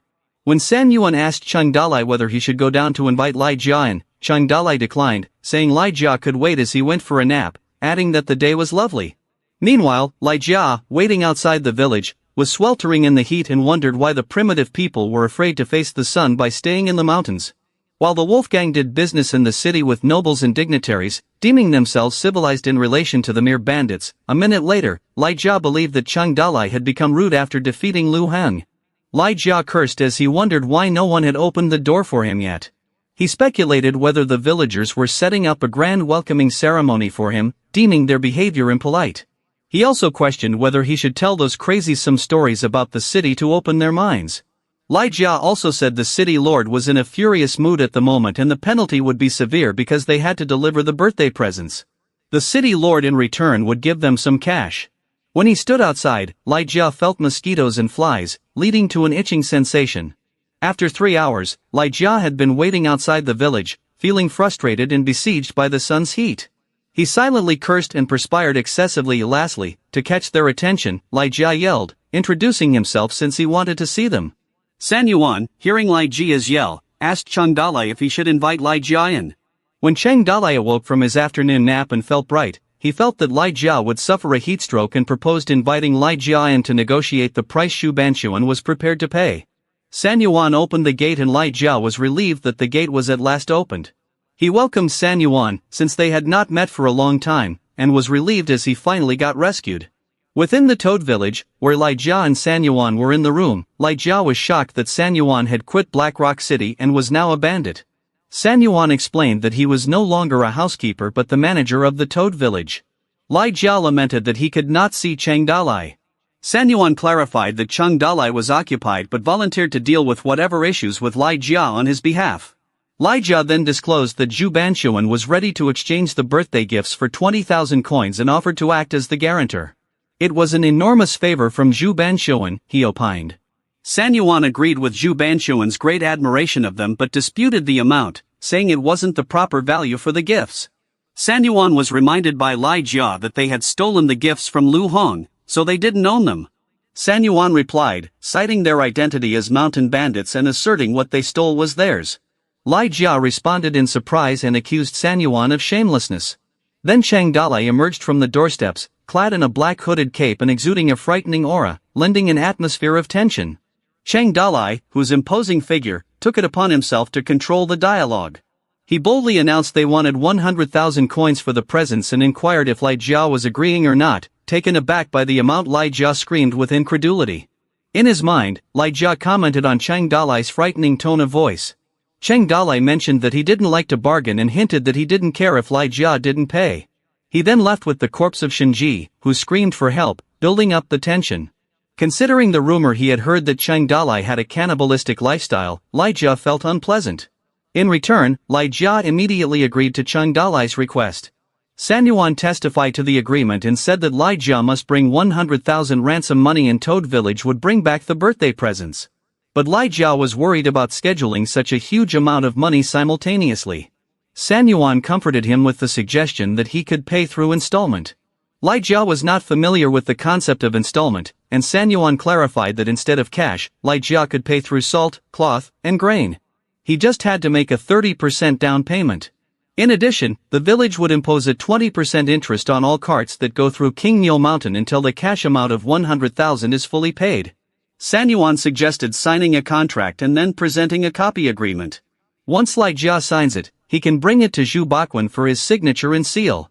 Once the down payment is paid, Lai Jia can bring the birthday gifts along. Lai Jia explained if they could return all the gifts after paying the 30% down payment of 30,000 coins. San Yuan reiterated that Lai Jia was right. Lai Jia inquired from San Yuan on the money delivery. San Yuan reassured him that he had no rush and proposed something. Within another room, Shinji inquired about when they would be allowed to go out. Chang Dalai replied, indicating that they should wait until San Yuan had finished tricking the Wolfgang leader. Chang Dalai stated that he was going to Yuzhou City and told Shinji to go with him. Shinji joked by asking whether Chang Dalai was missing his wife because he was too young. Chang Dalai described that he had two reasons for which he was headed to Yuzhou. First, he wanted to visit Suing, and secondly because he hadn't visited a city for a very long time. On a quiet sunny day in Flying Tiger Village, while Gao was out fishing, he joyfully caught fish and then went on to put them in his pot and dry them so that they would remain for some time. Lao Er, at last, broke his serene moment by calling him out loudly, causing Gao to jump in fright. Consequently, the pot of fish in Gao's hands fell into the water. Lao Er, who was coming towards Gao, told him that the Toad Village had put up a notice once more. Though Gao was heartbroken, he simply glared at the pot drowning. Gao walked away from Lao Er and appeared frustrated, jokingly choking Lao Er. Lao Er was panicking as he pleaded with him to stop since he was already choking. After that, Gao released Lao Er. Lao Er, who was now lying on the ground, Gao asked him what was written on the notice. Lao Er told Gao that they were supposed to take chili and plant it. There was also written that 1 kilogram of chili would be traded for 1 kilogram of grain, which meant a yield per acre of over 1,000. Lao Er asked whether or not the contents of the notice were true. Gao scoffed at the possibility, asserting that no one would be foolish enough to make such a statement. But Lao Er had something to say about it, asserting that even the little white wolf from Pearl Blossom Village and the bald-head bandits had stolen some seeds. Lao Er further added that he also possessed some seeds for half an acre and asked Gao to give him the space to sow the seeds. But Gao was adamant that it was absurd and said that they were planning to sow a crop of beans for the year. He informed Lao Er that there was no vacant free space for him. But Lao Er did not give up and requested Gao again to provide him with a piece of land. He suggested that he would attempt to cultivate chili there and they could both test whether the rumors were true or not. Gao finally agreed and provided Lao Er with the open space in front of the hall where he could plant. 3 days subsequent thereto, within the village of the Toad, San Yuan contacted Cheng Daolo to inform him that a representative of Black Rock City had sent somebody to send an advance payment of the ransom. Cheng Daolo told San Yuan to tally 10,000 coins of copper, salt, iron, and grains. Cheng Daolo thanked General Lu Hong for his patronage, and General Lu Hang bowed reluctantly in respect of Cheng Daoli's politeness. The process of handover was smooth. Then Lu Hong took the presents directly to Yuzhou City, which reflected the nervous level of Zhu Baquan. Cheng Daolo dressed up in beautiful clothes on a sunny morning, took a waist knife with him, and got a thin horse ready. Afterwards, he departed for the city with Zhu Xinjie. In the Su household, two persons were conversing. One person was describing a man named Huang Yuan quite well, who was 48 years old and had lost his wife last year without a son or daughter. The person suggested that if she married Su Ying to him, she would be his first wife. The other person expressed concern about Su Ying's age, noting that she was only 17 years old. However, the person dismissed the matter of Su Ying's age, highlighting that her fiancé's family had been ruined and she had been violated by the bandits. The individual felt that it was good enough that Huang was willing to marry her. Zhao, Su Ying's maidservant, stood outside the door, eavesdropping on their conversation. Her face was melancholic, whereas the two people inside were just laughing. In another corner of the Su household, Su Ying was giving food to the birds when suddenly Zhao rushed towards her, calling for her to stop. Zhao told Su Ying that the old lady had planned to marry her off to a white-bearded old man surnamed Huang. Su Ying replied quietly that she knew it. Zhao became impatient and asked Su Ying why she was going to marry someone as old as her grandfather. Su Ying sighed and coolly clarified that it was still acceptable for her to marry after all that had transpired. In addition, she insisted that she would still be the first wife. However, Zhao was worried and asked whether Su Ying's heart would actually be contented, leaving Su Ying speechless for a brief moment before she assured her that she was. Outside the gate of Yuzhou City, a group of villagers were reading the poster that declared Cheng Daolei to be a bandit who was born in King New Mountain's Toad Village and his nickname was Toad King. The villagers explained the appearance of Cheng Daolei, talking about his square mouth, broad face, and black beard underneath his chin.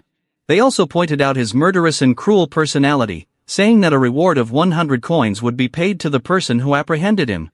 Cheng Daolei responded nonchalantly when he heard that his bounty had risen. Shinji said that the wanted poster did not look like Cheng Daolei, wondering how they could possibly capture him. Cheng Daolei grinned and decided to enter the town. As they were about to enter, the guards noticed Cheng Daolei's expression and halted him, saying he seemed suspicious. Shinji jumped in quickly, saying that Cheng Daolei was going to enjoy himself in the city and wished that they could accept him. Shinji gave a gold coin to the guards. The guards then requested their names and where they originated. Cheng Daolei was hesitant for a moment before telling them his name was Oba from the village close to King New Mountain. He continued and said Shinji was Aoi and he presented him as his uncle. Cheng Daolei told them that they came to see their friends in the city. The guards found Oba a weird surname, yet they still let them pass. One of the soldiers cautioned them that since they were from King New Mountain, they must know that bandits from there gave them problems once in a while. That is why they had to be on guard all the time. Within the city, Cheng Daolei mentioned that Yuzhou City was so prosperous while Shinji proposed eating first. At Four Ocean Building, where Cheng Daolei and Shinji had dined, Cheng Daolei summoned Zayawar, who owned it. Cheng Daolei asked Zayawar to bring him half a caddy of wine and 2 caddies of beef. Unfortunately, Zayawar politely declined, explaining that they had no beef. Additionally, Zayawar informed him of the availability of a liquor shop, but asked what Cheng Daolei meant by wine. Shinji stepped in and took over, ordering Zayawar to mind the preparations. He requested to get a bedroom organized for them first. In addition, he said their horses were parked outside and ordered them to bring them to the backyard and feed them well. He also asked them to bring 2 pots of huangjiu, half a caddy of mutton, half a caddy of pork, and fish soup. Lastly, Shinji encouraged Zayawar to expedite these tasks. Zayawar undertook the requests and promised Shinji, referring to him as Sir, that they would not take a long time to wait. Eventually, food was served and Zayawar bid them a pleasant stay, assuring them that they could call on him at any time if they required anything. Shinji rewarded him with gold coins. However, he had a question for Zayawar for a moment, asking about the other dishes they had served. Zayawar responded politely and provided them with a list of the dishes they served, though none of the dishes were particularly noteworthy. Shinji, deep in thought, observed that although Zayawar had introduced more than 10 dishes, the culinary techniques involved were limited to steaming and boiling. Barbecue was unheard of, and frying was also a rare event. It dawned on Shinji that the main intention behind these food preparations was conserving the use of oil and salt. For Cheng Daolei, he considered the limited number of dishes on the menu and saw a business opportunity. He considered offering various kinds of food, including Manchu hot pot, street food, and even seashore food. Amidst contemplation, Zayawar took advantage of the situation and said that they had discovered a novel type of food product, but it was not common. But the only issue was that there were no customers purchasing it. Zayawar proceeded to ask them whether they would be willing to try it. The curiosity was evoked, and Shinji smiled and inquired about the ingredients. Zayawar replied by asking them if they knew anything about chile. But Chung Dali was uncertain and lied that he never knew anything about it. Xiaower replied, stating that he wasn't trying to downplay their awareness. But, in fact, despite the fact that they never saw it before, the flavor was very intriguing. He said that the Lord of Loi City, who, after consuming it, had asked for half a kilo of chile. But, as it turned out, their shop had only 10 kilos in total. Cheng Dali smiled and inquired politely where the value food item had come from, to which Xiaower attributed his wife for buying it from a traveling merchant who had come from abroad, complimenting his wife for getting such a valuable treasure. He wagered that the food was the sole one of its kind within the empire. Xiaower then suggested preparing a dish with the special flavors of it. But Cheng Dali refused, comforting Xiaower and citing that he had been burning with fever during the recent times. He told him to take the remaining food first and promised him that he would catch up afterwards. Xiaower agreed with the instruction and said that he had to hurry now. After Xiaower departed, Shinji indulged in gossip concerning the restaurant, which he thought was related to the Seihai business. But he believed strongly that the Seihai business's wife was certainly not Suing. Shinji thought that Suing had removed the chile. He asked himself why it was being said that another person had brought it. Cheng Dali questioned Shinji why he did not bring some others with him to the city when he arrived, instead of selecting him. Shinji responded with pride that it was absolutely natural because of his cleverness and capacity to give advice on any matter. Cheng Dali was irked at Shinji's arrogance. But he reminded him that the reasons they came to the city were not to drink, eat, or have fun but for their missions. He couldn't help but be anxious as he brooded over Shinji's actions. Cheng Dali reminded Shinji of the missions with a focus on analyzing the condition of the Su family who owed them a ransom. Moreover, they also had to investigate the feasibility of purchasing slaves in order to bring some individuals back to their camp. Cheng Dali sought Shinji's advice on what task he should do. In an instant, Shinji selected the tougher assignment of spying on the Su family. Cheng Dali became angry, swore at Shinji as he ordered him to take to the streets in the afternoon to witness where slave trade was happening. After he had verified the quantity of slaves, he was to come back right away to their stronghold to obtain money. Shinji, however, attached a personal condition, stating that he wanted to purchase 2 flower clothes to linger in the city. Cheng Dali agreed to Shinji's demand and spat small pieces of silver into Shinji's palms. Cheng Dali stated that the accounts would be cleared when the job was finished. He told Shinji to wait for him at the inn. Shinji had the silver coins after that and showed his confusion regarding what happened and said that he would not come back tonight. He comforted Cheng Dali not to worry. Cheng Dali simply kept quiet in reaction to Shinji's words. After Shinji departed, Cheng Dali summoned the approaching waiter and requested politely how he might help him.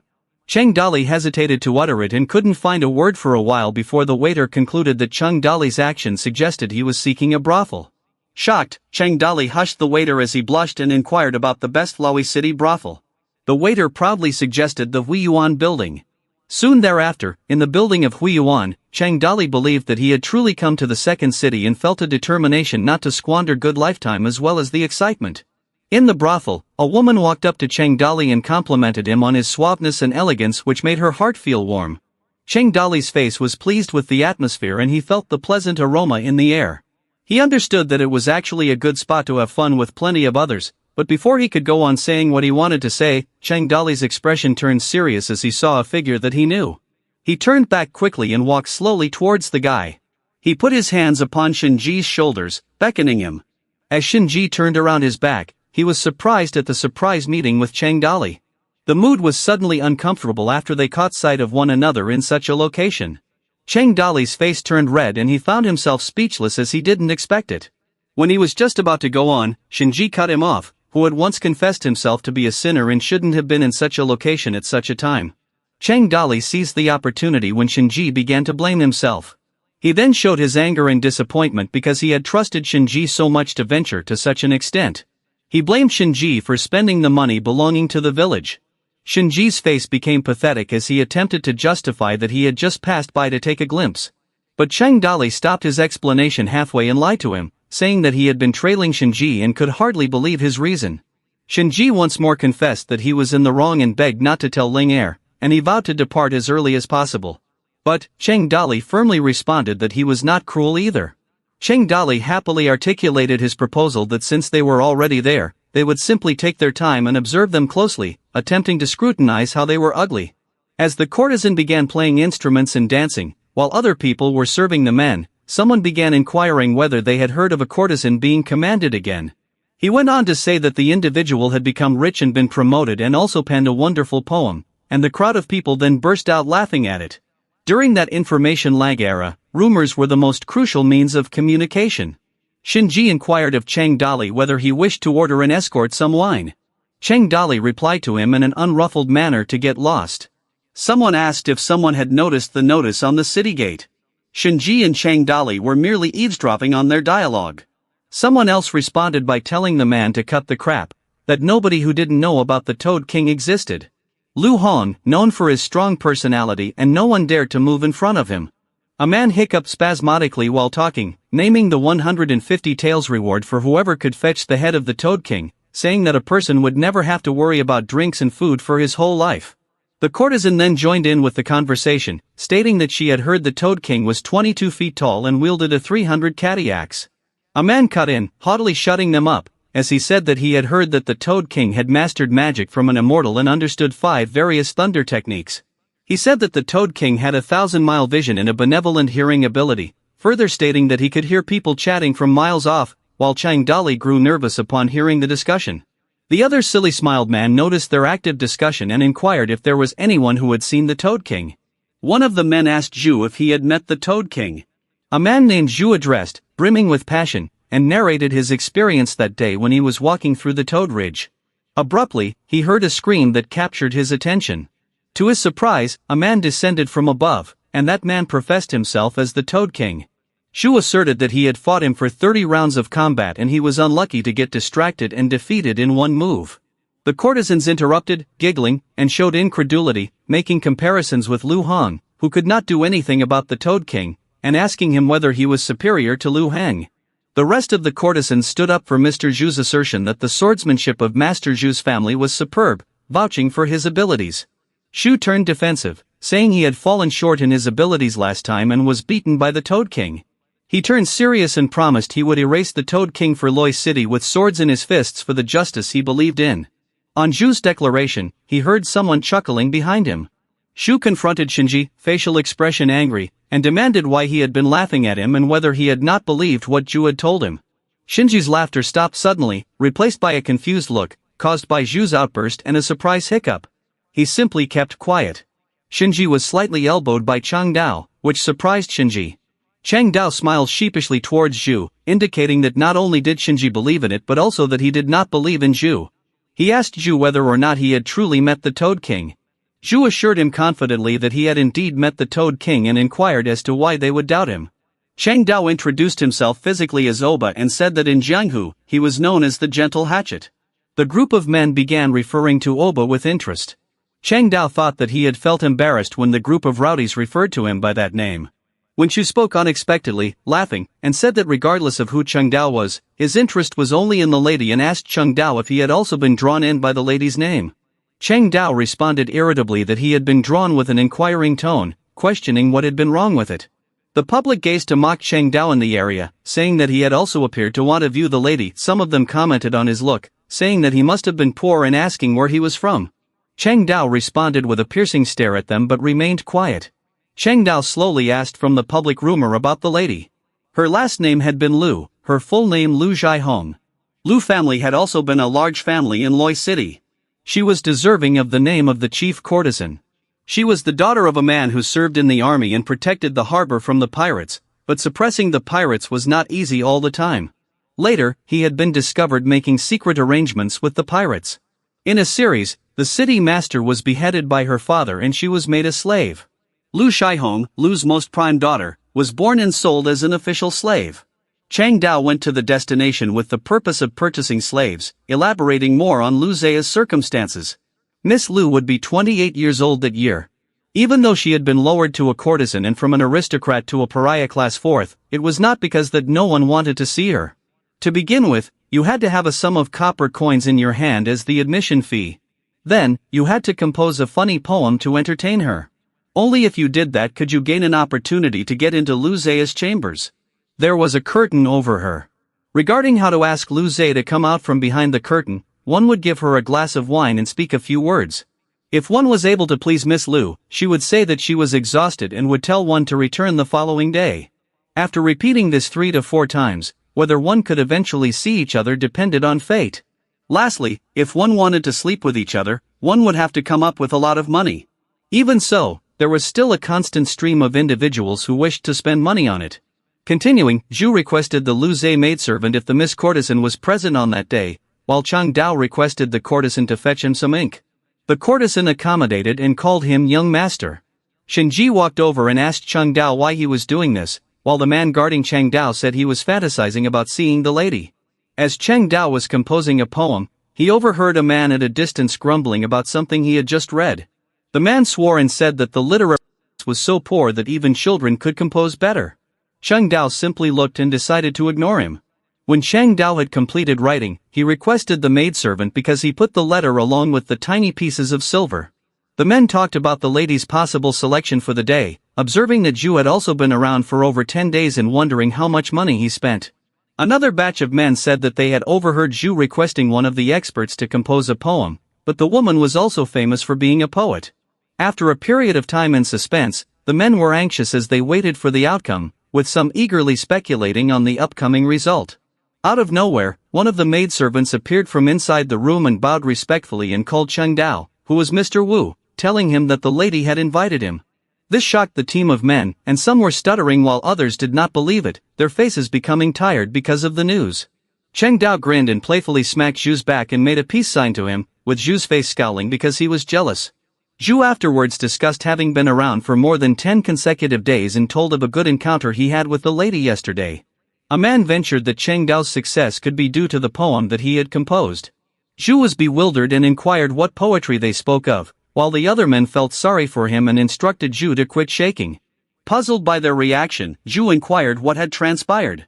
The men spotted a piece of paper on his back and understood that it was a picture of a toad frog. The man cried out, stammering, that the picture symbolized the king toad. Other men wondered in shock and fright whether the Toad King was there. Other men made comments that his cautions had been disregarded, in reference to his previous talks regarding the Toad King's powers, like 1,000-mile vision and hearing. Zhu, with a somber face, read the message in the picture, which said it had been eye-catching and pleasing to the ears. The moment Chang Dao stepped into the room, he overheard Lu Zhai reading a poem and inquired if it belonged to Mr. Wu. Chang Dao politely asked her to refer to him by name since he was a laid-back person, to which Lu Zhai referred to him by his name, and Chang Dao smiled warmly and friendly. While waiting and maintaining his quietness inside the room, Chang Dao to himself estimated that he should have taken a closer inspection of Lu, reflecting upon how pretty a 16-year-old girl was before she matured. Lu Zhai reminded Chang Dao softly that it was already late, but he was daydreaming. He believed it was not too early to have fun at bedtime and believed Lu Zhai's poetic words could have been indicating that she wanted to escape from there. Chang Dao believed it was a waste of money to be kicked out in this way. Lu Zhai asked Chang Dao what he would do and Chang Dao crawled towards her curtain bed slowly. Since Chang Dao was close that he could open the curtain, Lu Zhai begged Chang Dao to comport himself since she saw that the shadow of Chang Dao was extremely close to the curtain. Chang Dao did not take notice of Lu Zhai's entreaty but went ahead to open the curtain anyway. Lu Zhai shrieked in terror when Chang Dao clutched the curtain and stared at her. He had doubts that the rumor was exaggerated. He referred to Lu Zhai as a little lowly and she seemed quite nice, but he had to ask about her family first. Chang Dao reassured her not to fear and he would not harm her and begged her not to scream, but Lu Zhai felt uneasy in his presence and begged him to leave her alone and not touch her. Amidst screams, a man who had been hiding inside the room made himself ready to strike Chang Dao. As Chang Dao attempted to cool down the situation by mentioning that there was no need to scream and that he was a gentleman, a man suddenly struck from behind Chang Dao. There came a loud impact from Lu Zhai's bed and the man struck Chang Dao on the bed with a knife pressed to his neck and sat on him so he couldn't get up. The man inquired of Lu Zhai whether he should kill Chang Dao. Lu Zhai begged him not to kill him. Chang Dao merely smiled and sarcastically said there was already a man in her room. With a stern face drawn across his countenance, the man named Meng Xian threatened Chang Dali by asking him why he was talking when he would be dead soon. Lu Zhai, who just stared at them, kept quiet. Xian suddenly screamed, "Die," and tried to stab Chang Dali's head, but then Chang Dali also screamed, alleging that he was able to save Lu's family. Lu Zhai instructed Xian to hold back at the last moment when the knife was about to touch the neck of Chang Dali, but Xian felt he had reason to be concerned, as Chang Dali knew that he had taken refuge there and couldn't allow rumors to spread around. Lu Zhai asked Xian to listen to Chang Dali first and then make a decision. A few minutes later, tea had been served on the table, and Lu Zhai was suspicious and asked about who Cheng Dali was and how he was going to rescue her family. Cheng Dali replied peacefully with another question, inquiring about the whereabouts of Zion and questioning whether he could trust him. Zion annoyingly opened his mouth to speak, but before he could do so, Lu Zhai interrupted him, mentioning that Zion was the adopted son by her father and treated her like a sister. She put more stress on the trust she had in him and the safeguarding he had accorded to her, adding that she had been managing these days and that he was the most trusted person to her. But Cheng Dali, his face scowling and his mind suspicious, learned that by day there was a reward for another individual other than himself, and reached the conclusion that Zion was Meng Zion, adopted by Lu's father to learn martial arts and become an army serviceman. Having experienced the tragic event which happened to the Lu family, Zion also lost his rank to become a slave. It turned out that having escaped from prison, he went straight out to look for Lu Zhai. He suspected Zion's motives and feared he was attempting to transform his very own sister into a girl he could love, as he was already 25 years old and still fantasized about a little girl. Cheng Dali reviled Zion as a shameless man. Lu Zhai, who craved explanations, wanted to know who Cheng Dali was. Cheng Dali answered with a seemingly outlandish statement that he was Toad King from King New Mountain's Toad Village. Zion responded, calling him a mountain bandit she despised. Lu Zhai inquired, asking specifically if he was Cheng Dali. Zion sternly warned him not to speak nonsense, for the Toad King could knock Lu Hang out with a single blow, inquired Cheng Dali as to how Lu Hong had proved as useless as he was, and threatened to execute him if he kept lying. In a surprising turn of events, Cheng Dali grinned with a playfulness and retracted what he had said, realizing that he could not deceive them. He confessed that he was just a commoner from Toad Ridge, divulging his last name as Wu and his names as Oba and Vader. When he said Vader, it awakened a sense in Zion, who felt a connection to his father. Cheng Dali sneered and affirmed, jokingly reacting to Zion's thoughts since he was his good son. During the course of events, Cheng Dali commended General Lu for being a good leader. Even though they had not met him before, they had long admired him. They had heard that General Lu had been wrongly accused and met such a fate. Upon hearing about the matter, their leader became extremely furious. Lu Zhai was relieved that Cheng Dali, being a mountain bandit or not, knew her father had been framed. She felt justice was in Cheng Dali's heart. Cheng Dali disclosed their leader, who was simply called the Big Boss, had cautioned them not to allow any ill to befall General Lu's descendants. As a result, Cheng Dali had been specially dispatched to the city to find out about the situation. He offered to save the lives of the Lu family. Lu Zhai wondered what Cheng Dali would do and inquired about his intentions. Cheng Dali replied that now that he had collected all the information needed, he would go back to the stronghold to collect the money. He intended to spend the money to redeem other individuals and then go ahead and rescue Miss Lu. Lu was taken aback for a moment before she could utter a word, as she did not expect the Toad King to be so kind. Her voice was brimming with hope and a mixture of determination. She wept as she said that if Cheng Dali could rescue her family's lives, she was at a loss for words as she stuttered down and fell silent. Cheng Dali was confused in mind, shocked by what Lu Zhai said. He did not know if she was ready to devote her body. Lu Zhai went on talking and remarked that she would become Cheng Dali's slave and would work for him throughout the next life. Cheng Dali's thoughts ran wild, endeavoring to comprehend what Lu Zhai had just uttered. Being born and living again in the next life was her worst nightmare. The courtesan group chattered about the rumors circulating that the Toad King was close by. Other courtesans disbelieved and not all of the courtesans were sure. Some doubted the assertion and some wondered if it was an old man. The group of men debated as the rumors kept spreading about how long Cheng Dali had been within. There were some men who doubted if he had managed in his first trial. While Zhu merely gazed at Shinji, who appeared to be having a good time, a maidservant then went near Shinji and disturbed his moment. She told Shinji that the lady requested his presence for a meeting. Shinji's face was astonished when he was told that the lady had called him, and his face lit up by the news. He added that he hadn't anticipated Cheng Dali to be so caring and how it was uncommon for one to share their fruits of toil. In the meantime, the group of men observed Shinji go into the room with envy. Zhu kept thinking of making a joke about the lady having a three-person fetish. Afterwards, when Shinji came into the room, he was greeted by the sword of Ziyun and became afraid. He inquired from Cheng Dali about what was happening. Cheng Dali, who had folded arms, replied by welcoming Meng Ziyun as a servant of General Lu and that Ziyun didn't have faith in him. So, he asked Shinji to bring Meng Ziyun to the stronghold and return with money to save people. Shinji inquired about Cheng Dali's intentions as well, and Cheng Dali said he had some other affairs to attend to in the city. He informed Shinji that he had a means to get to him. Cheng Dali opened the window of Lu Zhai and informed Lu Zhai that at the time of rescue, she was to have her word and become a slave. He then quickly jumped through the window. In the middle of the night, at the Su family residence, Cheng Dali observed the grandeur of the Su family and thought to himself that it appeared too big. He pondered why a family with abundant land and few people would create so much trouble. With so many rooms in the mansion, he wondered how he would find the boudoir of Su Ying. Two ladies suddenly passed by and discussed something that ceased Cheng Dali from thinking. The lady started to speak, belittling someone and commenting that someone thought of herself as the young miss of the family. The other lady joined in, revealing that the family's old man was on his deathbed and now his wife had the final authority in the family. Another woman complained about her dislike and said that if Su Ying was bold enough to pretend to be a young lady in front of her again, she would display her cruelty.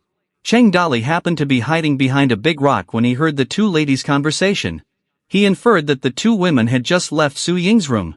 Elsewhere, Su Ying sat among a cloud of fireflies on her front porch, tears rolling down her face, when she suddenly saw a man sitting at the top of the wall. Scared, she grew upset and asked herself why the man was there. Cheng Dali slid off at the top of the wall and fell out aloud to the ground. Su Ying was shocked and was still keeping quiet, watching him on the ground.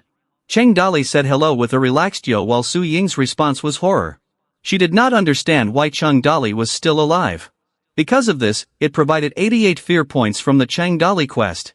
Su Ying, not yet knowing Cheng Dali's identity because of the late time, cautioned him not to approach and moved back a little bit, as Cheng Dali rose up and shook off the dust from his robe.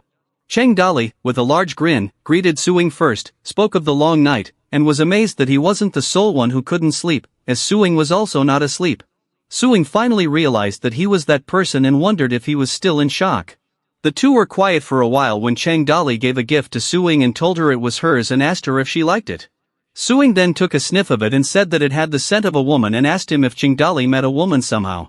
Cheng Dali began sweating and had no idea what to say, but he came up with a reason that he had purchased it, especially for her, and the girl who sold it was little. Su Ying suspected and replied, calling Cheng Dali a liar. Cheng Dali told her that it was cologne and he had purchased it for her, claiming that it was the most costly and the best. Su Ying responded that she had never worn perfume, which made Cheng Dali curious why she wouldn't. Su Ying exclaimed that she was a naturally charming beauty. Su Ying then changed the subject and asked Cheng Dali why he was at the place, to which he replied with a humoristic comment about how he had been bidding her adieu from King New Mountains and how her lovely shadow had taken hold of his heart, and he had lost his appetite to eat or rest. He even went so far as to say that he would never be able to forget her face, even for a moment. But Su Ying, on the other hand, blushed and told Cheng Dali that he was joking. Cheng Dali reiterated that he was serious this time and had come by solely to inquire about how she was doing. He even commented that Su Ying had lost weight and asked if she had been dieting. Su Ying stared at him and blushed after taking a glance. She did not answer and was quiet. Su Ying was robbed on her wedding dress. Later, the Han family was ruined. Numerous people blamed Su Ying for the ruin of the Han family, accusing that she was responsible for the disaster of the Han family. Su Ying was considered an ill omen. The Su family wished to expel her from the house. Even their servants regarded her as disastrous. Cheng Dali inquired of Su Ying how her father would worry if he too didn't care. Su Ying said that her father was bedridden with a serious disease and did not know what was going on. Cheng Dali noted how useless customs tended to kill people. Earlier, when the Ying family was abusing her, a woman called her a scourge and a shame to the Su family and told her that she should kill herself. Another woman made a remark on the marriage of Su Ying to Counselor Huang, saying that even her servants would not want her. Su Ying, having said nothing, showed her sorrow silently. Cheng Dali in the following set reached out his hand to Su Ying's hair, softly touching it, reassuring her that she should not fear, while lamenting about the people who were around her and assuring her that he was there for her. He vowed to defend her, but Su Ying was made nervous by the words of Cheng Dali and inquired as to how he could assist, and Cheng Dali responded that she was his wife and he could not let people bully her while he protected her. Cheng Dali approached the wall slowly and instructed her to remain where she was and that he would fix all of her problems, asking her to wait for his message while he was about to depart. Su Ying halted Cheng Dali as he was just about to leave, making him turn around and ask her what it was that she desired. It was then that she asked him to bring something back with him. Beaming with a smile, she gave him the cage of a pigeon. Cheng Dali refused politely, stuttering a bit as he informed that he had already had dinner, and told him that he didn't like roasted pigeons much. Su Ying was angry as she explained that she wanted him to have it for communicative purposes. Cheng Dali uttered something Su Ying could not hear when he suddenly leaped to the opposite side of the wall and took the pigeon with him while Su Ying saw him before he vanished from sight. The next day, Shinji came to the agreed point and hurried to Cheng Dali, telling him that their people were coming. Cheng Dali inquired about who else was present. Xiaoyu interrupted, addressing Cheng Dali as a big boss, while on the contrary, Zaiyun asked if Cheng Dali is Cheng Dali. Cheng Dali smiled and confirmed himself and asked if there was something wrong. Zaiyun clenched his teeth and accused Cheng Dali of betraying him. So he suddenly attacked Cheng Dali without any concern about the impending attack. But Xiaoyu stopped him by deflecting Zaiyun's fist attack with his palm, sending Zaiyun back. Zaiyun tore into Xiaoyu, stormingly cursing him as a little mountain bandit and asking how he could have had the audacity to attack him. Before Zaiyun could release his swords to launch an attack on Xiaoyu, Cheng Dali ordered him to desist, stating that it was sufficient. Cheng Dali resentfully instructed Zaiyun that if he needed to fight, he could do it at any time, but he made it clear that it was a matter of saving people instead of fighting, and Zaiyun walked away without a word. Cheng Dali changed the subject to their plans, asking Shinji whether or not he had brought the money. Shinji answered, saying they had 1,000 pieces drafted by a carriage. Cheng Dali asked if the sum was enough or whether they could use more. Shinji explained that it was enough because a lot of money was only needed in cases of adult slaves. He further explained that women and children needed only a few bucks. The reason he made this decision was to facilitate the redemption of Lu Zhai and have a smooth exchange. Cheng Dali made up his mind to redeem the Lu family in the afternoon and ordered them to come back at night. He inquired about preparations along the road. Shinji said that he had negotiated with the city guard who would do them a favor and eliminate the people. Cheng Dali allotted duties, informing that he, Shinji, and Qin Man would proceed to fetch other individuals, while Xiaoyu and Zaiyun would save Lu Zhai. Zaiyun gazed at Cheng Dali, seriously considering Cheng Dali's command, wondering why other people listened to him even though he looked drunk. As they exited the room, Cheng Dali informed that they would converge beyond the city. After a few hours, the sun went down in the location outside Yuzhou City where 6 carriages full of people had been rescued from turning into slaves. The sage people talked about how Toad Village had rescued them, and some of them questioned whether they would turn into mountain bandits. One individual was against the suggestion, stating that their master had not wanted bandits, and others said that it would be an embarrassment to their forebears. There were some who refused to be mountain bandits and would rather die. Cheng Dali was getting angry hearing and suddenly told them to be quiet. He informed them that they could just die if they did not wish to be bandits. He declared that there were plenty of ways to die and that whoever didn't know how to handle a knife better jump from a cliff or hang himself on a tree. In a frustrated tone, he declared strongly that it wasn't the time to be loyal to the country or better than others. If they wanted to die, they should assist themselves. Later, Shinji told Cheng Dali that Xiaoyu and the others had been absent for such a long time, and if it kept going on, they would no longer be able to leave the gate. Zaiyun quickly approached them one day. Cheng Dali asked Zaiyun what was going on, glancing at Xiaoyu and Lu Zhai. Zaiyun told everyone that the Huang family was planning a family banquet. Lu Zhai had also been invited, but prior to their arrival, Lu Zhai was unexpectedly taken. He also stated that Xiaoyu had asked him to go and report the news, and he proceeded on his own. Shinji informed Cheng Dali that Xiaoyu was in the city and inquired if he had a strategy for what they were going to do. He said that if they returned to the city, it would not be easy for them to emerge again. Shinji offered that he knew a hidden road that would take them outside the city. He learned about it when his master mentioned it. Qin Man then explained that he had actually anticipated this circumstance for years. He had even brought Cheng Dali's axe. When Cheng Dali unwrapped his axe, he smiled and chose to lead Qin Man and Zaiyun. Cheng Dali stood up and pointed his axe to the city, instructing to accompany him to the city, saying it was time for robbing. During the night at the Huang house, Xiaoyu was taking refuge on the wall when others came to the location. Xiaoyu saw Cheng Dali and wanted to know why he had come. Cheng Dali asked Xiaoyu what was going on inside. Xiaoyu told him that Lu Zhai was there and it was Counselor Huang's birthday party, with lots of influential people who had come in as guests. There were about 70 to 80 households and there were over a dozen individuals who came from the special guard yard. Cheng Dali instructed them to work their way and bring the horse along since they weren't going to look at the trail first. Back at the banquet where the evening had begun, the courtesans started their show, while someone made a comment on the power of Counselor Huang, stating that it wasn't simple to catch a glimpse of the top courtesan. Someone else appreciated Mr. Huang for being able to offer the opportunity on that day. As Lu Zhai was displaying grace in her dance, Counselor Huang pointed to Lu Zhai's dancing as having an unusual taste and invited the guests to drink and appreciate. An elderly man commented that Hui Yuan Lu's finest article could not possibly be like others' cheap ones, and 2 jade feet could not be put on a price tag. Counselor Huang reacted by proposing the woman to Mr. Wang, if that was something he wished for, with the suggestion that he could allow the woman to sleep in the same bed as him that night. Mr. Wang rejected the proposal, citing that he did not dare as he was a gentleman and would not take somebody else's chance at intimacy. But Mr. Wang said he wanted to invite Lu Zhai to his home for a banquet within a few days. In another section of the Huang mansion, Lu Zhai entered her room and removed her shoe, complaining that she was drowsy. Lu Zhai was instructed by a maidservant to rest there and to send someone to bring her back as soon as the party was finished. Lu Zhai gazed at the servant peacefully without responding.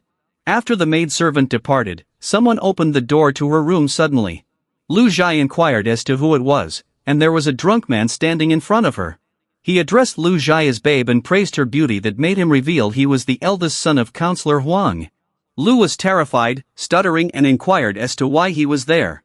The eldest son ominously laughed as he slowly moved towards her. He afterwards seized her hand forcibly and explained that it was clear that he wished to share intimacy with her, to which Lu Zhai screamed frightfully. Lu Zhai escaped from his hold and fled away, but the eldest son pursued him closely, addressing her creepily as a little beauty. No matter how she tried to flee, Lu Zhai sensed the aching of her ankle and tripped and fell onto the ground. There was a loud thud, and the eldest son was able to catch up to her. He smiled a sinister grin as he held back Lu Zhai and began to sinisterly whisper into her ear, informing her that he had men everywhere, so she could not possibly escape. Meanwhile, Cheng Dali and the rest outside the house began tossing torches at the Huang house, sending everyone into a panic. The officers cried out in alarm, calling their master. The villagers panicked and ran for their lives. An old man recognized the area and informed the villagers that they were to run because that was the Toad King. They quickly went into the house and smashed the gate of the city. Cheng Dali and the rest killed their way through the gates. Some villagers caught in between hid down with fear, trying to cover themselves. Qin Man and Shoyu circled with their spears, trying to create distance and provide space. The system continued to beep as Cheng Dali's fear points rose quickly. The officers were frightened, and some of the officers shouted with terror, while others cried out for Shiro's assistance. As the fear points continued to rise, the officers were knocked off and cried out Shiro's name. At this time, Shiro suddenly appeared and told everyone that there was no need for panic. Counselor Huang and one of the police officers were shocked when Shiro appeared. Shiro instructed Counselor Huang not to be scared and promised that he would not allow the mountain bandits to make more trouble. Before he could attack Qin Man quickly retaliated with a quicker swing of his own and hit Shiro hard. Qin Man instructed him to move out of his way and knocked him flying. Shiro's ghost departed as he was thrown. The officers panicked and cried out that Shiro was dead. Qin Man and Shoyu swung their spears to make a path, and the populace felt terrified and fled from them. Inside Lu Zhai's room, where she was frightened and cried, she was stripped naked by the eldest son of Counselor Huang. When the eldest son gruffly inquired as to what all the commotion outside was, he declared that he did not wish to be disturbed and instructed them to work properly. Meanwhile, Lu Zhai, finding herself at a loss for words, was able to stammer out the fact that someone would come to deliver her. The eldest son hit Lu Zhai's face and pulled her hair, saying that nobody could rescue her because all his men were outside. Lu Zhai hurt but continued to insist that somebody was coming to kill him, but the eldest son could not trust her that none was coming to rescue her. But Lu Zhai was obstinate, believing someone would certainly come to rescue her. At which, the eldest son aggressively pinched her face, holding firm her hair with one hand and intensely looking into her eyes and threateningly saying he would have a good time after, then see who would come to rescue her. Cheng Dali's horse suddenly shattered the window and scared both Lu Zhai and the eldest son. Cheng Dali quickly rode his horse towards the eldest son and demonstrated his superiority. The eldest son attempted to beg for mercy, but it was already too late as his blood splattered and reached Lu Zhai's face. Lu Zhai gazed at her horror as the eldest son of Huang was murdered. She glanced at Cheng Dali and referred to him as her big bro. Cheng Dali comforted Lu Zhai that she did not have to worry and instructed her to come out and wait for him. Lu Zhai's tears dried upon learning that she was safe. She entrusted her faith blindly without opening her mouth. 1 minute went by, and Counselor Huang cowered with fear, taking shelter within a big stockpot. It was tense as he could hear someone coming towards him. Then, Cheng Dali found his refuge and attacked him. Cheng Dali, with a chilled and resolute voice, shouted Counselor Huang's name while brandishing his axe. Counselor Huang, shaking in fear, begged for his life, promising anything in return for sparing his life. Nonetheless, Chung Dali's ire and anger did not allow him to let go, particularly as Counselor Huang had even attempted to marry Chung Dali's prospective wife. Without any hesitation, Chung Dali swung his axe violently at the stock pot, inflicting a catastrophic blow and smashing it into pieces. Chung Dali shouted, instructing him to go to hell. After this brutal act, the system beeped finally, stating that Chung Dali's quest was accomplished and that he had achieved 10,000 fear points. The voice of the system resounded, instructing Chung Dali to now access the shopping system. Then Chung Dali smashed the door open, burned down the entire town, and departed, prompting people to request the extinguishing of the fire. Chung Dali and his gang fled out from Yuzhou City. Lu Zhai was worried and told this to Chung Dali, who reassured her that she should not worry about anything since he was the head of the village of toads. Lu Zhai mentioned that Chung Dali had been noticed by all, but he waved it off and praised her, complimenting that she was sweet and intelligent, which brought a smile to her face. Lu Zhai thanked Chung Dali for his rescue, confirming that if he had not interfered, the outcome would have been tragic. She again expressed her thankfulness for this favor. Chung Dali believed her innocence, saying that she was serious and he knew Lu Zhai was well known for always delivering on his promises. Ziyun interrupted, saying that if she was scared, they would have dismounted the horse and rested first before departing. Lu Zhai answered, assuring Ziyun not to worry about her and insisted that they obey Chung Dali's instructions to proceed to the Toad village immediately. Ziyun was worried that Chung Dali was an outsider and that they should not trouble him with their issue as it would tarnish their reputation. Lu Zhai rebutted by arguing that Chung Dali was not an outsider, but if Ziyun cared about her reputation, she told him he did not have to trail her. She continued that Chung Dali also appeared to hate her because she was weak.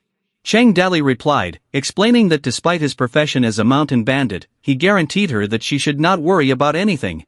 She asked him why she would look down on Chung Dali. Ziyun, who had been standing quietly listening to what they were discussing, expressed annoyance and began thinking about Lu Zhai being attacked by the son of the counselor. He reflected on how Chung Dali had rescued her and deduced that Lu Zhai couldn't help but fall in love with Chung Dali. Jealousy covered his face as Ziyun thought about the fact that he had raised Lu Zhai from when she was a baby and viewed her every day as she became more lovely by the day. The foster father added that he would marry Lu Zhai off. He fretted over how he could observe Lu Zhai being manipulated by Chung Dali and wanted to take her away from there as quickly as possible. When they arrived at Kinnu Mountain, Lu Zhai said that now that they were outside, she told Chung Dali to no longer greet her as Miss Daly, but instead simply called her by her name or, if at ease, referred to her by the diminutive nickname Lei Lei, how close friends called her. Ziyun stopped them and asked if their destination was much farther. Chung Dali didn't utter a word but instead went on to muddle over his thoughts as they went on their journey. When they finally arrived at the Toad village, where Ling Airdrum, the Tangu, and the people converged, the people of Lu's family inquired as to why Chung Dali had gone there for. One older member of the Lu family showed deep anxiety about betraying the loyalty and righteousness of his family for generations by the way he had become a thief and how he would answer in front of his ancestors in the afterlife. Another individual chimed in, recommending that they rest for a couple of days and let the women and children recover as a few others would go ahead and take action against the bandits soon. One referred to Chung Dali as a Yuan boy and said that he might rest assured that in those few days, they would guard the bandits' den safely and he did not have to do everything on his own, just let them take the lead. Other individuals would not turn into bandits, affirming that they would never follow him in this lifetime. Kid Spokes, who called his father, said he was terrified. Chung Dali was called by San Yuan, but he was unable to complete what he was saying. Chung Dali, lost in thought, was thinking that Mr. Lu had successfully recruited more than 90 individuals from the Lu family, citing that their village of toads had grown from 6 people to 96. However, Chung Dali had to make these individuals loyal to the village and do system tasks. He understood that he had to advance the system, which would take more than 6 individuals. He also mentioned that he had not received the list of new rewards for the system, acknowledging that those individuals were utterly disloyal to him.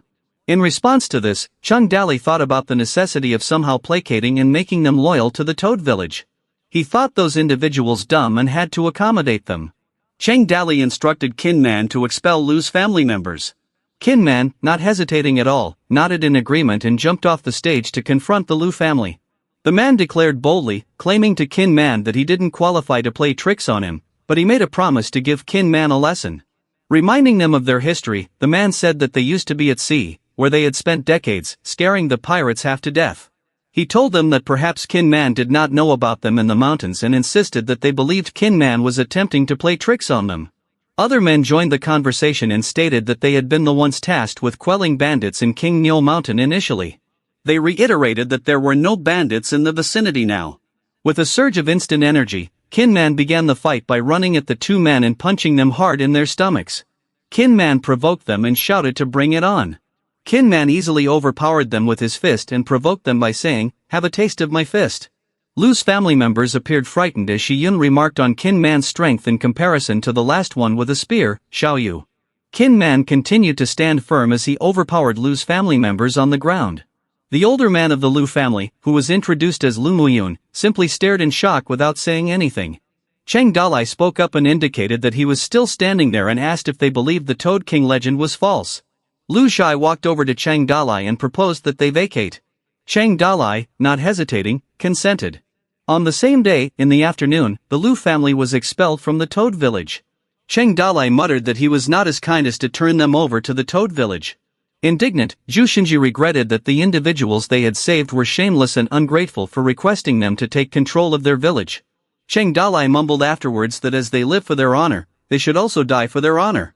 He then instructed Qin Man to take away all the traps surrounding them because he did not want to injure them, and he also instructed Lin Xiaoyu to go track them so other bandits would not injure them. Cheng Dalai then told them that the Lu family is marked with slave marks on their bodies so they cannot go into the city and that they have no other place to go back to. He then instructed Huang Sanyuan to inform the people that their village started recruiting individuals and that anyone who wished to join should have some standards and be ready to obey the rules. Sometime later, the slaves were resting in the forest beyond the mountain. When the child told his mother that he was hungry, she told him that he was supposed to sleep because he won't be hungry when he sleeps. A man groaned and was questioned by his friends as to why he was weeping like a child. He replied that his legs were paining him. He then questioned why they had to endure it. Everyone then smelled something appetizing that was from the fortress. A man thought that if they were on the Toad village side, they would have been served a proper meal. Another man told them that they were at the bandit's nest and that if they stayed for a while and consumed some of their rice, which they obtained through the looting of innocents, they would never be able to forget the shame. Another voice commented that for their child, they could not stand it. Lu Mayan then believed that his people were perplexed and that there were people who liked honor and others who liked banditry, stating that no wonder that they are nothing but servants of the Lu family. A man grumbled that he had eaten well yesterday, and another man said that those referred to as chili were eaten by nobles alone in the city. Lu Mayan then thought that his people were chaotic and even if they ascended up the mountain, they would be utilized by the bandits. He then assumed that they had nowhere left for them to go back to and questioned how they were going to escape their predicament. Huang Sanyuan came and told them that the next morning they would begin the recruitment of people and those interested should go to the village for examination. Lu Mayan questioned whether it was also one of the Toad village schemes. Meng Ziyun then told Lu Mayan that he had a strategy but did not know if it would be successful. Lu Mayan urged him to tell them. He went on to describe his strategy. Some of their people were extremely hungry, and if they stood them at the entrance, he thought that Cheng Dalai would allow them entry. He continued to state that the moment Cheng Dalai opened the door, they could send in some weak and aged people and reserve the strong ones for themselves so they could negotiate with Cheng Dalai in the future. Lu Mayan further instructed Meng Ziyun that benevolent people were those with high ideals and they should not hurt such benevolent people. At the same time, a wounded man was requesting the Toad village to open its gate because he would like to join them and become a bandit. Other servants were curious how the wounded man could meet their ancestors in the afterlife after becoming a bandit. Then the man informed the Toad village that he was a humble servant of the Lu family and that the Lu family had perished and he had become a slave and he wished just to survive. The man then reflected that they were once invited to the village with polite invitations and were provided with living spaces and clean clothes, but they denied for the sake of their honor. He then continued that they now wished to kneel on the ground and knock at the door incessantly, hoping it would open. The man was embarrassed, feeling that bowing and weeping would not suffice to make them open the door and that he would need to sacrifice his dignity and honor as a human being. Cheng Dalai eventually understood he admired the Lu family but did not know they spoke human language, hence going to such extremes. He then thought that begging for food was worse than begging for life. Dawn broke, and the door to the village was opened, which surprised the group of people. They requested to be admitted because they wanted to be part of the Toad village. Cheng Dalai ordered everyone to form a queue, since the Toad village recruitment test had started. Huang Sanyuan then told them that in case they could join the Toad village, they need to do an interview and satisfy their requirements, a guidebook that he wanted to enter the Toad village. Huang Sanyuan inquired about the name of the man, to which the man replied that his name was Xian Zhu. He went on to ask Sun Zhu what his previous occupation was, and Sun Zhu replied that he was in the business of cooking for his master. Huang Sanyuan saw Sun Zhu's wounds. Sun Zhu replied that his leg was crushed by a big rock and that he had enough energy to drag his body. Huang Sanyuan then informed him that it was hard for him to make a decision. Desperate, Sun Zhu told Huang Sanyuan that he could handle the hard labor and that his leg would not interfere with his work. Huang Sanyuan then asked Cheng Dalai for his opinion. Cheng Dalai responded by allowing Sun Zhu to join for the time being, with his level positioned in the C class. Sun Zhu thanked Cheng Dalai and inquired about the third class. Cheng Dalai promised Sun Zhu that he would hear about it in the future and asked him to go see someone to take care of his wounds first and reminded him that if he did not do well, he would be expelled. Lin Xiaoyu reported to Cheng Dalai that Lu Hong brought over a small contingent of people from Loi City. Cheng Dalai then asked where Lu Hong was as he wanted to see them. Cheng Dalai phoned Lu Hong and requested why he returned when he was on his way to give the king a birthday gift. Lu Hong replied that he returned after completing his work. Cheng Dalai asked him if things were not fine in his case. Frustrated, Lu Hong informed him that his work went well. In reality, Lu Heng's journey to Yuzhou City was not peaceful, it was horrific. The real sovereign of the land was Yuzhou King Yon Longting, and Zhu Benken desperately required Yon Longting's endorsement following his coup against the throne. Unfortunately, there was something Zhu Benken did not know. 10 years before, the Rong clan invaded, and Han who defended the desolate city, creating time for the reinforcements from the back, and the one in charge of leading the reinforcement army at that time was the present Yuzhou king, Yon Longting. Han Hu and Yon Longting enlisted in the army together, taking part in small battles for 3 years, and they were close brothers. Yon Longting was unaware that Han Hu died until Lu Hong sent him presents. He came to know about it only after that. Yon Longting accepted the birthday present, but he murdered Lu Heng's messenger. He released him only so that he could report it to Zhu Benken. In the meantime, Yon Longting dispatched his men to capture Heixuqing and shed Zhu Benken's blood in front of Han Hu's tomb. As a matter of course, Lu Hong did not report his plight to Cheng Dalai since he was enduring a greater calamity. Lu Hang asked Cheng Dalai why there were so many individuals in the mountain. Cheng Dalai then told Lu Hang that their Toad village was recruiting and presented them with good treatment, social security, and housing allowance in return. He then inquired if Lu Hong was willing to become a member of theirs. Perplexed, Lu Hong thought that he was Cheng Dalai's foe. It wasn't that he wasn't willing to kill him, but he couldn't make him a bandit. Cheng Dalai let out a sigh and informed Lu Hong that whoever wished to go through the Toad village had to pay toll charges. Offended, Lu Hang asked Cheng Dalai to show a bit of kindness to them. Cheng Dalai informed him that if they wanted to go through, they had to pay. He produced a signed contract from City Master Zhu and requested Lu Hong not to make too much of it. Lu Hong was growing increasingly irked and informed Cheng Dalai that they didn't possess any money. Cheng Dalai then told him that money was not a problem and that he knew that Lu Hong was wealthy. He would accept his money, and their Toad village would offer him an escort service. Lu Hang then rationalized that if the Toad village offered them an escort, other bandits would hesitate to attack them. They were unable to aggrieve the Toad village another time because they were hazardous. He subsequently came to know that he was short of money. Cheng Dalai subsequently informed him that if they had no money, then they could leave 2 people as exchange. Lu Hang subsequently thought that small errors lead to greater calamities in the future. He pulled out a jade from his pocket and asked Cheng Dalai whether it would be sufficient for their toll charge. He assured him that it would guarantee his men back home safely. Cheng Dalai smiled and informed Lu Hang that he would see him cross the mountains safely. Lu Hang bowed and thanked Cheng Dalai and said that they would see each other at some point. He then believed that next time they would meet, they would be enemies. Sometime later, Huang Sanyuan told Cheng Dalai that over 50 people had come to the Toad village at the time, but there were only 30 people remaining now. Cheng Dalai then commanded Huang Sanyuan to shut down the stall. One of the individuals meanwhile told his friends that, in his view, Cheng Dalai was still righteous. Another murmured that the Toad village never wronged them, even rescuing them from bondage and giving them food and shelter. The other answered that it was because they declined Cheng Dalai's kindness. Lu Mayan overheard his friends and scolded them. The following day, Lu Jihan invited Cheng Dalai to come to him and inquired whether he could descend from the mountain and speak with Lu Mayan and the rest since they were greatly thankful to him. Cheng Dalai replied that he too wanted to speak with Lu Mayan, but he was currently occupied and could not squander another day. Lu Jihan became disheartened and left. Cheng Dalai felt that Lu Mayan wished for him to lower his head so he could be content. He then thought that he was afraid that at that point Lu Mayan would need to come up by himself.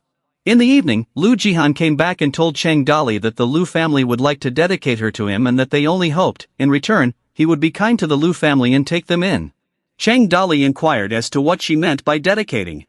Dedicated means that as long as Chang Dali agrees, he could have ownership of Lu Jihan. And it does not imply that Lu Jihan would be the wife or a concubine of Chang Dali, but merely a tool to be utilized. Chang Dali would completely own the body and mind of Lu Jihan, and he could command her to perform any type of thing he pleased, whether it was to warm his bed or even to sell her to another person. Chang Dali then asked himself if the Lu family had no other options. That's why they were obliged to trade Lu Jihan for their safety. He believed that so long as he established a good relationship with them, the Lu family would not trouble themselves too much in order to save the face of the young lady. He then stated that humans are always prone to making hasty decisions when they are in a state of desperation, and although Lu Jihan was brought down to the level of a slave, he shouldn't take advantage of the moment. At the same time, she was only being employed as a bargaining chip. He thought that if he turned them down, she would be in a worse position within the Lu household. Chang Dali stood up and stroked Lu Jihan's head and informed her that he would accept the Lu family. The Lu family had become under the care of the Toad village, and they were ascending the mountain in a continuous stream. Meng Ziyan informed Lu Mayan that they were now ascending the mountain and that it was already late, and he had not rested well for several days. Lu Mayan consented and informed him that they would now begin to move.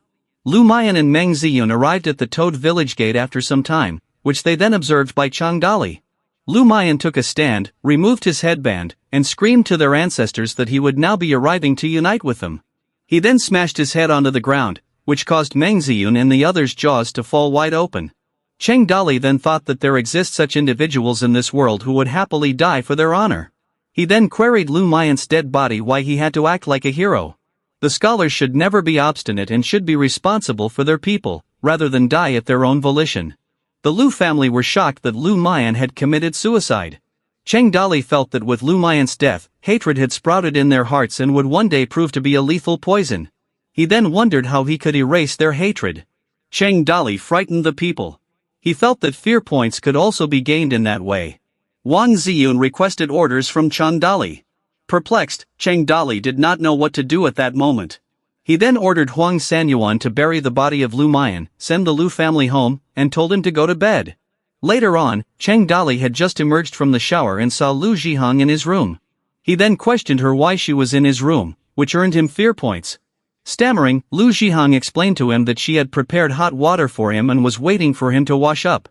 Chang Dali replied that Lu Zihang may have misinterpreted his intention and instructed her to return to her room. Lu Zihang continued to insist and asked Chang Dali if he didn't require her company for the night. Chang Dali let out a sigh and said he didn't require anyone. Lu Zihang asked him if he didn't favor her body. Blushing, Chang Dali then rationalized that Lu Zihang was still young despite the marriage age in that period being 14 years old. He felt that he required Lu Zihang to depart, otherwise he couldn't manage himself. He subsequently captured Lu Zihang and figured that if she didn't depart he would depart instead. Lu Zihang wept and informed Chang Dali that if he doesn't belong to her then she has nothing to live for. Chang Dali consequently responded and said that she may have misjudged something concerning them. Lu Zihang then grabbed a big needle and questioned Chang Dali if he didn't like her because she was a prostitute and because she was drinking and dancing with other people.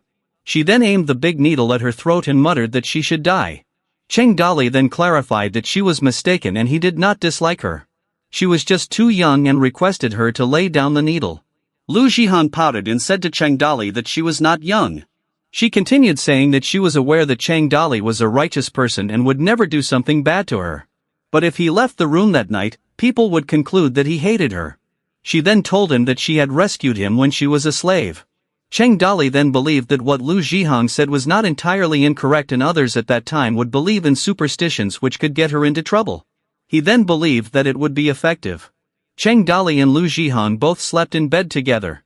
He then informed Lu Zihang that they were going to discuss it and asked her not to come over in secret as he would not endure it. Lu Zihang summoned Chang Dali. He then inquired whether she was still asleep. Lu Zihang replied that she had never engaged in anything to benefit people. She then inquired if he needed her assistance with something. Chang Dali thought to herself that there was one thing she was supposed to do: drink more milk in the future. She replied that there were no cows in the village. Chang Dali instructed her to eat more papaya, to which Lu Zihang had no clue what a papaya was. He instructed her to practice more chest exercises of which she had no clue. Cheng Dali then instructed her to sleep. After some time, Cheng Dali continued overthinking and asked himself where he was, considering that it was the system's palace. The system emerged, and she explained to Cheng Dali that it had been a while since she last saw him. Cheng Dali was curious as to what the system was keeping. The system instructed Cheng Dali not to bother with small matters. She also told Cheng Dali that he could now upgrade the village to level 2 to have more options since he had achieved 10,000 fear points. Cheng Dali was incredulous and replied that he had only recently invited the Lu family to the Toad village and that the whole village had 98 people, whereas 100 people were needed to promote it to level 2. A system prompt appeared, for which Cheng Dali read that he could not use the feature if he had fewer than 100 people. He then queried the system as to why everything seemed so hard to produce. The system replied that the primary structures had basic requirements, whereas complex structures needed higher levels. Cheng Dali was disturbed and explained to the system that she had not previously mentioned it, thinking that perhaps she didn't even have knowledge of it. The system chuckled and requested Cheng Dali to provide her with a few minutes, and she would assist him in turning the banner skills on ahead of time. The magic card triggered then. She went on to tell Cheng Dali that the recruitment skill cooldown was very long and varied according to his village reputation. A flag appeared that had a picture of a toad on it, and the recruitment was open to grade C. The following day, someone told Cheng Dali that 2 individuals had come to join them and waited at the entrance. Cheng Dali welcomed the 2 strangers and informed them that becoming members of his Toad village was a big privilege to both of them, and naturally so was he. Liao Jia and Liao Yi both welcomed Cheng Dali. Cheng Dali then felt that there were 2 heroes in his system window and that their skills were sufficient. He then considered it might be due to his recruiting skill level being too low and asked himself if he could recruit stronger heroes if the banner skills improved. Cheng Dali delegated Huang Sanyuan to enlist Liao Jia and Liao Yi, telling them that they would be members of their family from that day on. There was a system prompt that told him that Cheng Dali's task had been accomplished and he had now acquired 1 prize draw and inquired whether he wished to draw it. He then muttered that the village level is a priority and requested the system to summon the system's spirit. The system's spirit materialized and told Cheng Dali that the world channel construction was complete. She then notified him that he could now summon a hero who was not present in that world from the channel, but it would be a one-time 10,000 fear points cost. Cheng Dali thought about how long it would take to reach 10,000 fear points. The system promised Cheng Dali that if his reputation gets better, the rate of gathering points would improve as well. The world channel building finished, reality rewrite logic chain fixing, and the space and time paradox have been fixed, and the barrier stability open channels began to link. The system then informed Cheng Dali that the stars of various space and time would traverse the globe and join his side. She then clicked her fingers, shattering the chain. The system then instructed him to take them along and forge his legend in challenging times. A system prompt came up that said world channel development was done and the village had been promoted to a secondary village. It took him 10,000 fear points in 1 call, and he received 1 random hero. A system prompt said that the village promotion was done and all the village skills were promoted. The system upgraded the Toad village to level 3, and the owner's level rose by 1. On every upgrade of the Toad village, the owner would receive 1 random skill. The system then inquired of Cheng Dali whether he needed to draw the lottery since she was about to finish. Cheng Dali then opened up his profile and saw his eloquence skill, which made him curious. He also questioned whether his ability to speak enhanced his capability to argue or mislead. He then grumbled that the former was like Prime Minister Zhuge, who began talking during the beginning of the battle and told everyone he had never encountered such a courageous person. Wang Sida let out a belch at that time. During the battle, Prime Minister Zhuge went on talking non-stop, while Wang Sidu had already surrendered before the battle had begun. Cheng Dali questioned the system whether it was such a skill. The system replied that it was up to how he would utilize it and questioned if it wasn't an excellent skill. Cheng Dali grumbled that he wanted to call out a hero, but the 10,000 fear points were equivalent to the total cost of development. He then put thoughts aside and instructed the system to play the lottery. The system happily called the gotcha machine. Down in the Toad village, Zhao Dai believed Su Ying was also thinking of something, and she was doing all those things because of Cheng Dali. Now that something had occurred, she asked Zhao Dai to locate Cheng Dali. Even though the Huang family was destroyed, Su Ying also had tremendous hatred but felt that it was not her doing. Zhao Dai supplementing that their master had also driven Su Ying out of the house, only giving her a restaurant business for sustenance. She cited logic that Su Ying, being a princess, had to disguise herself in women's attire and go out wearing a black veil. She went on to clarify that the restaurant business was very poor and could not sustain her in any way. Also, there would typically be troublemakers at the restaurant who attempted to sabotage their business. Zhao Dai felt that it was the fault of Chang Dali and questioned whether or not he could actually assist Suing since she herself had asked him to look for him. While this was happening, the system activated and struck the gacha machine, and a golden ball appeared. Chang Dali was curious about the golden ball. The system mumbled afterwards that she had done an excellent job. Chang Dali picked up the golden ball, which caused a huge fire, and a weapon materialized in his hand. A system prompt appeared congratulating Chang Dali on obtaining the Ghostface axe. The system afterwards told him that the Ghostface axe weighs 108 kilograms and was forged by the legendary blacksmith Majiakan with an extra passion skill. Chang Dali attempted to raise the axe, so he fell to the ground as it was too heavy. He then believed that the axe must be a great improvement from his old one. But he could not raise his new axe. He then convinced himself that he needed to find a means of getting stronger and that, for now, he just had to leave it. The only thing he could do was scare people with it.